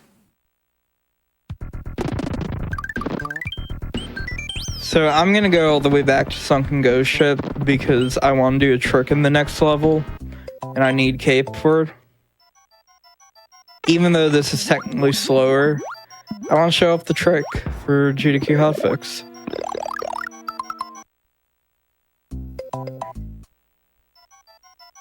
And if I don't get it, then I'll just do the level normally.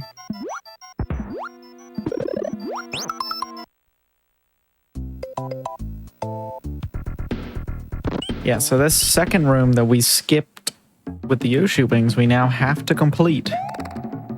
And in the last few years, there's a new way to do it, which is super fun to look at and super crazy. So you need that yellow shell. And buy Yoshi. Can't bring Yoshi, unfortunately. So, we've been duping blocks into wings. This is the one time where we have to go the other way. We have to dupe a wing to create a key. And we got to do 4 of these key And do clips. So that. there's 1. So now we're actually inside the level. You're supposed to be in, the dark section that goes 2, up and down, but you're just inside the level. 3. And there's 1 more that I had to run die to. Get in that pipe. You could just And go up and there's around, or 4. you could just go through the ground. Why not? And 1 more for good measure. You don't hold anything there, though. That one, the other ones you actually have to do stuff. That one you don't. And that's the secret exit. This is it. The 96th exit of the run. No more after this. This is one of the hardest levels in the game Especially in on terms of the PB speedrun pace. strat. No. Oh. It's just the jumps are all so tight. A lot of things can go wrong. If you're nervous, if your hands are sweaty, you might slip on the buttons. That might kill your whole run. Yeah, and unfortunately, I'm not going to have Cape entering Bowser because of that. I'm just going to casual this. I don't know how to do this without Cape.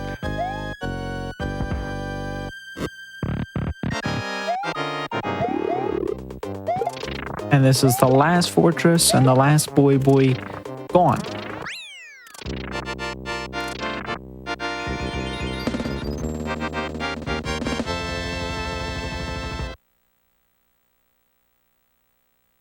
So even though this is 96 exit, and we have completed all 96 exits in the game, We have to actually play have to beat Bowser. the game. you can use the orb glitch in front door and back door to get 2 more exits. So there's categories for speedrunning more than 96 exit. I think it's like A2, Yeah. which is 102 exits. The Shout out theoretical to Panda maximum. Bear and Lime for that. I already shouted out Yeah. Lime, but I'll shout out Lime again. I think there's categories for A3, A4 for 103 and 104. And at the Those- theoretical maximum number of exits you can get is B1, which is 111. All right, so you're going to notice that I'm not hitting Bowser right away with this. That's because I'm doing a trick known as ball skip in the second phase of the fight. I don't actually know how much time it saves, but it does save time. Yeah, so it's 2 Mecha Koopas to go through every phase, and Bowser throws 2 Mecha Koopas at a time. So you might think you just use the 2 Mecha Koopas to kill him every phase, but actually you can save 1 here for phase 2 and skip one of the balls that he throws down. So he's going to stop here and throw 1 ball. Stop. And then he's going to stop for a second time to throw the second ball. But if you hit him with the Mecha Koopa, that stops him from throwing the second ball, and then he quickly goes out to throwing Mecha Koopas again.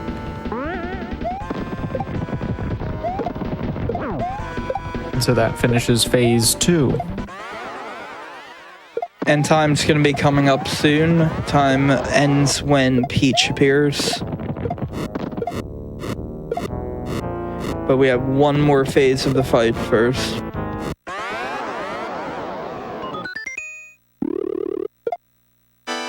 Yeah, so Bowser normally stops 8 times, but if you hit him with a Mecha Koopa, he only stops 5 times.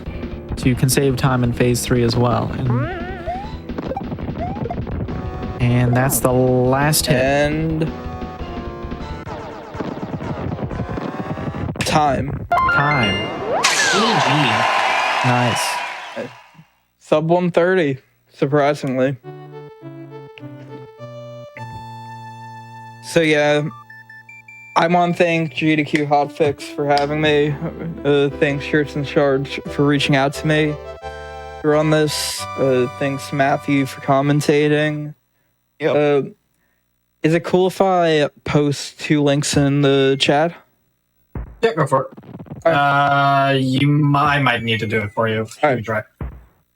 I'm gonna try anyways. So this first link is gonna be a link to the SMW speedrunning Discord, if it'll let me. And it does. Yeah, we will. No, it if you- doesn't. It didn't it show didn't up. go through. Yeah, Oh. just DM me. I'll get them. Or Well, put it in chat, rather. Clapping Mario. Yes, if you hold up on the credits, he claps. Is that a feature? Is that a glitch? I don't know. And then, yeah, so the first link is a Discord server for SMW speedrunning. If you are interested in joining this game, like in speedrunning this game. And the second is a link to the SMW Speedruns wiki. So if you want to learn SMW speedrunning, check it out. This is a fun game. I'm personally working on a video series to teach SMW speedrunning. And our yeah. wiki has pages for every level, Yeah. every category, cape, no cape, and then of course you can ask in our Discord, and there's always Yeah. people there who are active. If you're Yeah, interested in playing this game, you should. The wiki a lot of isn't the fun. most up to date with some of the highest level strats, but there's fast strats for every single level, every single category, including some meme categories. And yeah, There are a lot of meme categories. 96 exit isn't the best for you if you think it's too long. We've got all castles and no Star World and 11 exit. And if this category isn't long enough, you can do 960, which is 10 96 exit runs in a row. I've attempted it but never finished it. Thank you both so much for being here, for showing this off. Absolutely fantastic random commentary. And yeah, thank you for coming out and celebrating the 30th anniversary of Yoshi's Island with us. Do you All have those just any Yoshi closing thoughts? No, just thanks for having us. Yep. Yeah. Thank you. Yeah, thank you so much for being here. Yeah. gonna Unfortunately, we... I'm just gonna do a file check quickly, make sure I actually got 96. Uh-oh, after all this, and if it's not 96, we're gonna look like 96. fools. 96. All is good. Yeah, I'm unfortunately, we do 95 not... before. That's always the worst. You like you're 0.1% off or something. Yeah. I mean, we do not have any more show for you tonight. We do have more of our Yoshi's Island 30th anniversary celebration tomorrow. Starts at 1 p.m. Eastern. And if you have missed any of today's show, we are going to do a replay of it right after this. Again, thank you, both of you here and everybody else who ran games today. Appreciate all of you coming out and supporting, or celebrating the Yoshi's Island speedrunning community. And yeah, have a great night, everybody.